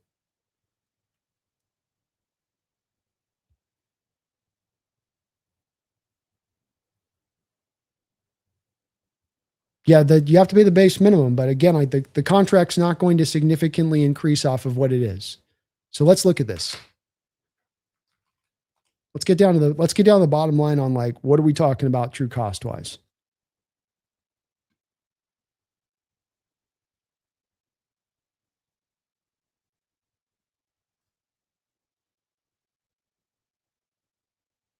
Okay. So 2-year deal signed in 2025, just last year. 2-year deal, $4 million contract, 1.7, $2.25 million. So, okay, if it goes up to 2.5, $2.6 million and then $2.7 million, we're talking about a couple $100,000 difference, which on a $320 million cap by that point is insignificant. It's not what I'm trying to say with this 3 guns deep is it's not really a part of the math on this. Like Drew Lock and his contract, there are backups you have to look at that you go, man, we're paying $8 or $9 million on a 1-year deal.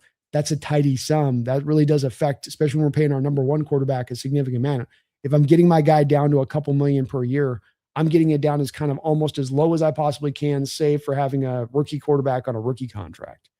And I think that you're going to probably be able to keep Sam in a very similar place. So is there a moderate increase? Maybe a moderate, but I don't think Sam's going to have a vibrant market out there of teams that are going to line up to be paying him even $5 million per year. I think if there were those teams, they would have been willing to do it last year. He's a 3-year project minimum. It might be. I mean, it might be the way they play 3 guns deep. I do think that you've got to, if you don't see, and what we're hearing this offseason in OTAs, not that it'll hold here, is that we're not seeing a tremendous amount of progress. I think if you get to the end of the year and you're still saying we're still not seeing a tremendous amount of progress, I think just hoping that year 3, that thing just comes on because you want to have a 3-year plan. I think that's, players can have a 2-year process. You give them a 2-year timeline, especially for the quarterback position. I don't know if you give as many players 3 full years of maturation process before you're really going to run them out there and now throw them out there. It's possible. I mean, you might be right on it, but I would say that if you'd only do that if you see progress after this year too, that there is something that we've seen, even if it be it incremental, from where he walked into to where he is now as a player.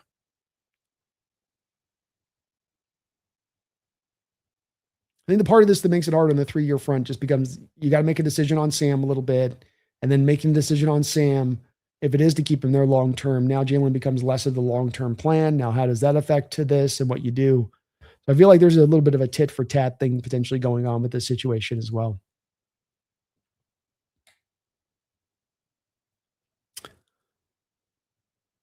Tyler says people just need to think it would be different if we took him in the first round. This is no Anthony Richardson crap. Yeah, exactly. It's great point, Tyler. And that if you take a guy in that top 5 picks, maybe he does get that 3rd year. Maybe you are willing to show a little bit. You also have a little bit of the 5 years of club control on the player versus the 4 years when you take him into day 2, 3, which makes a difference on this situation as well. And part of this is the player. Jalen came out, as I say, with a lot of rough edges to his game. He was not a guy that was like, everything's refined. It's like you've got a lot of ground from the groundwork up stuff to do on your game. And that's okay. And it will take its time to get there. But there should be signs of that incremental improvement. It should not be, it's stagnant through year 1, stagnant year 2, stagnant through year 2, stagnant all the way through year 2. Year 3, now you're going to get this big jump. I think you're going to see a little bit more of, like a stock, just kind of is going up bit by bit a little bit there, if you're going to have that faith that it will continue to improve. CRB, I'm with you. Wasn't big on Milroe either, especially when we could have had Jay Wilson and instantly fixed any holes we had on the line. Indeed, man. Yeah, I mean, indeed. And I still do struggle with it a little bit, but it's why I'm open-minded to Milroe being good. I'm not out on Milroe, and I think I've said 2 years, I'm fully fine with giving him that time frame. But if I watch in preseason, and I'm seeing the same Jalen Milroe this preseason that we saw last preseason, lack of progression read, lack of feeling pressure in the pocket, no layering of any of the throws. The mechanics are still kind of all over the place. Well, it fits in alignment to the pre-snap, the pre-draft evaluation, and when you think something about a guy a certain way pre-draft, and then that's confirmed in the first year and confirmed in the second year, you always want to give these guys room, especially quarterback position, to develop. But you also got to know when you can look at something and see where it's trending in a direction and not just hope something's going to trend in a certain direction, but actually have something you're basing that trend to go to. Like, I'm seeing something improve. I'm seeing something start to rise a little bit. Doesn't have to go through the roof. Just there is some rise here occurring. That's why it's so important for Milroe to play so much in this preseason period. Tyler, when has Mike ever kept players just to keep them? I don't think that's definitely his way for sure, Tyler.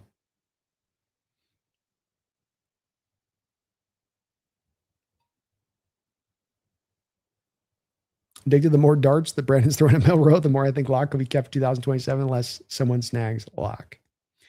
Well, I think that Locke definitely has a lot of parts of his game that have advanced over time. And I think he has gotten better as a player. I think he's a good fit to this offense. Brock will tell you that he's got the best, livest arm on this roster, including both Sam Darnold and Jalen Milroe. He's got the best pure, let's call it arm talent per se. Yeah, I think it's more trending in that direction myself. If I was a betting man right now and you're asking me to lay a bet and I had to make a bet and say, well, who are you betting is going to be your backup quarterback here after this year into 2027, I would say it's probably going to be Drew Lock on a new contract. But I'm open to being wrong on it.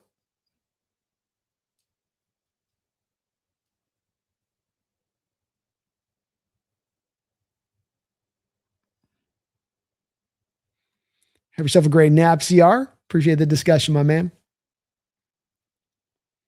Seriously, who do some of the national talking heads sleep with to keep their jobs? It's a crime no radio or TV local media has snagged him up. Oh. It's kind of you say, man.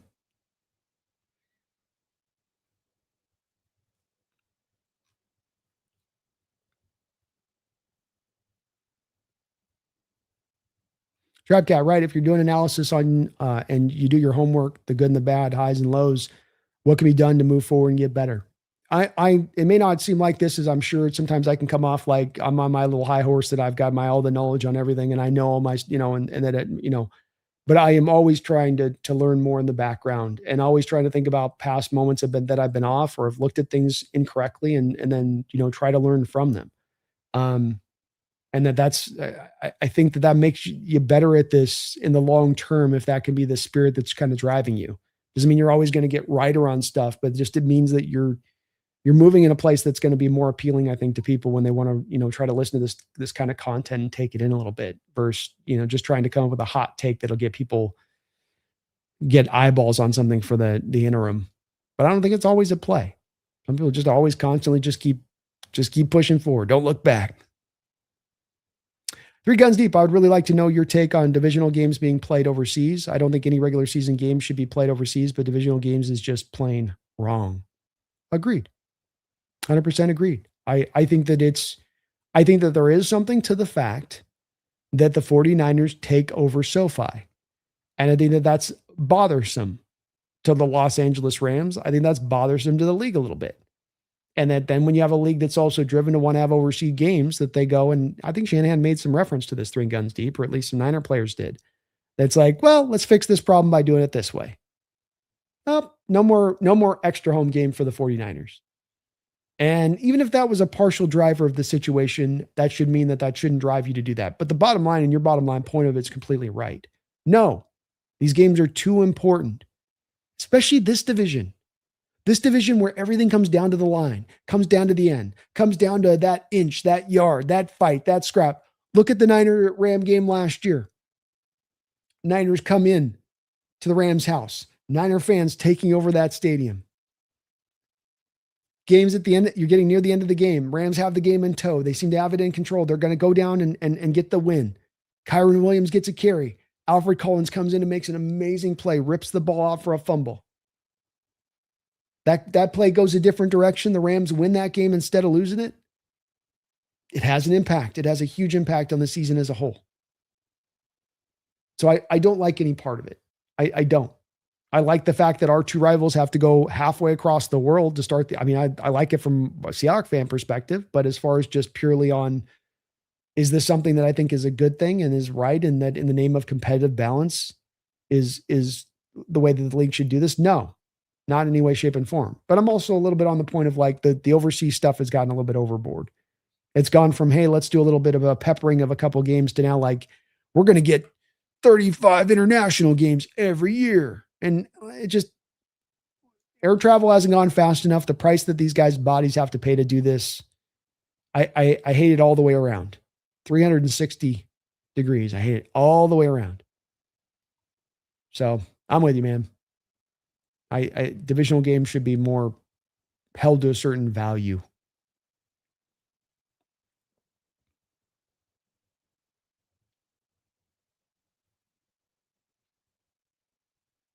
Seahawks daddy, I take Milroe over Simpson for sure. When Bama had Milroe and Simpson, they picked Milroe too.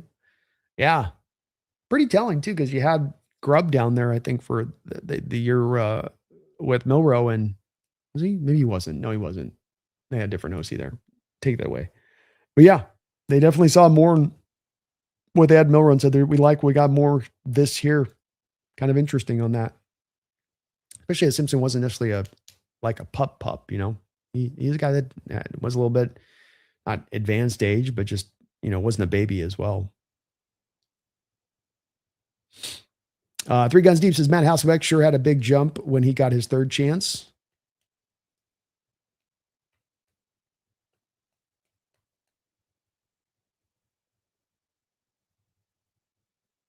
I don't know if it was a third chance there. I'd say Three Guns Deep. I'd say it's a second chance. So I'd reference his first true chance was coming here to be the starter. Struggling in that first opportunity to start here. Trent Dilfer overcoming him to become the starter for a while. But then the second chance he came in and he was able to excel. But I think that that's a little bit of a different situation from having a guy that you draft who you're taking and you're looking at this guy and saying, here's a real raw prospect in a lot of different ways for the position, and saying, I'm going to give this guy time, but he's got a long way to go. I think in Matt, there was a lot of stuff coming out of Green Bay that was well put together. Like, for instance, Three Guns Deep, Matt didn't have to mechanically clean as much stuff up as Milroe has to clean up from a throwing motion standpoint. Matt's throwing motion was really clean. With Matt, it was about mastering the playbook, mastering his reads defensively and how he processed out there. But I think Mike Holmgren would tell you, three guns deep, to my point on this, that in Matt's time here, when you made the trade for him and brought it in, that Mike was able to see improvement from Matt through that time period. Even when he was falling on his face as the starter, that practice reps and through that time, I'm seeing some upticks. What we're hearing from Milroe, be it Corbin Smith or other sources of guys that were on the scene watching OTAs, doesn't mean that this is going to fit to be the hardline rule of thumb for Milroe into the whole. I'm not trying to say that this means Milroe needs to be sold upon, but that this isn't a great indicator that after 1 year, we're still hearing him having some of the struggles of things that he struggled with coming out. And mechanically still not great, decision-making still not great, processing still not great. That's the issue at hand. So it's just about, do I have some improvement through 2 years? If it's like I said on that line, three guns deep, if it's just this, and you're trying to make a guess about year 3 and you're just going to say, well, I think in year 3, it's just going to magically shoot up at that point, or we're going to wait through year 3 and hope it shoots up. I need to be able to make an educated decision going into that year 3 that this thing is going to shoot up. If I'm just making it with the hope, like, I just hope and maybe hope it'll do. I got to hold an extra roster spot for this guy. I'm limiting myself in my roster building by keeping this guy here in the manner by which I am. And to do that on just the hope that it'll blindly get better when it's not to this point, I don't know if the coaches will be as willing to make that jump for a Super Bowl ready-made roster. I think that they'll be more of like, okay, maybe it's more of about the pivot. I don't know for sure on this. Admittedly, three guns deep, it's a guessing game, but I think the Matt situation is maybe just a little bit of a different territory there for the guy that you were bringing in. You had a little bit of like, you knew what you're bringing into the house here fully. With Jalen, it was a little bit more of a, we don't know if he'll develop. Really hard worker, really strong work ethic, but so much to build upon and fix.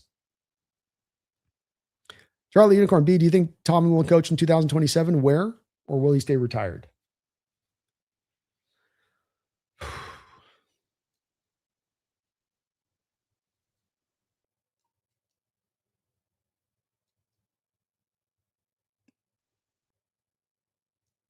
kind of feel like Tomlin's going to stay retired.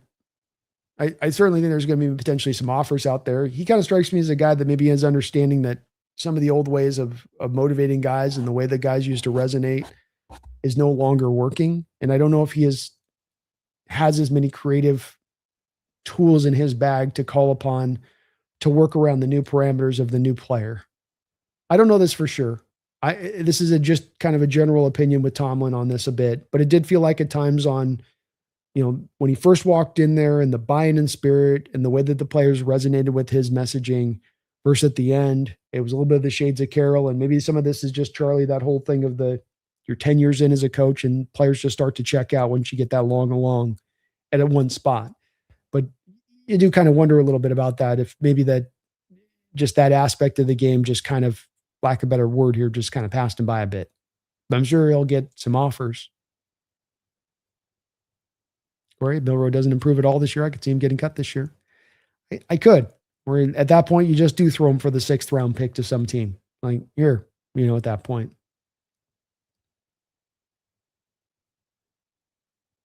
Baker Brando, imagine week 1 was Hawks, Rams in Australia. No, I'll be consistent on this. I don't like it. I like it from the standpoint of like, it gives us an advantage. It does. It makes the division, even if moderately, even if just very from a teensy tiny perspective, Banker, it makes the division easier for us to win. So from that perspective, a selfish perspective, I love it. From a standpoint of stepping back from my team and looking at it from an NFL perspective, I hate it in every way. I think that this is improper. I think that it doesn't make any sense. The NFL is driven by the NFC West right now. They could be mad about that all at once. And some of this is maybe indicative of the fact that you have 2 NFC West teams essentially opening up 3 NFC West teams essentially opening up the season with us playing on Wednesday and you and the 49ers playing on Thursday, is that the NFL is recognizing this. But like, okay, don't screw that division over for that then. Don't screw us over for our greatness. Reward us for our greatness. And this feels a little bit more like a punishment, doesn't it, Banker? I don't like it, man. I don't like it. Ricky, NFC Championship game looks like a rematch, but what is an NFC team that you really think could be there, even win, and what's your AFC Championship game looking like? You want a little preview here of my, I am going to be doing an NFL-centric show where I am going to be doing some predictions about about who I got when and where.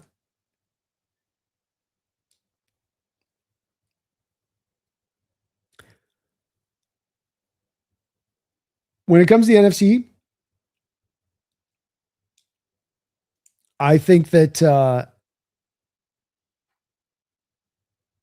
there are some interesting NFC teams out there. I don't know if I've got an NFC team that stands out that I would say feels as much of a challenge like the Rams and 49ers kind of quite do. I would say there's really probably 4 teams that stand out to me that are right there, maybe below that rung, that are just kind of sitting there below the surface of the water like an alligator, Ricky. And that would be the Bears, the Packers, the Cowboys, and the Buccaneers. I think that those are the 4 teams that are really going to be there as far as kind of just there's something that can be dangerous there. If the Packers can figure their defense out, they can be dangerous. And I knock on Jordan Love, and rightfully so, as a one read Charlie. I still think that he is that way, but he is a guy that is still really good quarterback around being a one read Charlie. And there is some advancement around him being a one read guy because he does have some improvisational skills and some playing off script, and he can throw off platform and throw on the move, and he's got a really live arm. Analytically really well graded over the last couple of years too has been Love. I think that they do remain a dangerous team if they can get their defense into some functional state. And Micah last year showed that almost if he can just be what he is as a game changer there, that can almost be enough for them. But I think the Buccaneers, Bears, and Eagles, I still think the Bears are a little bit of a minor step back this year to what they were last year, even though I do think they're going to win that division as much just because of how the schedule's kind of set up for them. And I think the Buccaneers are being kind of slept on just a little bit. Love their draft. I like their offseason. I think they're going to have a bit of a bounce back here this year. Yeah, preseason games and overseas, Tyler. There we go. See, there's the fix right there, Tyler. Just send them all overseas in the preseason, man. Get it all out of the way. Why the Ravens getting all the hype? I don't really know. I don't really get it either. I think you have some questions on offensive line. I think you have some questions in that wide receiver core. Derrick Henry has been absolutely wondrous in his ability to sustain, but I was looking at the other night. I mean, the amount of touches that guy's got, it's going to slow down. It is going to slow down. And the defense, they think, I guess, merely because they're bringing in Minter, that he's just going to solve everything for them defensively. Okay. Wasn't like you were running a different defense last year. Wasn't like you weren't running the Mike McDonald defense already. He's just going to run it better. We'll see. I think they got questions at edge. I think Roquan Smith is not the player he was a couple of years ago. Their secondary, I think, has taken some steps back, though Malachi Starks can certainly give them a guy that maybe can kind of revitalize that a little bit, and Hamilton is still the truth. But Humphrey had a little bit of a down year last year. They're waiting on Nate Wiggins to come forward for them as a corner that they drafted, I think, in the first or second round a couple of years ago. So I do think it's been a little overstated. I currently have the Ravens as a wild card team, but I do not have the Ravens winning the division. Cope Brando. I'll catch the replay tomorrow. I drank too much tonight. Let's go, Cope. Cope says, I'm glad Hawk Blogger challenged Sam Ronson on some of his takes. Let's go. Get him, Brian. Get him. Don't let them bad takes stand. I'll have to go check that out.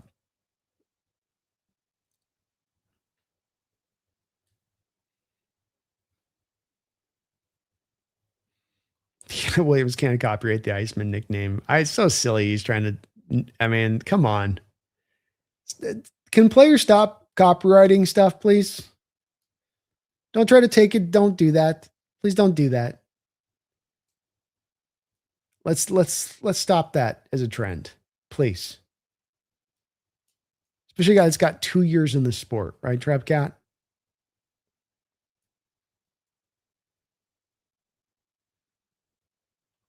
Rich says, damn, that sucks about Milrow. The athletic gifts. How would you not focus on your weaknesses by now? Is accuracy and progression, familiarization just insurmountable deficiencies? It's really hard would be the answer. And I know that that's not a good answer to give, but why I had the outlook of Milroe coming out of the draft that I did, which is one of saying, look, there is talent here. 4.3 speed, cannon rocket arm. These are things that you'd build in a lab for a quarterback as far as ideals. But the quarterback position has got so many skills built within it, so many things that make the position what it is beyond just the baseline of those two very important physical abilities. And with Jalen, unfortunately, when you really unpacked it, and we did some videos of breakdowns at the time of Milroe coming out, these things that are not there are things that, I hate saying it this way, that there are things that as a quarterback that come with you and you got them or you don't. And physically, I can look at those things and it's easy to see. If a guy's got a cannon rocket arm, I can say he's physically got that or he doesn't. But a guy with a light arm, a guy with a soft tossing arm is never going to have a rocket arm, right? And a guy like Jared Goff is never going to become hypermobile. You're set to your limitations physically of those two specific skills. It likewise does carry over to other subsequent skills with the quarterback position. I often say my two first things that I go to when looking at a quarterback, as far as my two first items of importance for the quarterback position with college quarterbacks and scouting them: arm strength, processing. Arm strength, because if you're missing arm strength, like I said, I can't build it more. I can't add on top of that. And so that then means that if you have limited arm strength, there are certain throws that you cannot make, which means that there are certain times every week during every game that I play, my opponent's going to know against this quarterback, there are certain throws you can just tear out of the playbook that you don't have to worry about. I don't like that. And processing.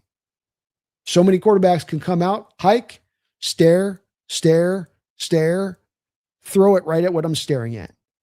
You watch that all over the college tape on these quarterbacks. It is very hard to go 1, 2, 3, 4. It is very hard to turn your back to the secondary, whip it back around and find your open man. Can you process?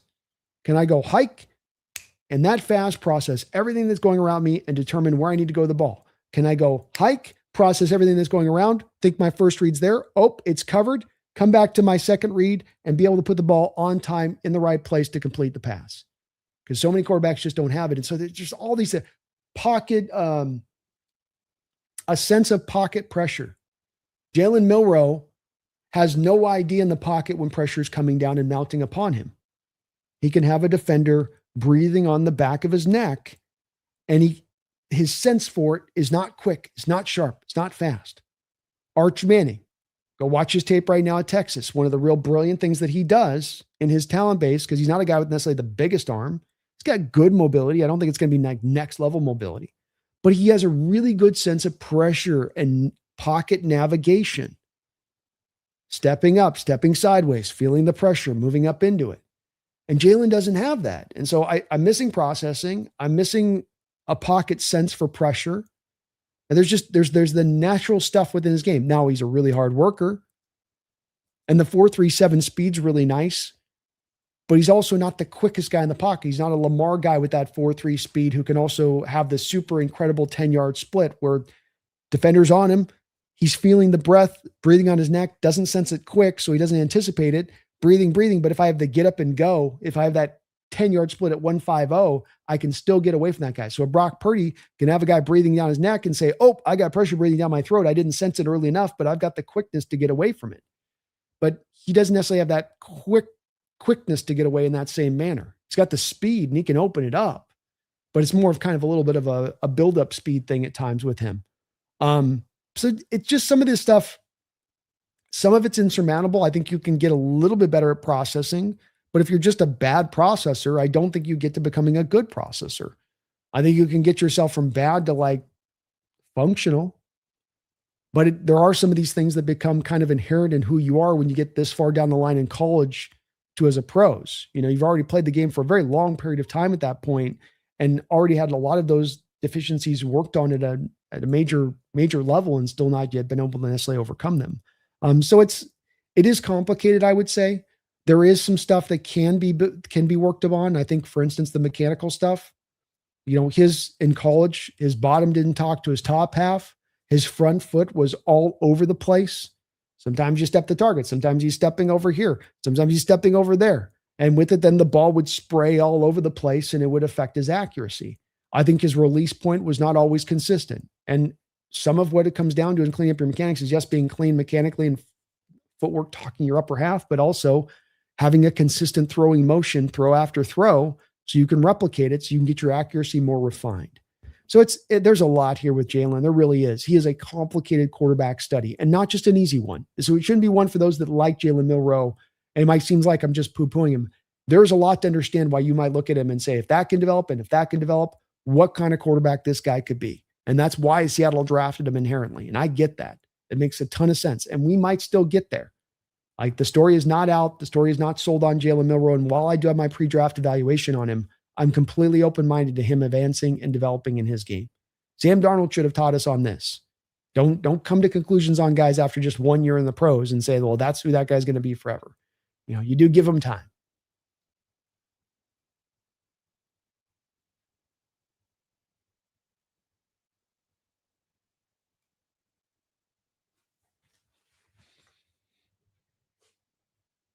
Appreciate you, Seahawks Daddy, man. Fearless takes is right.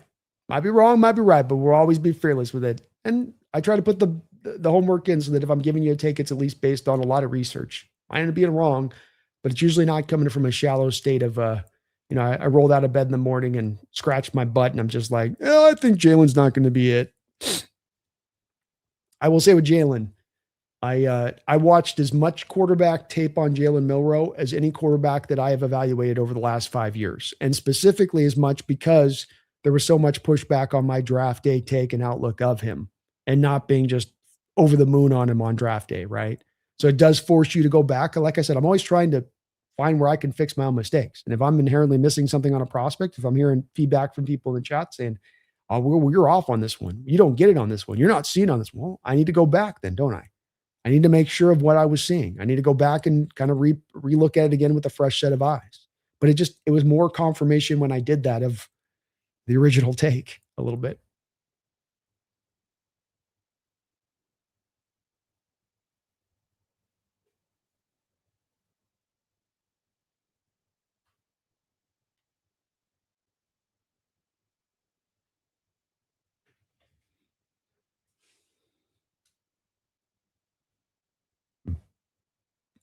Damn, Josh Allen's this generation's Dan Fouts. Woo!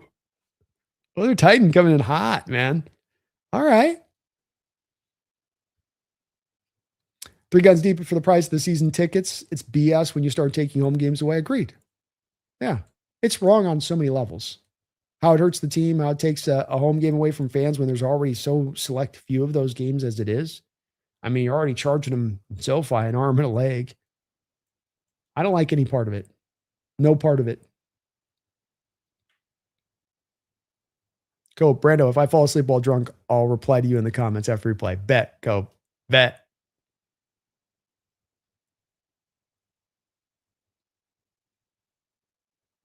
Rich, does anyone think Jadarian Price looks a little bit slightly slower Bijan Robinson? That's my comp. That and Jimmy Chef. Let's go.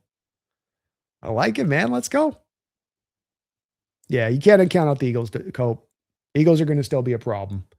And I'm still not sure in how you have a guy that's done necessarily making all the moves yet. He feels like he's still got an ace up his sleeve. I can't trust in Detroit 3 guns deep. I don't know. I just got a feeling with Detroit that I feel like they've hit a little bit of a wall. I don't think they're going to be bad. I think they're going to still be a team that you don't want to play. They're physical as hell, but they've had a couple decisions that they've really, really leaned on hopefully carrying a huge amount of weight. And those decisions have really fallen on their face. And this Terrion Arnold one is going to really hit with a major thud for them. I think that one's going to really hurt.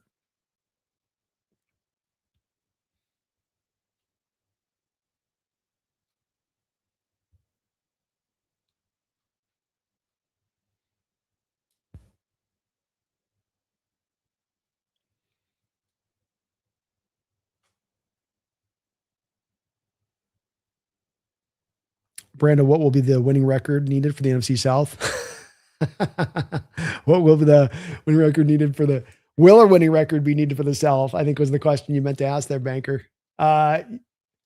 Yes, but 10 wins might get it done. Let's be real. 10 wins might get the job. Then you might have it wrapped up by week 15 with 10 wins. and that poor ass division.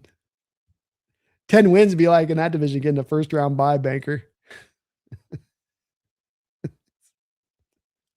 Garbage division. Jordan, Ravens room, corner room's okay. Edge room is okay. Linebacker is good, but Smith's looking like he's declining. Not really sure how they fix everything in one offseason just with a hire. Agree. Yeah. And that's kind of what they're counting on. Oh, this hire will just fix it all. It's like, yeah. And I might offer the edge group there is,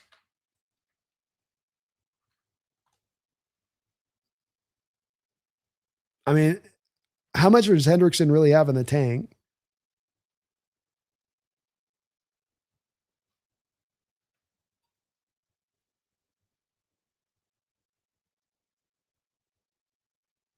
It really depends on two guys with their edge group. It's really hinging on two. It's Mike Green and it's Zion Young. They've got to have some production from one of those guys. They can't just hope Trey Hendrickson is going to be it. Not at his age.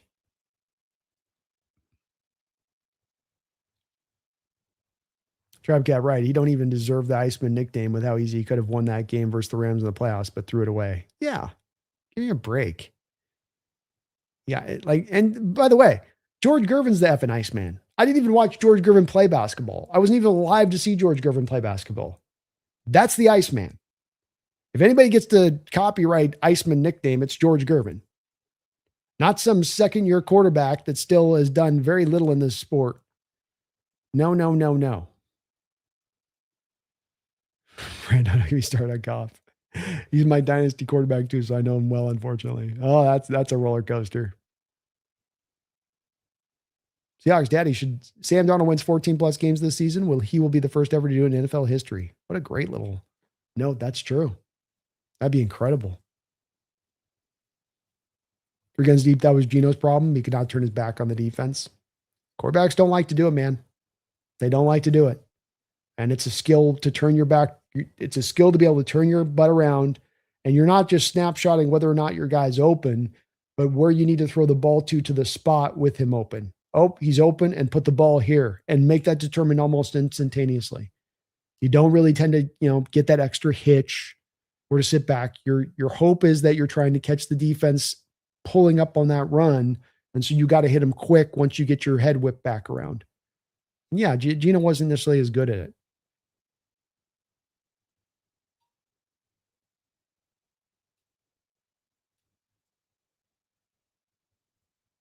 It's all about the game. It's all about the game slows down for him, being Jalen.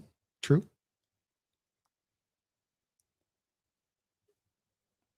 I don't know if Sam would go in the Hall of Fame if he goes 14-3 again, just on that basis. He's got a lot of work to do to get himself into, Hall of Fame worthy ready place, but he's got plenty of time to get the job done too, in the same place with how long quarterbacks can play, how late they can play into their career. Cope says, I can't wait for Demon Wire to get 2 sacks, 5 interceptions, 4 forced fumbles, and 7 tackles for loss. Ooh, I'd like that year. I'll take that season. Jordan, I was going to say you can improve club head speed in golf by a lot, but that's not really the same thing as arm strength in the NFL. You can probably improve it a little bit. Yeah. I think you can get a little bit of an uptick to a degree, a little bit. But I would say that if you're a quarterback in college and I'm going, if I've got you on the near hash and I need you to throw it to far hash and rip it 50 yards to that sideline and put it on a spot on time, and you don't have to lollipop that thing over the top to get it there, I'm probably not going to get you to getting that onto a laser beam approach by the time you get the NFL level. You get a couple RPMs maybe up, and you get a little bit, you get a little stronger. You can get into your full grown man strength, but just, you don't have, it's all about that baseline of like, what quarterbacks can we think about who in college had a certain arm strength and showed you certain RPMs, and then they got to the pros, and then those RPMs really ratcheted up. Like there was a significant difference between the two. And it's hard. I think like, maybe an Aaron Rodgers with the way that he reconstructed his throwing motion from what you had with him in college, but he had a pretty live arm in college. It was just, he had a robotic motion and he was holding the ball up around his ear hole and it looked weird. The way Tedford coached his quarterbacks at Cal at that time. But, I just don't have much baseline of guys that have been able to do that. Look at Tim Tebow. It's the whole thing that they used to say about Tim Tebow. He's coming out where he's like, look at that elongated release. He's not going to be able to fix that. You can't tell me that there hasn't been a more harder worker, a more committed football player that has existed over the last 30 years in this sport than a Tim Tebow. Yet he couldn't take that motion and clean up one iota. He didn't clean up that motion 3%. It was elongated when he walked into the sport, and it was elongated when he left the sport. Hell, he got moved to tight end because he couldn't get it fixed by the end there, and that's where I probably get a little bit extreme on this, Jordan, but it's just because like that to me was one of those places that this is a lesson to be learned. If this guy with his work ethic, with his track record of success in college, with his leadership abilities, if that guy can't even fix even a moderate amount of it, how do I have hope for anybody with lesser work ethic or with more to clean up potentially at times?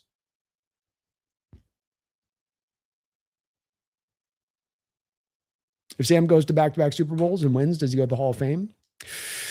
I don't know if that's going to get him in on its own. Hard to say.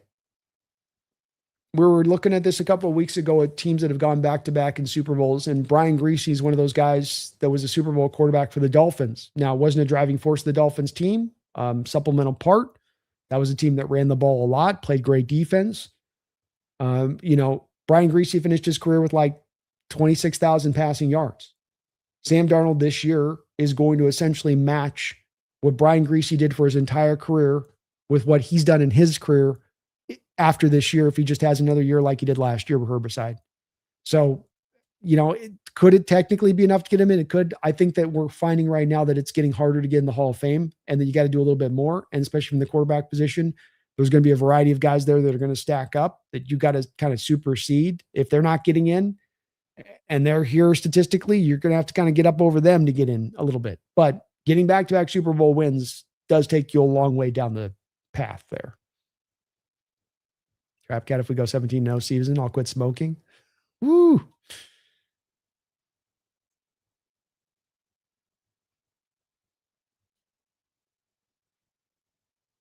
Three guns deep, I don't think Russell Wilson was very fast at processing stuff either. That's why he got sacked so many times. You're on it.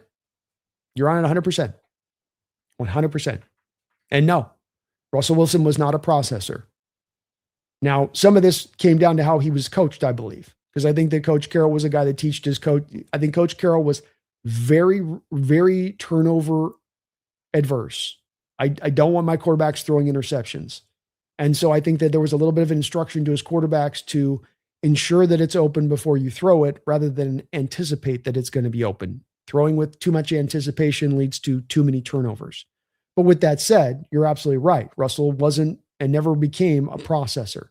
He went to a variety of a couple different stops at a couple different places, and no place was he ever a processor, even after leaving the Carroll umbrella there.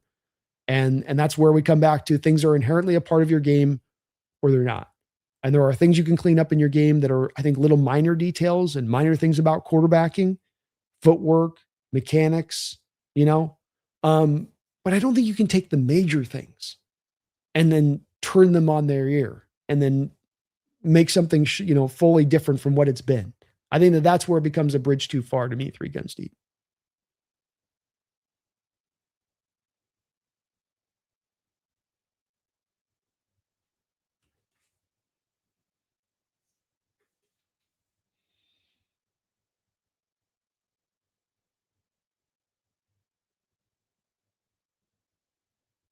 Trade him the Vikings for a fourth rounder. I'll be happy. You may never know. It could come up at some point. Burrow definitely a scary quarterback, Tyler. Yeah, they get that offensive line right, and he finally gets some good protection. Look out.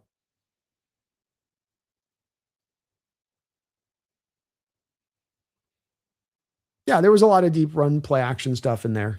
There was. I mean, and again, some of this isn't back to just purely on Russ. Some of this is like, to your point, Jordan, the stylistic stuff. But I think that Three Guns Deep's right on this, and that I don't think you look at Russ and go processor. I don't think that we're going to run through a lot of Russ's career highlights of tape and go, oh, look, 1, 2, 3, 4. You know, I think that like the 2-point conversion last year we had with Sam Darnold at the end of that second Rams game, where he's going 1, 2, 3, and then he comes to the chip and he's doing that all within the pocket. All within the pocket. His feet are talking to his feet are talking to his head. His feet are leading him through the reads. I don't know if we have a lot of that on tape with Russ. Again, some of it was on purpose. Some of it was by the nature of the offense you kind of ran, but some of this is also inherently to the point of you can teach this to a degree, but some of this has got to be inherently within you as well.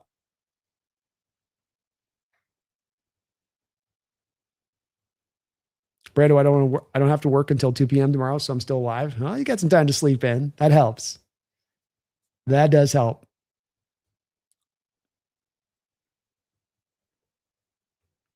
Russ has showed that he can process the field just fine. Otherwise, he wouldn't have had the 2015-19 years. Well, I don't think he's a bad processor. I just don't think he's a forefront of his game. I don't think that was a strength of his game, Jordan.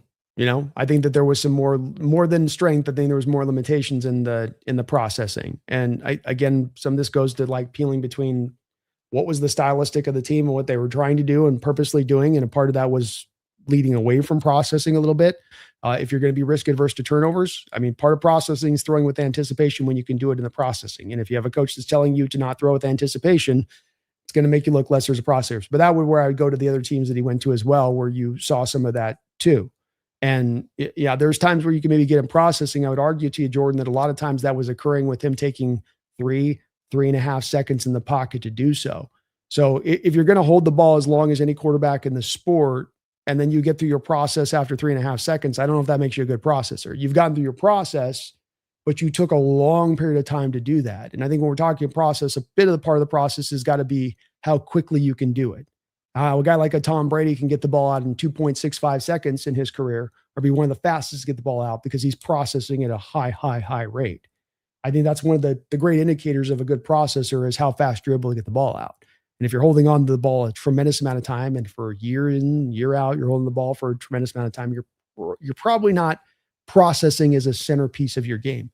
Doesn't mean there wasn't great parts of Russell's game. The scrambling ability, the moon balls, the off script stuff, the elusiveness, the toughness, the ability to come back from the fourth quarter comebacks. I mean, there's a lot of good to great stuff in Russell Wilson's bag for sure. But I don't know if I've ever heard many people really point to that Russ's processing was one of his great strengths. B, allegedly the NFL wants 18 games a year, but one game would be international for every team every season. Yeah, I think it's coming sooner than later, Charlie. It seems inevitable. And I think eventually they'd like to get expansion out there into the international market. Seahawks Daddy. Seahawks lost all 3 games by less than a touchdown last year. Not unreasonable to expect perfection this year. 9 total points, your 3 losses last year. To your point on that, Seahawks Daddy. Anything's possible, man.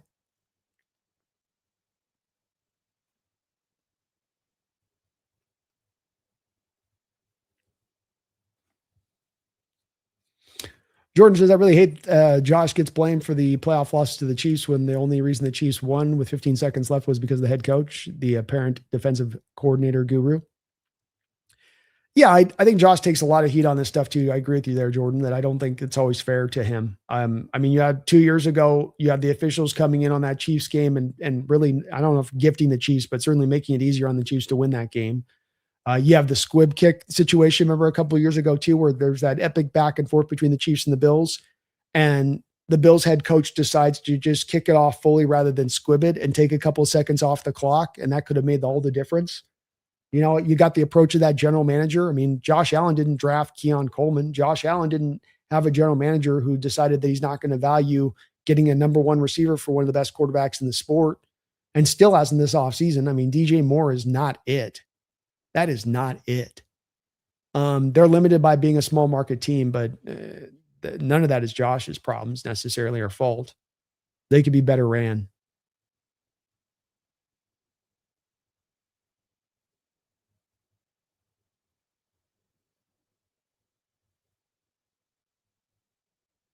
There should be a penalty for the round table if any of the NFC West team loses to the Cardinals. It counts as 2 losses, banker. 3 guns deep. George Gervin wasn't that long ago. I remember seeing him play against the Sonics in the Tokyo Dome, Tacoma Dome. Yeah, awesome player. He's a better basketball player than Caleb Williams has been a football player. That's a Hall of Famer in the NBA. You know, and I like it. Charlie says if you ain't going for George Gervin, then it's going to be Val Kilmer and Top Gun. You know.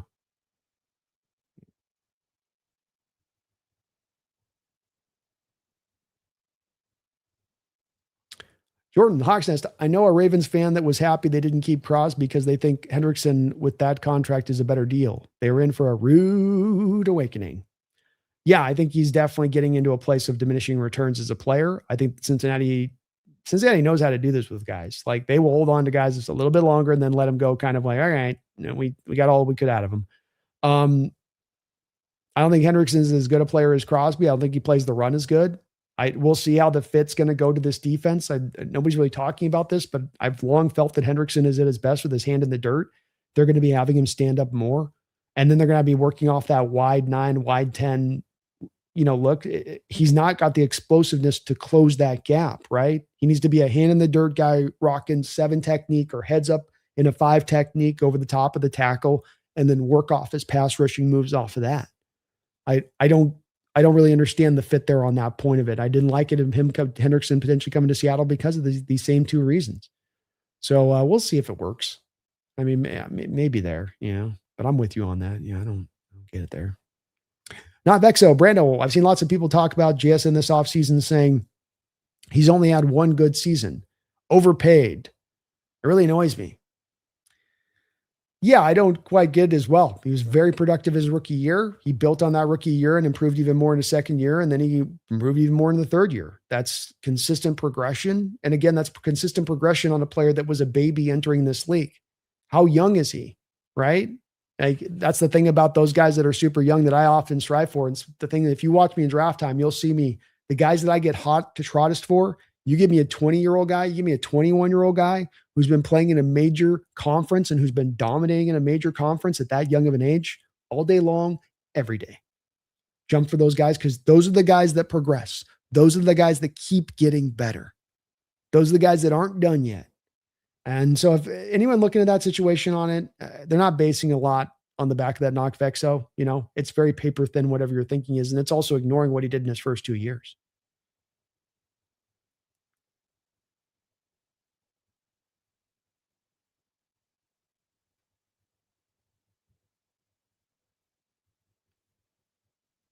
I ran out of liquor, so I can't get drunk anymore.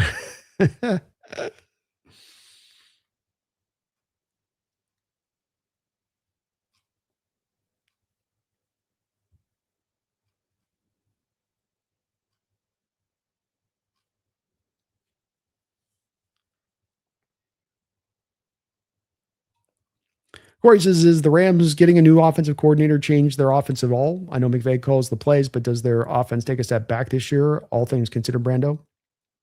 I mean, it's hard to say. It does get tough to sort of differentiate when you have a coordinator in there and he's not calling plays. And McVay is really hard-lined in that he is the guy that calls the plays. So I would tend to think that, especially with their transition and change to more 13 personnel stuff and leading into the tight end stuff, that McVay's got a very much a vision for what he wants to do and that's his vision. And so I think you're more an acolyte at that point as an OC than you are a guy that's a secondary voice in the room. Not that you can't still ascend and do some good things, but just McVay is a very strong personality, and he strikes me as very hands-on when it comes to his offense. Have yourself a good one, Herbert. Appreciate you, man.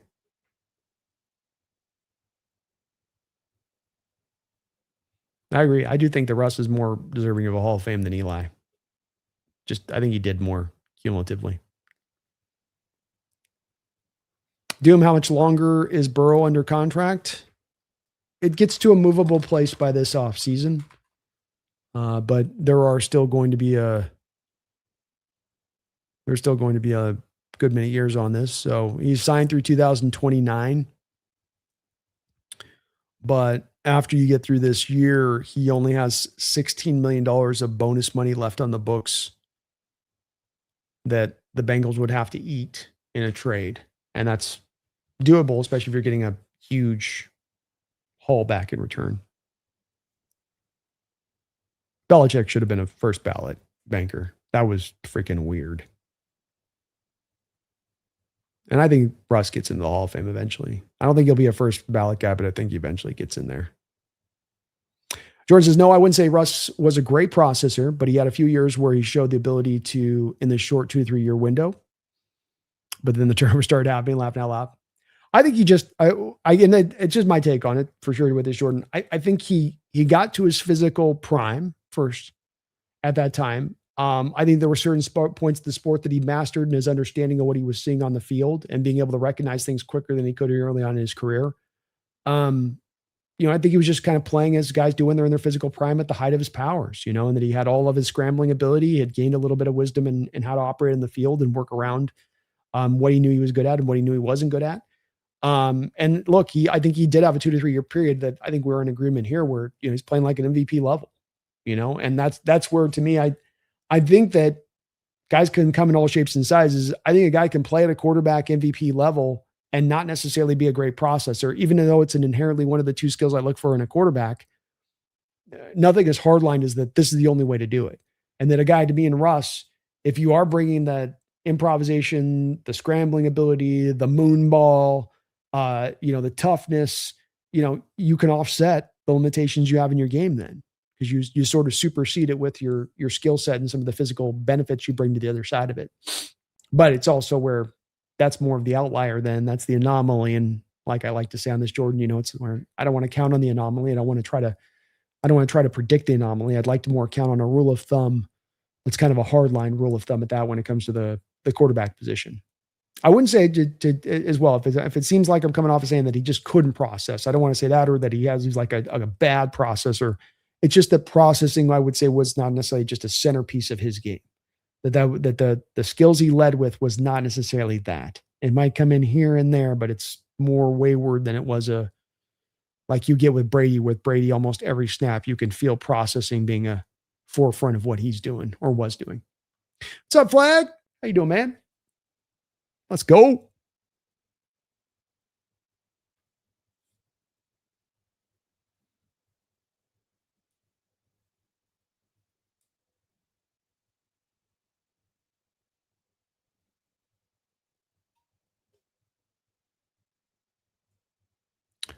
Jordan says, I remember one year Pete said, we are going to take Russ to quarterback school this offseason, then saw more of the same. I do feel like Pete limited Russ's upside, even if it did win a lot of games. Yeah, I 100% agree with you on this. I think that there's an impact to Pete in on this process, and maybe we'll never know. And I think you could also say that maybe there's just a point of that after you're under a coach like Pete for so many years, hardlining you to play a certain way, that hardlined you to play a certain way. And I agree. I don't think that Pete did Russ any favors in allowing him to advance and develop the processing point of his game. I mean, take, for instance, Seattle throughout Pete's time was like somewhere between 29 and 32nd in the NFL every given season at targeting the middle of the football field. Why? Because Pete was scared to death of turnovers, scared to death interceptions. More interceptions happen in the middle of the field than happen outside the numbers. Pete Carroll has this data, operates off this data, and then informs his quarterback with that said data. And that doesn't make it then easier for a quarterback as he's going to try to become a processor. Like, I'll only process outside the numbers. Oh, I mean, that doesn't make it very easy on you. Some of this also, though, this is where it gets so complicated, is all things with the sport too, Jordan, because some of it also is the height stuff, right? Some of it's Pete's telling Russ, look, turnovers happen in the middle of the field more heartily. I don't like you doing that. Some of it's also that you can't see what you're throwing to. Your size does not allow you to see over the top of the trees, and you're throwing it blind. And I don't like that. More turnovers happen there just in general, and then you're throwing it blind. That sandwich does not chew very well. So it all kind of does lead together, but your point's right on this. Pete had a hands-on approach in every part of this football team. And that for 3 decades for him is not a major part of what led to Pete's grand success, both at the college level and at the pro level. But unfortunately, there can sometimes be some downsides to the good and to the great. And that was some of the downsides to that, is that I think at the end with Pete especially, and this happened, I think, with the Raiders too, too many fingers and too many pies, too much hyper control at every edge and every turn of things. And that's, I think Russ is a little bit of a representation of that. Mumbles coming in with a $20 donation. Thanks for that, Mumbles. I appreciate you for that, my man. Very kind of you. Very, very, very, very kind. Comparing our 3 Super Bowl opponents so far, I can see why people would discredit it. You got the team in 2013 with all the offensive records, the effing Pats, and then the schedule. Works for me. Give me better Super Bowl odds on Hawks. Money. Hey, let's go, man.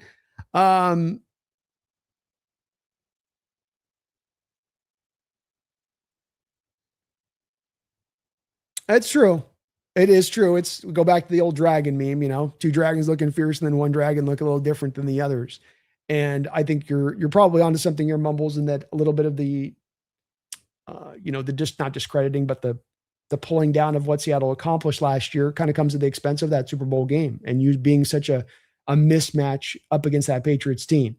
And like you say, you compare that against the other 2 matchups that you had where you literally played the best regular season offense of all time in the Broncos in 2013 with a legendary defense.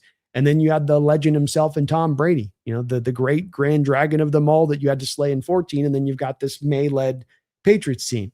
So I certainly think that when you had a season already where there's some of those questions about that just sort of kind of reinforced that a little bit. And the Super Bowl is going to loom large in people's mind. It's the last game of the year. And when it's so much of a thorough drubbing like that, it makes you feel like you weren't provided enough of a challenge like you should have been on that grand of a stage. And so maybe that's part of what kind of contributes to some of these people looking at it going, yeah, it just doesn't feel just feels more like they like to say fluky, right? That's the word that they like to keep using with this. So good point on your part, man. It certainly maybe be a bit of a factor in people's outlook of this. And like you say, man, I told you guys last year to lay that bet last year, and that would have made you a lot of money. And I think likewise, as you look up this upcoming season, I think I'd still take the over as far as Vegas's outlook on this football team. Still feel like they just don't quite like a lot of things, a lot of outlooks outside of Seattle to this team. Pundits, analysis, fans, Vegas. There's still a struggle to quite understand this team and what made them so good last year. There's so much of a drive to go back to the fluky or it was randomized. It was just, things just broke just perfectly in their direction at every step of the way. And that's never going to happen again. There's always just that pull for that to be the way that people kind of look at things. Mumbles, you're awesome though, man. Thank you for being a member of this channel for so long as you have. And as well, $20 donation. You guys have been amazingly kind today. Really appreciate that. You guys are always kind here though on this channel. And it is much, much appreciated.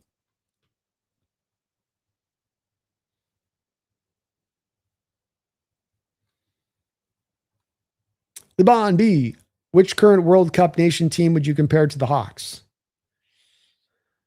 I'm Argentina, maybe. I don't know. I've not been following. I'm probably the one American right now that's not following World Cup soccer. So I've just struggled to get into it. I've tried. I can't force myself. And especially as I get older, I struggle to force myself to do anything I don't want to do. I just can't get into it. I love the enthusiasm. I think it's really cool to see people coming to America out from the outside looking in and see the feedback on that. And the energy's been through the roof. I've seen some cut ups and highlights here and there, but struggle to I don't know why. It doesn't connect all the way.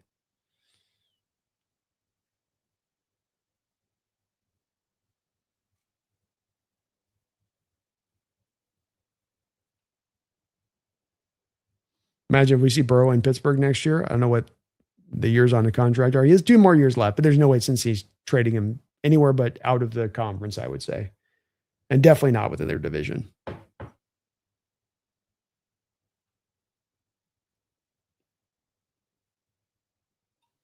The rumor has been Burrow to the Rams, rumor on and off last few years. Yeah. Seems like maybe Stafford is kind of in the last year, sort of, there's been more of a doubling down on him that I'm going to play a couple years here. And maybe that takes a little bit more off the table. And maybe that's a little bit more of the drive than to get to Simpson. I wouldn't mind glass fragile Burrow in the division.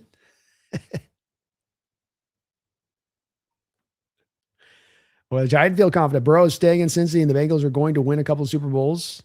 Second part of the 2020s. The Titans will win the other 2 Super Bowls in the rest of the 2020s. Wow. Wow. Okay, hello, Titan. Some confidence there. All right, I feel you on that.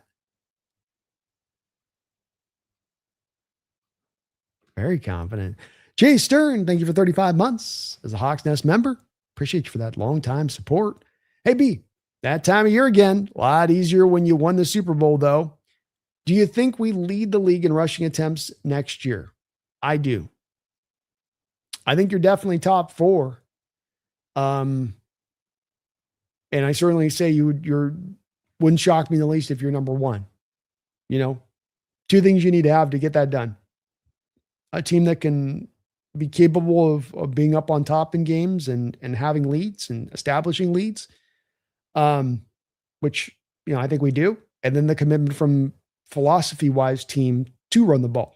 Because, of course, there's always seemingly a drive in so many teams out there to end up becoming pass happy. And no, that's not going to be the case. We absolutely will have the commitment to running the ball. So all of the parameters are in place for it to be that way.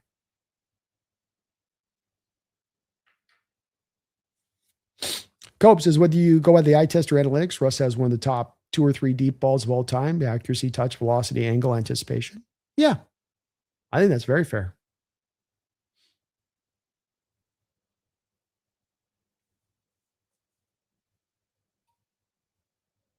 Damn, Tide. You go. He says Lamar, Jackson, Lawrence, Herbert, Stroud, never winning, Drake May, Bo Nix. You don't call him Bo Nix, you just call him the Denver quarterback.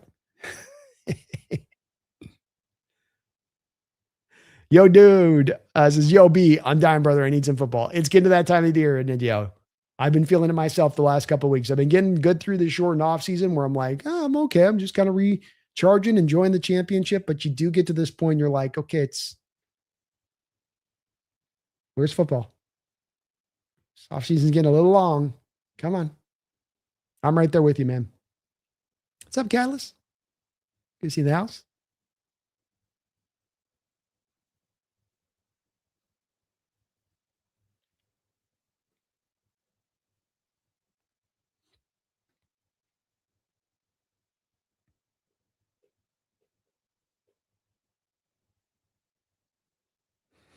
Cope is not big on B. Obon, Darrell Bevel, and Howard Schultz should be banned in Seattle. Maybe so. Space, it was neglected for years. It makes a big difference when you have a strong O-line. John Pete never invested in one. True. That was a big problem in those teams to those 2000 teens years. That's for sure. Go, Brando. I've been an anti-Pete since 2015. I know, man. I get it. I mean, there's a lot of frustrations there with Pete. And look, the Raiders situation did nothing to dispel some of the issues that we had here at the end there with Pete. And I don't want to drag Pete or because great coach, brought us a championship, and even some of the baseline of what we were able to accomplish this last year was set by the foundation Pete set here with his team. But, there's definitely some frustrations there with him too.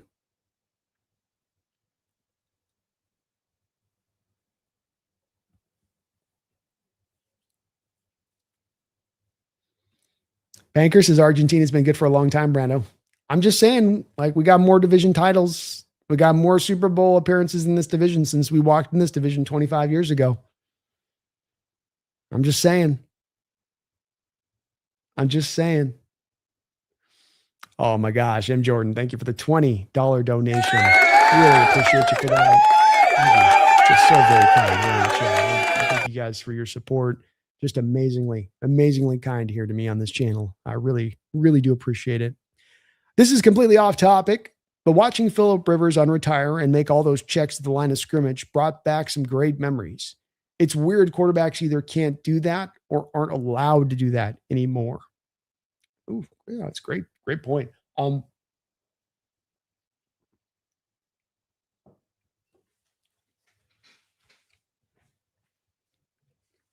I think this is going to be my opinion, Jordan, on this, on I think what happened and occurred. But I think what occurred in football is this. Quarterbacks started to be paid a tidy sum. And as quarterbacks got to the point of being paid, not just a tidy sum, but a big portion of the salary cap, quarterbacks used to go through a process. And it was a process that could go just to start into college, or you get into college and, you're going to have to learn footwork, and you're going to have to learn, how to process, and you have to learn how to playbook, and you have to learn your checks and your reads. You're going to have to kind of properly from the ground up learn the quarterbacking position. And college then made the transition. And it made the transition away from we're going to run the ball a lot and no more wishbone looks. And now we're going to go to spread concepts. sort of the Chip Kelly indoctrination of the college sport. And what happened with that at that point is what that allowed you to do is I don't have to develop quarterbacks. I don't have to develop a guy that's got to have a lot of control at the line of scrimmage. Instead, what I'm going to do is I'm going to give quarterbacks easy button offenses. I'm going to give them one read offenses. I'm going to split up to half field reads. I'm going to make everything about simplification. Well, simplification is great, right? It's nice having a Google search. It's nice having a GPS. But it's like, what do they say the thing that the GPS is removing that we used to have? Like there used to be ways we'd have in our brain of learning stuff and pathways you create in your brain of learning. Here's how I get here and I'm going to remember it because I have to go remember it. First, I have something here that's telling me everything, and so I never have to learn it. And so I think that that's the problem with the simple, the fast, the getting them out in the field quick is that you didn't get the groundwork in there that needed to be done. Like you didn't get the dirty, hard, lonely work that needed to be done to advance yourself. You said footwork, under center stuff, multiple reads, we're going to have you throwing bubble screens a quarter of the time. And then this started to bleed into the pro level because what happened, Jordan, was NFL teams saw guys like Russell Wilson come in on the rookie contracts and they went, I'm having to pay my quarterback 15% of my cap. If I can give my quarterback 0.05% of my salary cap and I can have him perform at a certain level, I can put all that money to the rest of my roster. And I don't need my quarterback to then be the quintessential superhero. But then I've got to build an offense that can allow that quarterback to hit the ground running. This is the place where I say you have the Robert Griffith effect. Russell came right in alignment with Robert Griffith. They were kind of a 1-2 punch that really hammered this home because Seattle throughout the course of that year started to see what Washington was doing with Griffin and then take some of what Washington was doing with Griffin, specifically the read option stuff out of shotgun and really implement it. And so then that began a trend throughout the NFL for a 10-year period there of get your quarterbacks in college, draft them, get them on a rookie quarterback, get them in the first round, have the 5 years of club control, bring them into a spread concept offense so that they don't have to learn a lot of stuff, and then just let them roll. And like it lets them roll, but it doesn't let them advance. They don't really learn all the ins and outs of the position. The easy button is always kind of partially engaged. And Phillip came from a time where there wasn't the easy button, where you couldn't just pop past your way through everything, where you had to read things true. And he's the ultimate representation of this because he doesn't have the physical arm to go out there and rip every throw in the book. He's a guy with limited arm strength. So he has to be smarter by necessity. He has to maximize those baselines of quarterbacking that kind of don't exist as much anymore because of the way that these college offenses run. I think the cool thing about this is that we are starting to see more of the transition to under center stuff and more of less of the spread stuff all over the place in the NFL level. And then maybe this will bring back a little bit of the old school quarterbacking being more important. But yeah, I think that the NFL kind of broke the position a little bit with their approach because of this, with their necessity to get these guys on the field so fast rather than what you used to do, which is you used to give them time. You used to draft quarterbacks and say, we're going to give them a year or two. You didn't used to just draft guys and say, we got to get them immediately on the field. We got to get them maximized right off the rip. But this has been the way that this has been the new model, essentially on that. And I think if you want to be a forerunning offense at this point, lean away from that. Lean more into the old school concepts of this, because I think the spread concepts have kind of like, not that they don't have a place partially, but to be run as a forefront item 24/7, I think they've kind of seen their shelf life at the pro level. You don't have the wide hash marks that you do in college. It's not going to ever really run quite at the same level of productivity that it will at the college level. Great point though, Jordan. Phillip showed you what a difference the quarterbacking position has made. And like Brady's made reference to this. A lot of the older quarterbacks have made reference to this. The position's changed. And these guys aren't necessarily being taught how to do it the right way. They're being taught how to do it the fastest way. And there's a price to be paid for doing it fast, right? Thank you, man. Appreciate the $20 donation. Absolutely unbelievable sport today, guys. Cope says, I hate how people blame Russ for the 2014-2015 locker room drama when Pete is the head of the ship and Russ was literally a second player who wasn't even aggressive compared to the other players in the locker room. Yeah, it's a crappy situation there, man. And certainly, I think Pete struggled to find an answer as far as how to resolve it. And that's as tough a situation that you can be put into, I think, as a head coach, to Pete's credit on this. Like, that's no easy place to be put into, right? So, it was a tough spot. You had a lot of strong personalities on that roster that you fostered, and that's part of what made you so great. It's also what made it kind of hard to control when things started to go a little sideways. And you're right, Russ wasn't necessarily part of one of those tougher personalities in that locker room, you know?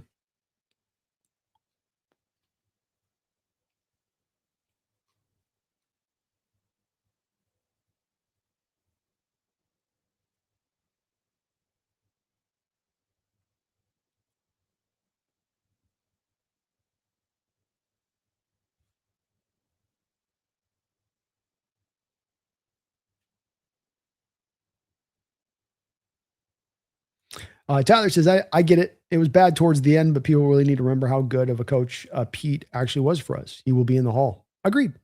Yeah. And I think you can do both things. I think you can speak of the reverence and what he did, and also what happened at the end. And the thing that happened at the end of Pete is not a thing that was unique to Pete. That is a thing that is unique to most all head coaches in the NFL are going to reach that end. It's like in the wild, like they say, of Africa, like you're eventually going to get eaten. That's where it's eventually going to go. You might live a long life, but you're eventually going to have a predator come get you. And the same thing is true with these coaches. And it wasn't that Pete was old just by he's old. It's that your thinking gets old as a coach. You hold on to things that have been so successful to you, and you're not bad for doing so. It's the nature of the beast. It's the nature of the system.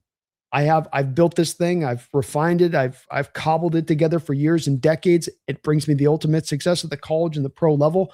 Why should I deviate from that? Why should I stretch away from that? Why should I evolve away from that? It's given me the ultimate success. It's time tested. It's infallible. It works. So you get that, you get it. Just this is the nature of the coaching cycle in life of the NFL. But it doesn't take away from what he did. That was great too. HG San Diego has both Drew Brees and Rivers and couldn't win a single Super Bowl with them. Bad ownership, man. Doesn't matter what you have downstream. If you're poisoning the waters with chemicals at the top, you don't want to drink that water. And that was one of the worst owners in the league. Every bit as bad as a Clay Bennett in Seattle and what he did with the San Diego too. Chase Stern, thank you for the $5 donation. Chase, you're the man. Appreciate you. A little off topic, but what video games do you like? I fell in love with Ghost of Tsushima and Red Dead Redemption 2.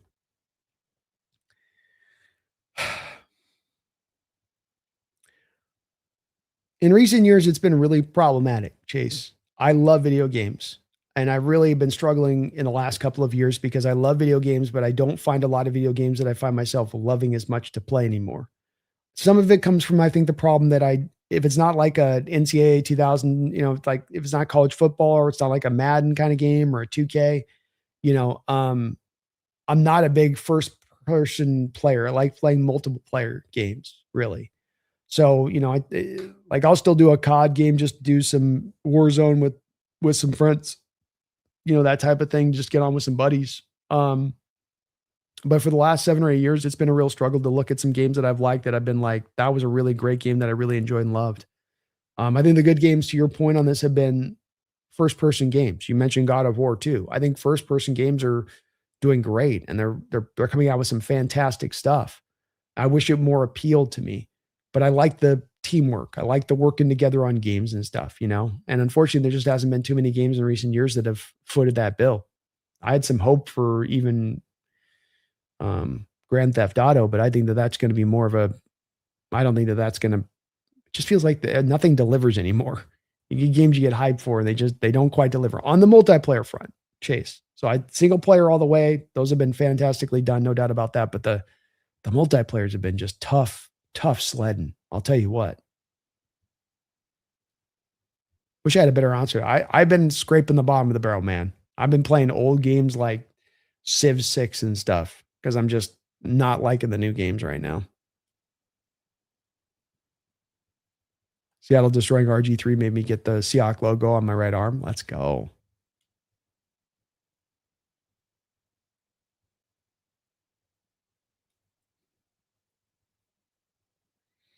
Yeah, it was my issue with today's quarterback development is mainly how college offenses ill prepares incoming young quarterbacks. Yeah, they take that fast approach of, I got a talented guy, let me just get him on the field and lean into what he does good. But then I don't advance him. A problem that like a guy like Milrow has and not advancing doesn't come from it just being his fault. It comes down to like, well, Alabama going to run this, kitschy offense with Saban there initially before Grubb takes over of, we're not going to ask him to do quarterbacking things. We're going to just RPO the hell out of it and just have him run all of this spread stuff that just again, just makes everything very simplistic for the quarterback position. And once you get to the pros, there's nothing about playing the quarterback simplistically. It's complicated, it's layered, it's hard. And you're absolutely right. They don't prepare them well for that.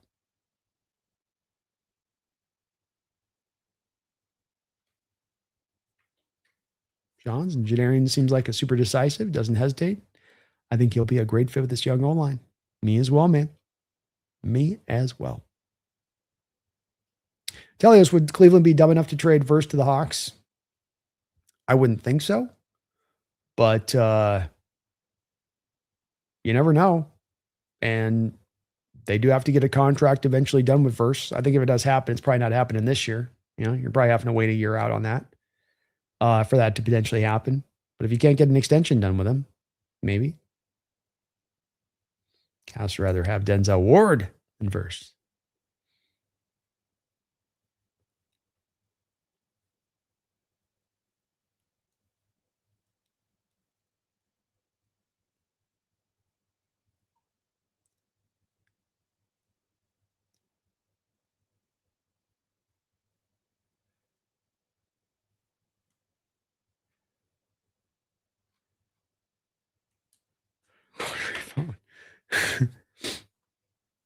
Branker, well, Brando, in your opinion, the golden era of gaming was when?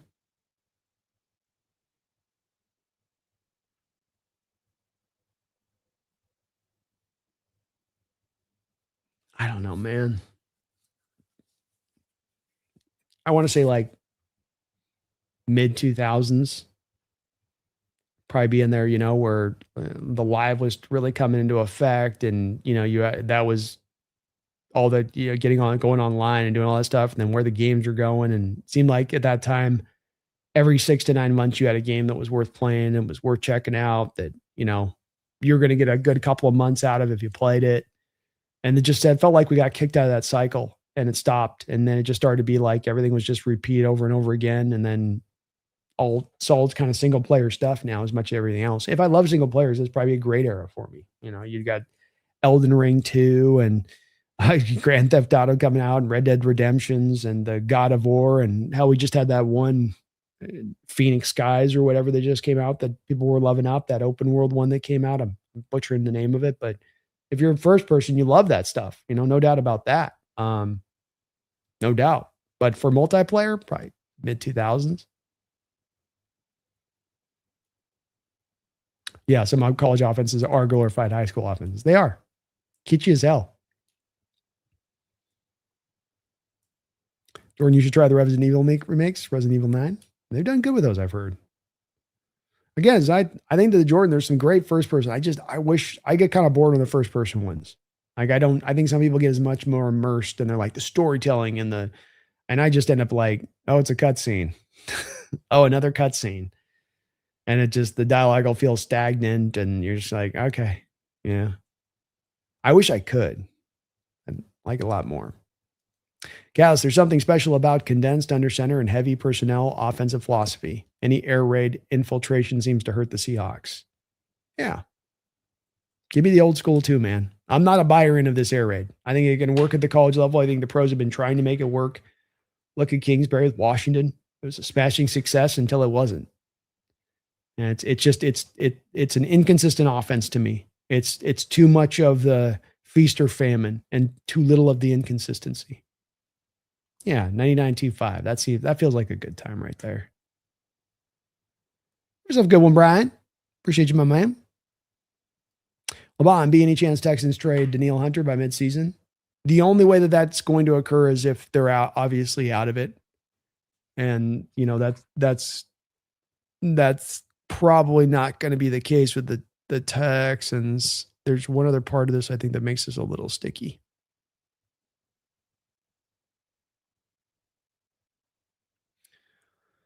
So the Texans are sitting on right now $27 million of money.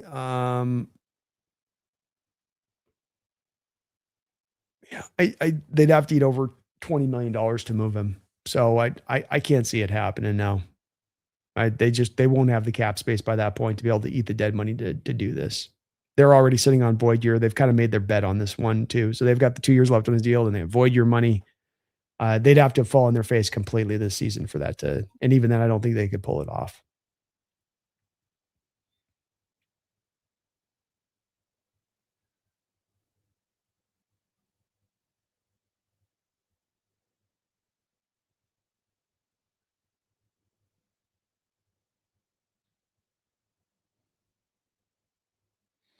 Seahawks 360 says, I'm sick of this edge obsession. We're just fine, man. Jesus.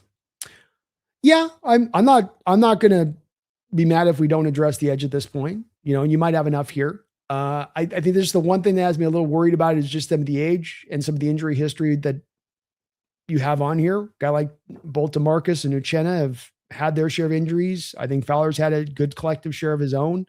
And, while Derek Hall's younger, he's had some injuries. And so I just want to make sure that we don't get, peeled down too tight there. And if you can bring in a guy as a fifth edge that can be really impactful and doesn't cost me a lot of money and I don't have to trade for him, I'm open to doing it.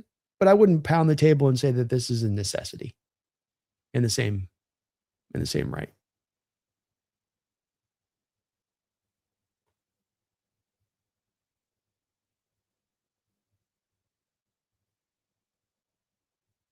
Yep, I got Warhammer, man. I tried that one. It just gets repetitive. The missions are the same over and over again. You're doing the exact same stuff. Like they literally like copy and pasted environments over and over. Me and my brother played through one night and I'm like, this is it, huh? That's all there is. Jordan says we're going to experience a second console crash like the 1980s. Budget for games are way too big. They don't make enough money and games are too expensive. Yeah, I could see it. I don't know if the shelf life on consoles is going to be long lasting as it is anyway. I mean, they're taking away physical media and PC is kind of taken over. The consoles aren't really coming forward in a major way than pushing the envelope like they once did. I think it's got to go through some kind of evolutionary process here. Gaming does, and hopefully AI can open up some of this a little bit. But you have tired games. You've got old engines that have been used for 20 years that should be retired that aren't. I think gaming is just in a problematic place. Doesn't mean it'll be here forever, but it's just in a spot right now that's a little bit depressing. Just a little bit. All right. Well, we are going to wrap it up on that note. We got about 5 hours in the books. I think that's a good, tight, quick, easy, fast show. I want to thank, if I can, and if I may, one more time, the sponsor of the show, Prize Picks. Prize Picks is the number one sports app in America today. So many options, so many picks to choose from. You want to go over and under. You want the daily fantasy. You want the weekly fantasy. You want to get into the seasonal picks right now in football. You can get through all that. You want to intermix sports, World Cup. Put your ticket together. Put your sporting knowledge together and go make yourself some money. Terms and conditions do apply. Please do see their site for details. But utilize my code HMA today. And when you do a $5 lineup, they will give you a $50 back on a $5 lineup when you use my code. You can click down in the description section for the link below. That'll take you right to the link for Prize Picks. There are some limitations in the state of Washington, but if you're in a casino in the state of Washington, you can use the app in full. Not too shabby. Not too shabby. If you guys can do me the favor today, and please do hit that like button for me. I would really appreciate it, as it does help this channel out tremendously. When you guys hit that like button, it has a tangible effect on this channel. It helps me grow. It helps me show. So you guys could really help me get there by banging on that like button as you guys do. We're going to start to ramp up some of the shows here as we get a little bit closer in the season. Just been doing a little bit of a break to kind of prep up for the season, getting some materials kind of presented and put together. But we're going to be getting some more of these shows kind of ramped up as we get a little bit closer to training camp. I've got an NFL-centric show. We'll be doing a Seahawks training camp preview. Got a couple of other items here, little topics I want to dive into. So we will be keeping this rolling here as we get closer and closer and closer to the start of training camp. I thank you guys for another just wonderful show. Always appreciate the discussion here, as it's just 5 hours through goes so fast. Just having some back and forth with you guys, taking it wherever you guys want to go here as far as this team and what's going on with this team. and just have a great time hanging out with you guys. I really do. Last couple comments in here. Yeah, console industry does feel on borrowed time. They do. Doesn't feel like it's long for this world. I'm with you, LeBon. I just don't think you can ever get enough pass rushers, man. Right? You mentioned the 2011 Giants, but when you run out and get a couple guys injured, you get down a little bit lean, you feel that. Think about the Niners last year after they lost Nick Bosa and Mykel Williams. 20 sacks on the year. 20 sacks on the season. It can get real lean real quick. And it wasn't like the Niners didn't make a couple moves. It wasn't like they didn't bring in some guys to try to reinforce some things. It just didn't work. It's a little bit of at the forefront of my thinking too. Sorry, I meant gaming crash, not console crash. Well, maybe it'll be both of them, Jordan. I certainly think the gaming environment has gotten stale. And I think everybody has taken for granted the fact that this GTA thing is going to be an absolute knock at the park. But I think it might put a spotlight on some of the problems that are existing right now in gaming. We'll see. We'll see on that. But I think there's definitely needs to be kind of a course correction for how this thing has kind of drifted the last, I'd say it lasts about 8 or 9 years. I think it's just stuff has just felt like it's kind of stuck in place a little bit. Hawks all the way, Trav Cat. Almost there. Almost there.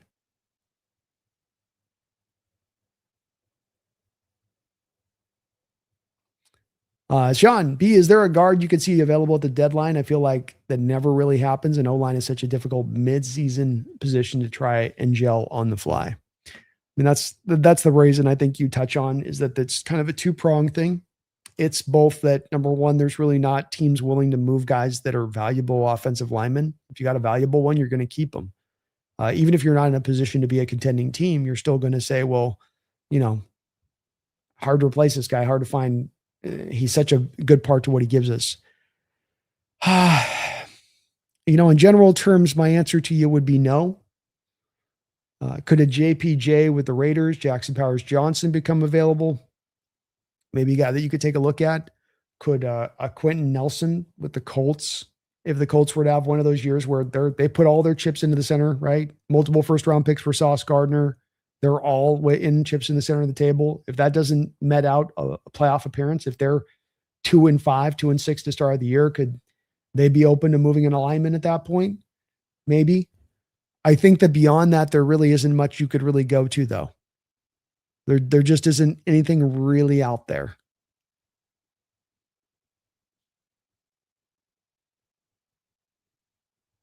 Yeah, I think you're kind of stuck. You're stuck where you're at there.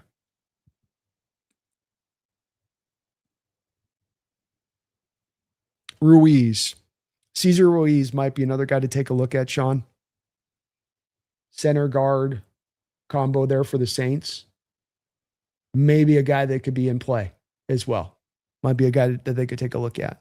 But as you mentioned, there are a few teams that are willing to give him up. You go and get the guy. Can he get acclimated instantaneously? Well, no, not really. He's going to take some time. You're not getting into the continuity. You're not getting into the chemistry. We got to foster all of that. And then that means that, okay, I got to go trade for this guy that you're not willing to give up, which means I got to go give up too much assets to get that player in return and do it mid-season and then know that the returns I'm going to get on that player are going to be diminishing because I can't get him up to speed fully mid-season. It's why this formula just doesn't fit out too well to seeing too many of these kind of deals get moved. Have a good one there, Flag. Appreciate you. Hope you have a good day at work there, man. Copes says, Brando, I think our team will be way scarier in 2027. The league needs to wake up. I agree, man. I agree. I think we're going to be better this year than we were last year. Seahawks 360 says, McDonald is the edge whisperer. Not worried. Our UFAs last year would probably be enough.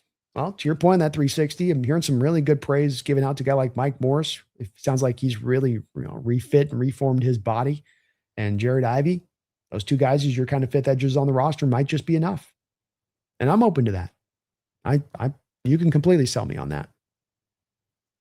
We'll have a huge influx of picks in strong 2027 draft on top of Murphy, Demonwari, Julian Neal, and Bud Clark's development in 26. Yes, sir. Future's bright, and it's getting even shinier. Grandizer, Brando. But what about Pumpkins Leader robot. Litter robot? Say it. Say it.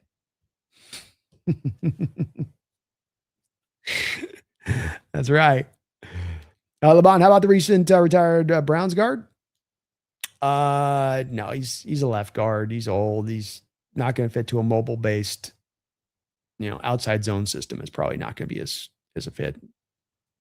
He's like 35. Little Dallas Cowboy. Hey, Brandon, how we doing? Good show. Thanks for the info. Dak sucks. Amen. Ooh, Little Dallas Cowboy, you guys buying into you guys being potential Super Bowl contenders? You guys getting some national love out there this year. But I'm doing great, man. It's good to see you in the house. And you're consistent on that Dak take. I'll tell you that. You Cowboy fans are consistent on your Dak takes. This might be the last year. Yeah, the Sauce Gardner trade was the most random trade of last year. That was one of the most outside left field. I can understand why the Jets would do that move. I don't quite understand why the Colts were willing to do that move. I don't like Ruiz at all. That's fair. That's fair. I think he has been played a little bit out of position. I think he's more of a natural center, and he's been asked to be more of a guard. Jordan, that's why I've stopped buying some games and just been going through my backlog on Steam and Twitch. Yeah, that's just what I'm kind of doing. I am enjoying the new 2027 NCAA college football game. I got the early access on that. Once I finish the stream tonight, I'm going to bounce over to that and continue to turn the Washington Huskies into a national powerhouse. I am liking that. I will admit that. I'm enjoying that. But I find myself doing what you're doing. I mean, I go back and play Civ 6. That game came out 10 years ago. It just kind of is where it is right now, I'm doing the same thing, Jordan. Appreciate you, Sean. No, laughing out loud. It's one of the most amazing things to me in doing this channel is that over the last 3-4 years of doing the channel, variety of Cowboy fans that have come in, Little Dallas Cowboy, yourself included, and variety guys, all of you guys, wonderful people, cool people to a man. And to a man, every one of you has hated Dak Prescott. Not been, he's fine. Not a, I like him. He's good. Not a, I just don't know what to think. Not a, when it's good, it's good. When it's bad, it's bad. Just pure, unadulterated no. And I got to give you guys credit. You don't see this kind of consistency in fan bases. You know what I mean?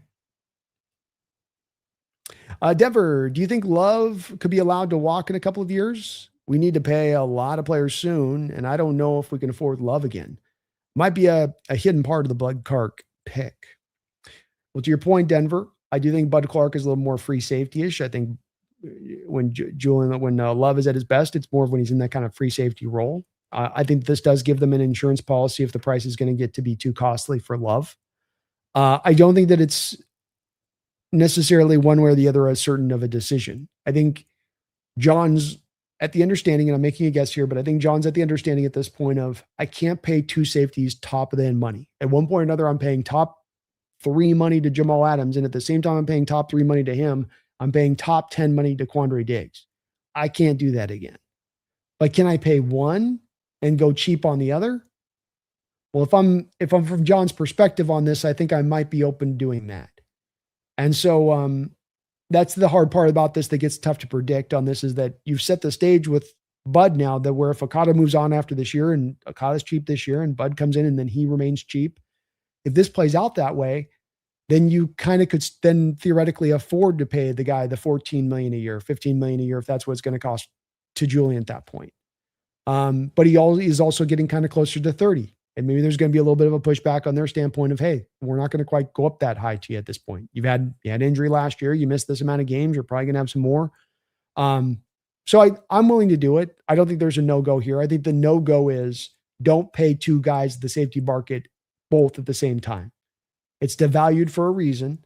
And you got to build that into your, roster building, much like you got to build into the devaluation of the running back position and the linebacker position. So I can afford to pay Ernest Jones, but now when I do a Drake Thomas, it's got to come in on a mid-market, low-market deal. I can afford to maybe pay a running back a 3-year on a $10 million per year, like a Walker thing, right? But I'm not going to pay 3-year top of the market $16 million, $17 million. It's got to be in the right alignment there, Denver, in my opinion. So it's possible he could become expensive, but your books are so well set up that you can absolutely afford him. And the other safety position is going to be so cheap that could lend itself well to being able to afford him too. GTA 6, Brando. I hope it's good, man. I'm a little worried it's going to be caught in a lot of the same trappings that have held back a lot of titles in recent years. And it doesn't help that they're like holding off on the multiplayer for like a year. That part kind of depresses me a little bit. Donnie, appreciate you, man. Go Hawks. Go USA. USA. USA. Have a great night, man. Chance Warmack. Just bringing up offensive line names. Dak can beat the Jets in Las Vegas. High five. Trav Cat, Dak thought his name was Turbo. At least that's what he said in one of his commercials. Turbo. No one's calling you that. Catalyst, would it be a wise move to let Love go if Bud Clark ascends? I do worry about overpaying safety again. I mean, it does come down to a bit of the cost for me. I think Love, you signed to an extension after you signed to a 2-year, $12 million deal. You signed to a contract extension. I think he's been worth that extension. He was a top 6 rated safety by Pro Football Focus last year. He's been a good all-around player. He gives you ball skills. He can get you, 4 or 5 interceptions a year if he's going to be starting for you for a full year and doesn't have any injuries. The injuries are a prime concern. And by all accounts, he's a leader in that locker room and a leader in that secondary. That makes it worthwhile for the current cost that he's charged us. You know what I mean? Like, you've been paying big money to him and you just got a Super Bowl win paying big money to one of your safety positions. So I guess the logic of this could be Trap Cat, or a logic of this could be Catalyst. No current NFL teams that have won Super Bowls in recent years are paying any safeties super high watermark money. It's like, well, no, you did last year. So if you were able to win the Super Bowl paying that, you can certainly do it again. He's been worth the money. He brings a lot to the table as a player. He is getting a little older. Injury is a little bit there more as a risk than ever before, I think, with the age too, because that's come up. But I think it's still enough as long as he's realistic about where he needs to land on that extension. The Jamal Adams experiment still haunts me, as well it should. As well it should. Yeah, a couple just utilization there with Jamal. Same problem that Jimmy Graham ran into. You're going to trade for a guy, you don't move him out of position of what he does best that caused you to trade from him in the first place. Man, you guys are going strong tonight. 10:30, and this chat is rolling. DJ, thank you for the $5 donation, DJ. If Horton can stay healthy, I think he can push past Shaheed in the depth chart. Your thoughts? I like both. I think Horton's got a really bright future. I share your outlook as far as this being a place where I think he's got a lot of potential. And when you heard, Klint Kubiak get pressed for a comparison last year, and he could have grabbed any name in the book, and Kubiak's been around this game a lot, and he's seen a lot of really good receivers, and he could have grabbed a kind of a lower end one and kind of went, this guy. Instead, he went to Justin Jefferson. And I think the DJ that's telling that Kubiak was willing to kind of pull out such a big name and attach that. And he didn't do it. He did it kind of begrudgingly, it was kind of like it had to kind of be pulled out of him, but it was what he thought. You could tell that it was a point of honesty. He wasn't trying to gas up Horton. He wasn't trying to just give you a good soundbite. It's just kind of like he was asked, what do you think about it? He's like, he kind of reminds me of Justin Jefferson a little bit. And I think Horton's got some real, true talent. I think if the injuries weren't there and in that final college season, I think he got punished a little bit extra for it. You see a guy like Jackson Smith and he misses his whole final year in college and doesn't get punished for it, but bare minimum, still a first round pick. And in Horton, you got a guy that dropped all the way to the 5th round. With all the production he had in college, it just didn't seem very fair. But I think that when you do give a guy $17 million like you've given to Rashid, I think that there's going to be an intentionality there to try to, gets the bang for your buck. And I think that there'll be some opportunities for Horton, but I think that he would have to supremely offset, what you're getting from Shaheed. I mean, Shaheed would essentially, there'd have to be a big difference in play type between the two, right? Shaheed would have to kind of suck essentially here, DJ, in order for you to then see Horton ascend in that way. I think the only real pathway for Horton to ascend, even if he's that good, even if he's that kind of player, the only real way for him to ascend there is going to have to be through injury, especially when you cut into it that we just run the ball so much. We're 29th in rushing attempts. So it's like, even if you can overcome that Rashid mountain, then you still are going to be in a position of a team that's going to live in 12 and 13 and 21 personnel so much of the time. And then they're going to run the ball so much out of that time in those heavier formational groups. You're just not going to get the market opportunity to really flourish in that kind of fashion. So I don't want to make it sound like DJ that I don't love his talent or don't think that this guy can absolutely become a difference maker in this offense. But it's just that I think Seattle's making a little bit of their decision on this of, we love what Rashid brings. We love his element to this offense. This element and how it interconnects between Cooper Kupp and JSN for what he brings will interwork really well for us right now. And I think that's the way that they go with this. But Torrey is that X factor. He is that part that we don't know where the upside lands at. And I'll tell you, when Klint Kubiak mentions the stuff like he does about the Justin Jefferson comparisons, it does little to dispel that away of not getting you to dream big about the guy. I mean, that comment, DJ, should have you dreaming big about the potential of what Torrey can bring to the table. So like I said, I just don't think Kubiak would have said that just sort of tacitly or wantonly. I think he said that because it was something that had been in his mind and he had been thinking about a couple times up until that point. And remembering with Horton, and it wasn't just what he did in that sample size in games last year. That was him in training camp, all throughout training camp, tearing training camp apart. Horton on the offensive side of the ball, and then Eamon Wari on the defensive side of the ball were the two players last year in training camp that were absolutely lighting the world on fire. And I'm talking like every day they were doing something. They were doing something when I was there. They were doing something on the highlight packages that you could see from camp. Just when you're looking at the kind of the wrap-ups from the day. So it's just tough, man. You'd like to think that the money doesn't factor into this stuff and it doesn't, hold some weight to it, but it will. And if you're going to spend $17 million on a guy, you're going to want to get your money's worth for him. And if you're running so few 3 wide receiver sets, which is really for the most part, Sheed's only going to see the field anyway when you're into 3 wide receiver sets as it is outside the occasional change because of JSN and Cooper's presence. There's just not those opportunities, It's just so hard. It's part of the first world problems, I think, of having so many good receivers and then being such a run-centric team and then being so dominant and playing from ahead so often. As statistically, these guys just don't get to put up necessarily that kind of production. But he's really good, DJ. So I hope it doesn't seem like I'm underselling how good I think he can be.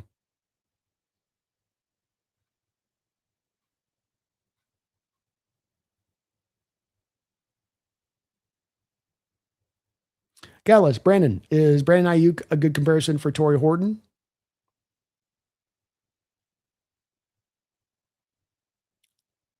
Yeah. I think generally speaking, I think both really adept route runners, kind of ideally built that sort of 6'1" build. I think Horton, you'd like him to be a little bit, heavier if you could, but it's fine. Really good hands, explosive, in and out of their breaks. They're not burners per se, but they got plenty of speed. Really good run blockers. Yeah, I think that's a fair comp. I like that. Hadn't thought about that one before, but it does kind of fit, Catalyst.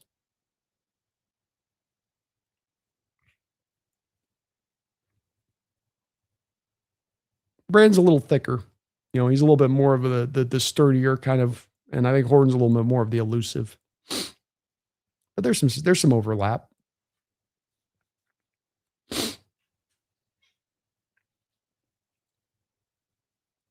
LeBron, I think Horton, Shaheed, and JSN on the field at the same time is almost unstoppable. I think you're going to see some of those looks, and that's the look we didn't get a chance to see it all last year, right? So it definitely could be a look where you're going to be able to get a mismatch there where who's going to be the third cornerback taking who on that team. And then if I'm Sam, do I not isolate that mismatch of your team's third best cornerback? Doesn't matter whether that's a slot or maybe it's the number 2 corner on the outside. Your team's third best cornerback against my Shaheed, against my Horton. I'm going there every time if I'm Sam.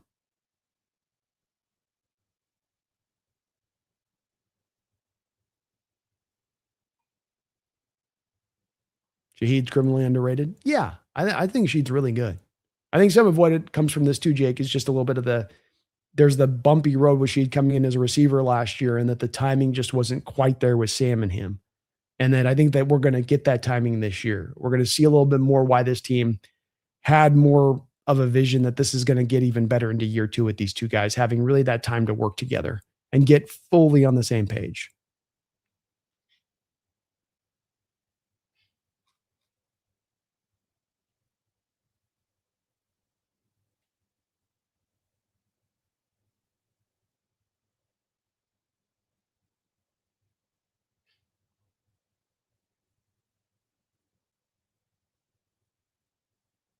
Cope Horton's closer to Garrett Wilson. Brandon's closer to Keenan Allen with a little more speed. Yeah, that's fair. Brandon, I'm calling it. Season 2026 will be the season of Barner and the season of Eamon. Not earth-shattering picks, but I love sure things. Let's go, man. I love it. I love it. Hell yeah. Catalyst says, Shaheed is the prototypical Z to me with the speed and being a huge deep threat. Yeah.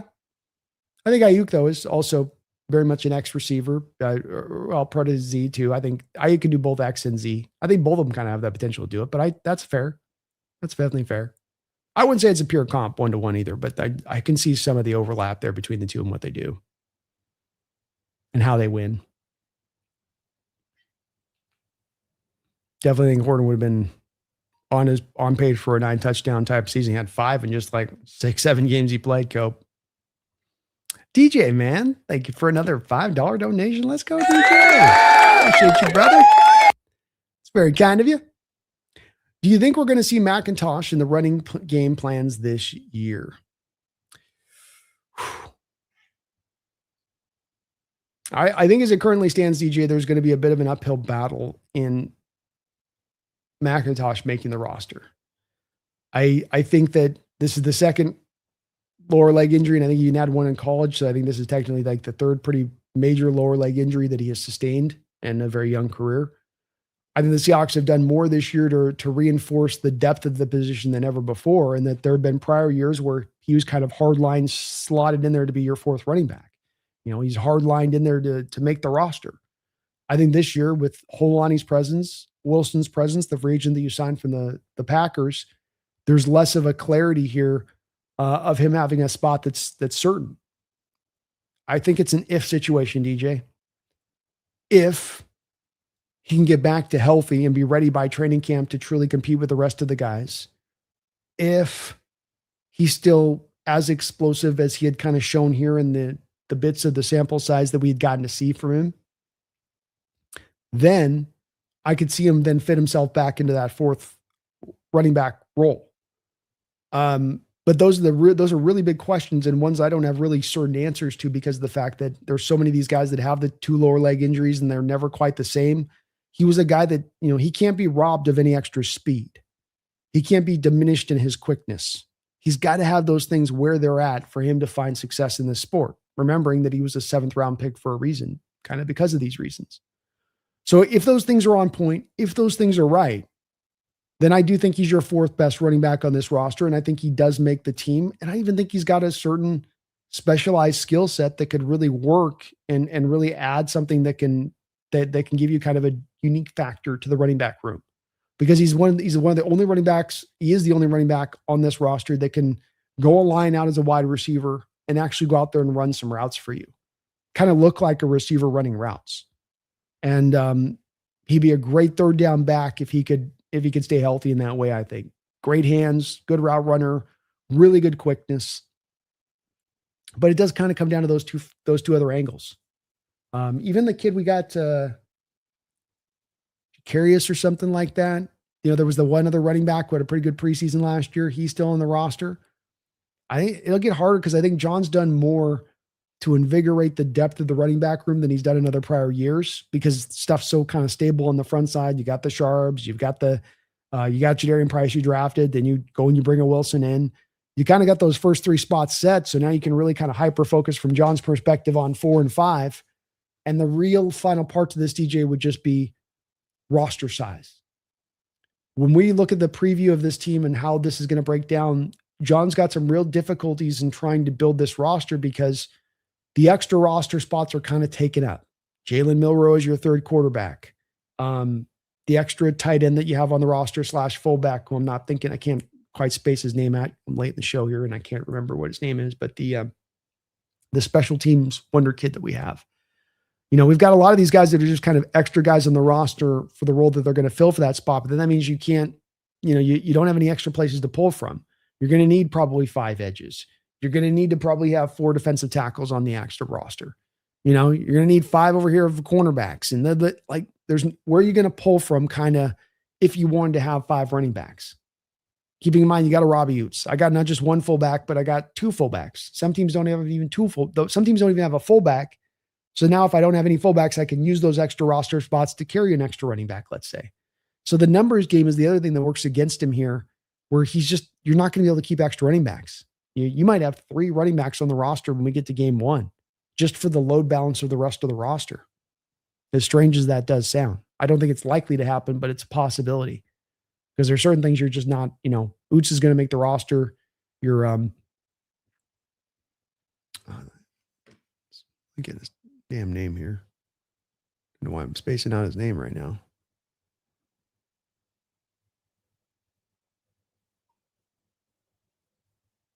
Brady Russell. So like Brady Russell's making the roster. Like he's just making the roster. And that's one of your extra spots that gets kind of taken. But we'll see, man. I will say too, DJ, that the offseason video that I've seen of McIntosh, I don't see him out there running and cutting full speed. It looks like he's still going through a lot of that building up your small muscles in your leg stuff, working back, rehabbing wise. And if he's going to be slow to get back to full steam, that's really going to put him behind the 8 ball to making the roster. And it's unfortunate because I do hope I think the kid's got something to offer. He really does. And it just sucks when you have those kind of injuries like that. But the real nature of the sport a little bit, I suppose, too. Thank you, though, DJ. Appreciate your support on that, man. Very, very kind of you. And you guys have been tremendously, tremendously kind as ever here on the stream. Try to miss any donos on this, but DJ, man, thank you. Chase, Jordan, Mumbles, Mick, Wu-Tang, Industry Worth, Ricky, Ricardo, Nia, Bobby, Nia, Ricky again, man. You all have just been so kind here on this channel, as you guys always are, helping to keep the lights on in this off season. And let me keep doing what I get to do here, which is do my favorite thing on the earth. Just chop it up with you guys and talk Seahawks football and dream big about what this team can do for the upcoming season with a chance to repeat as NFL champions.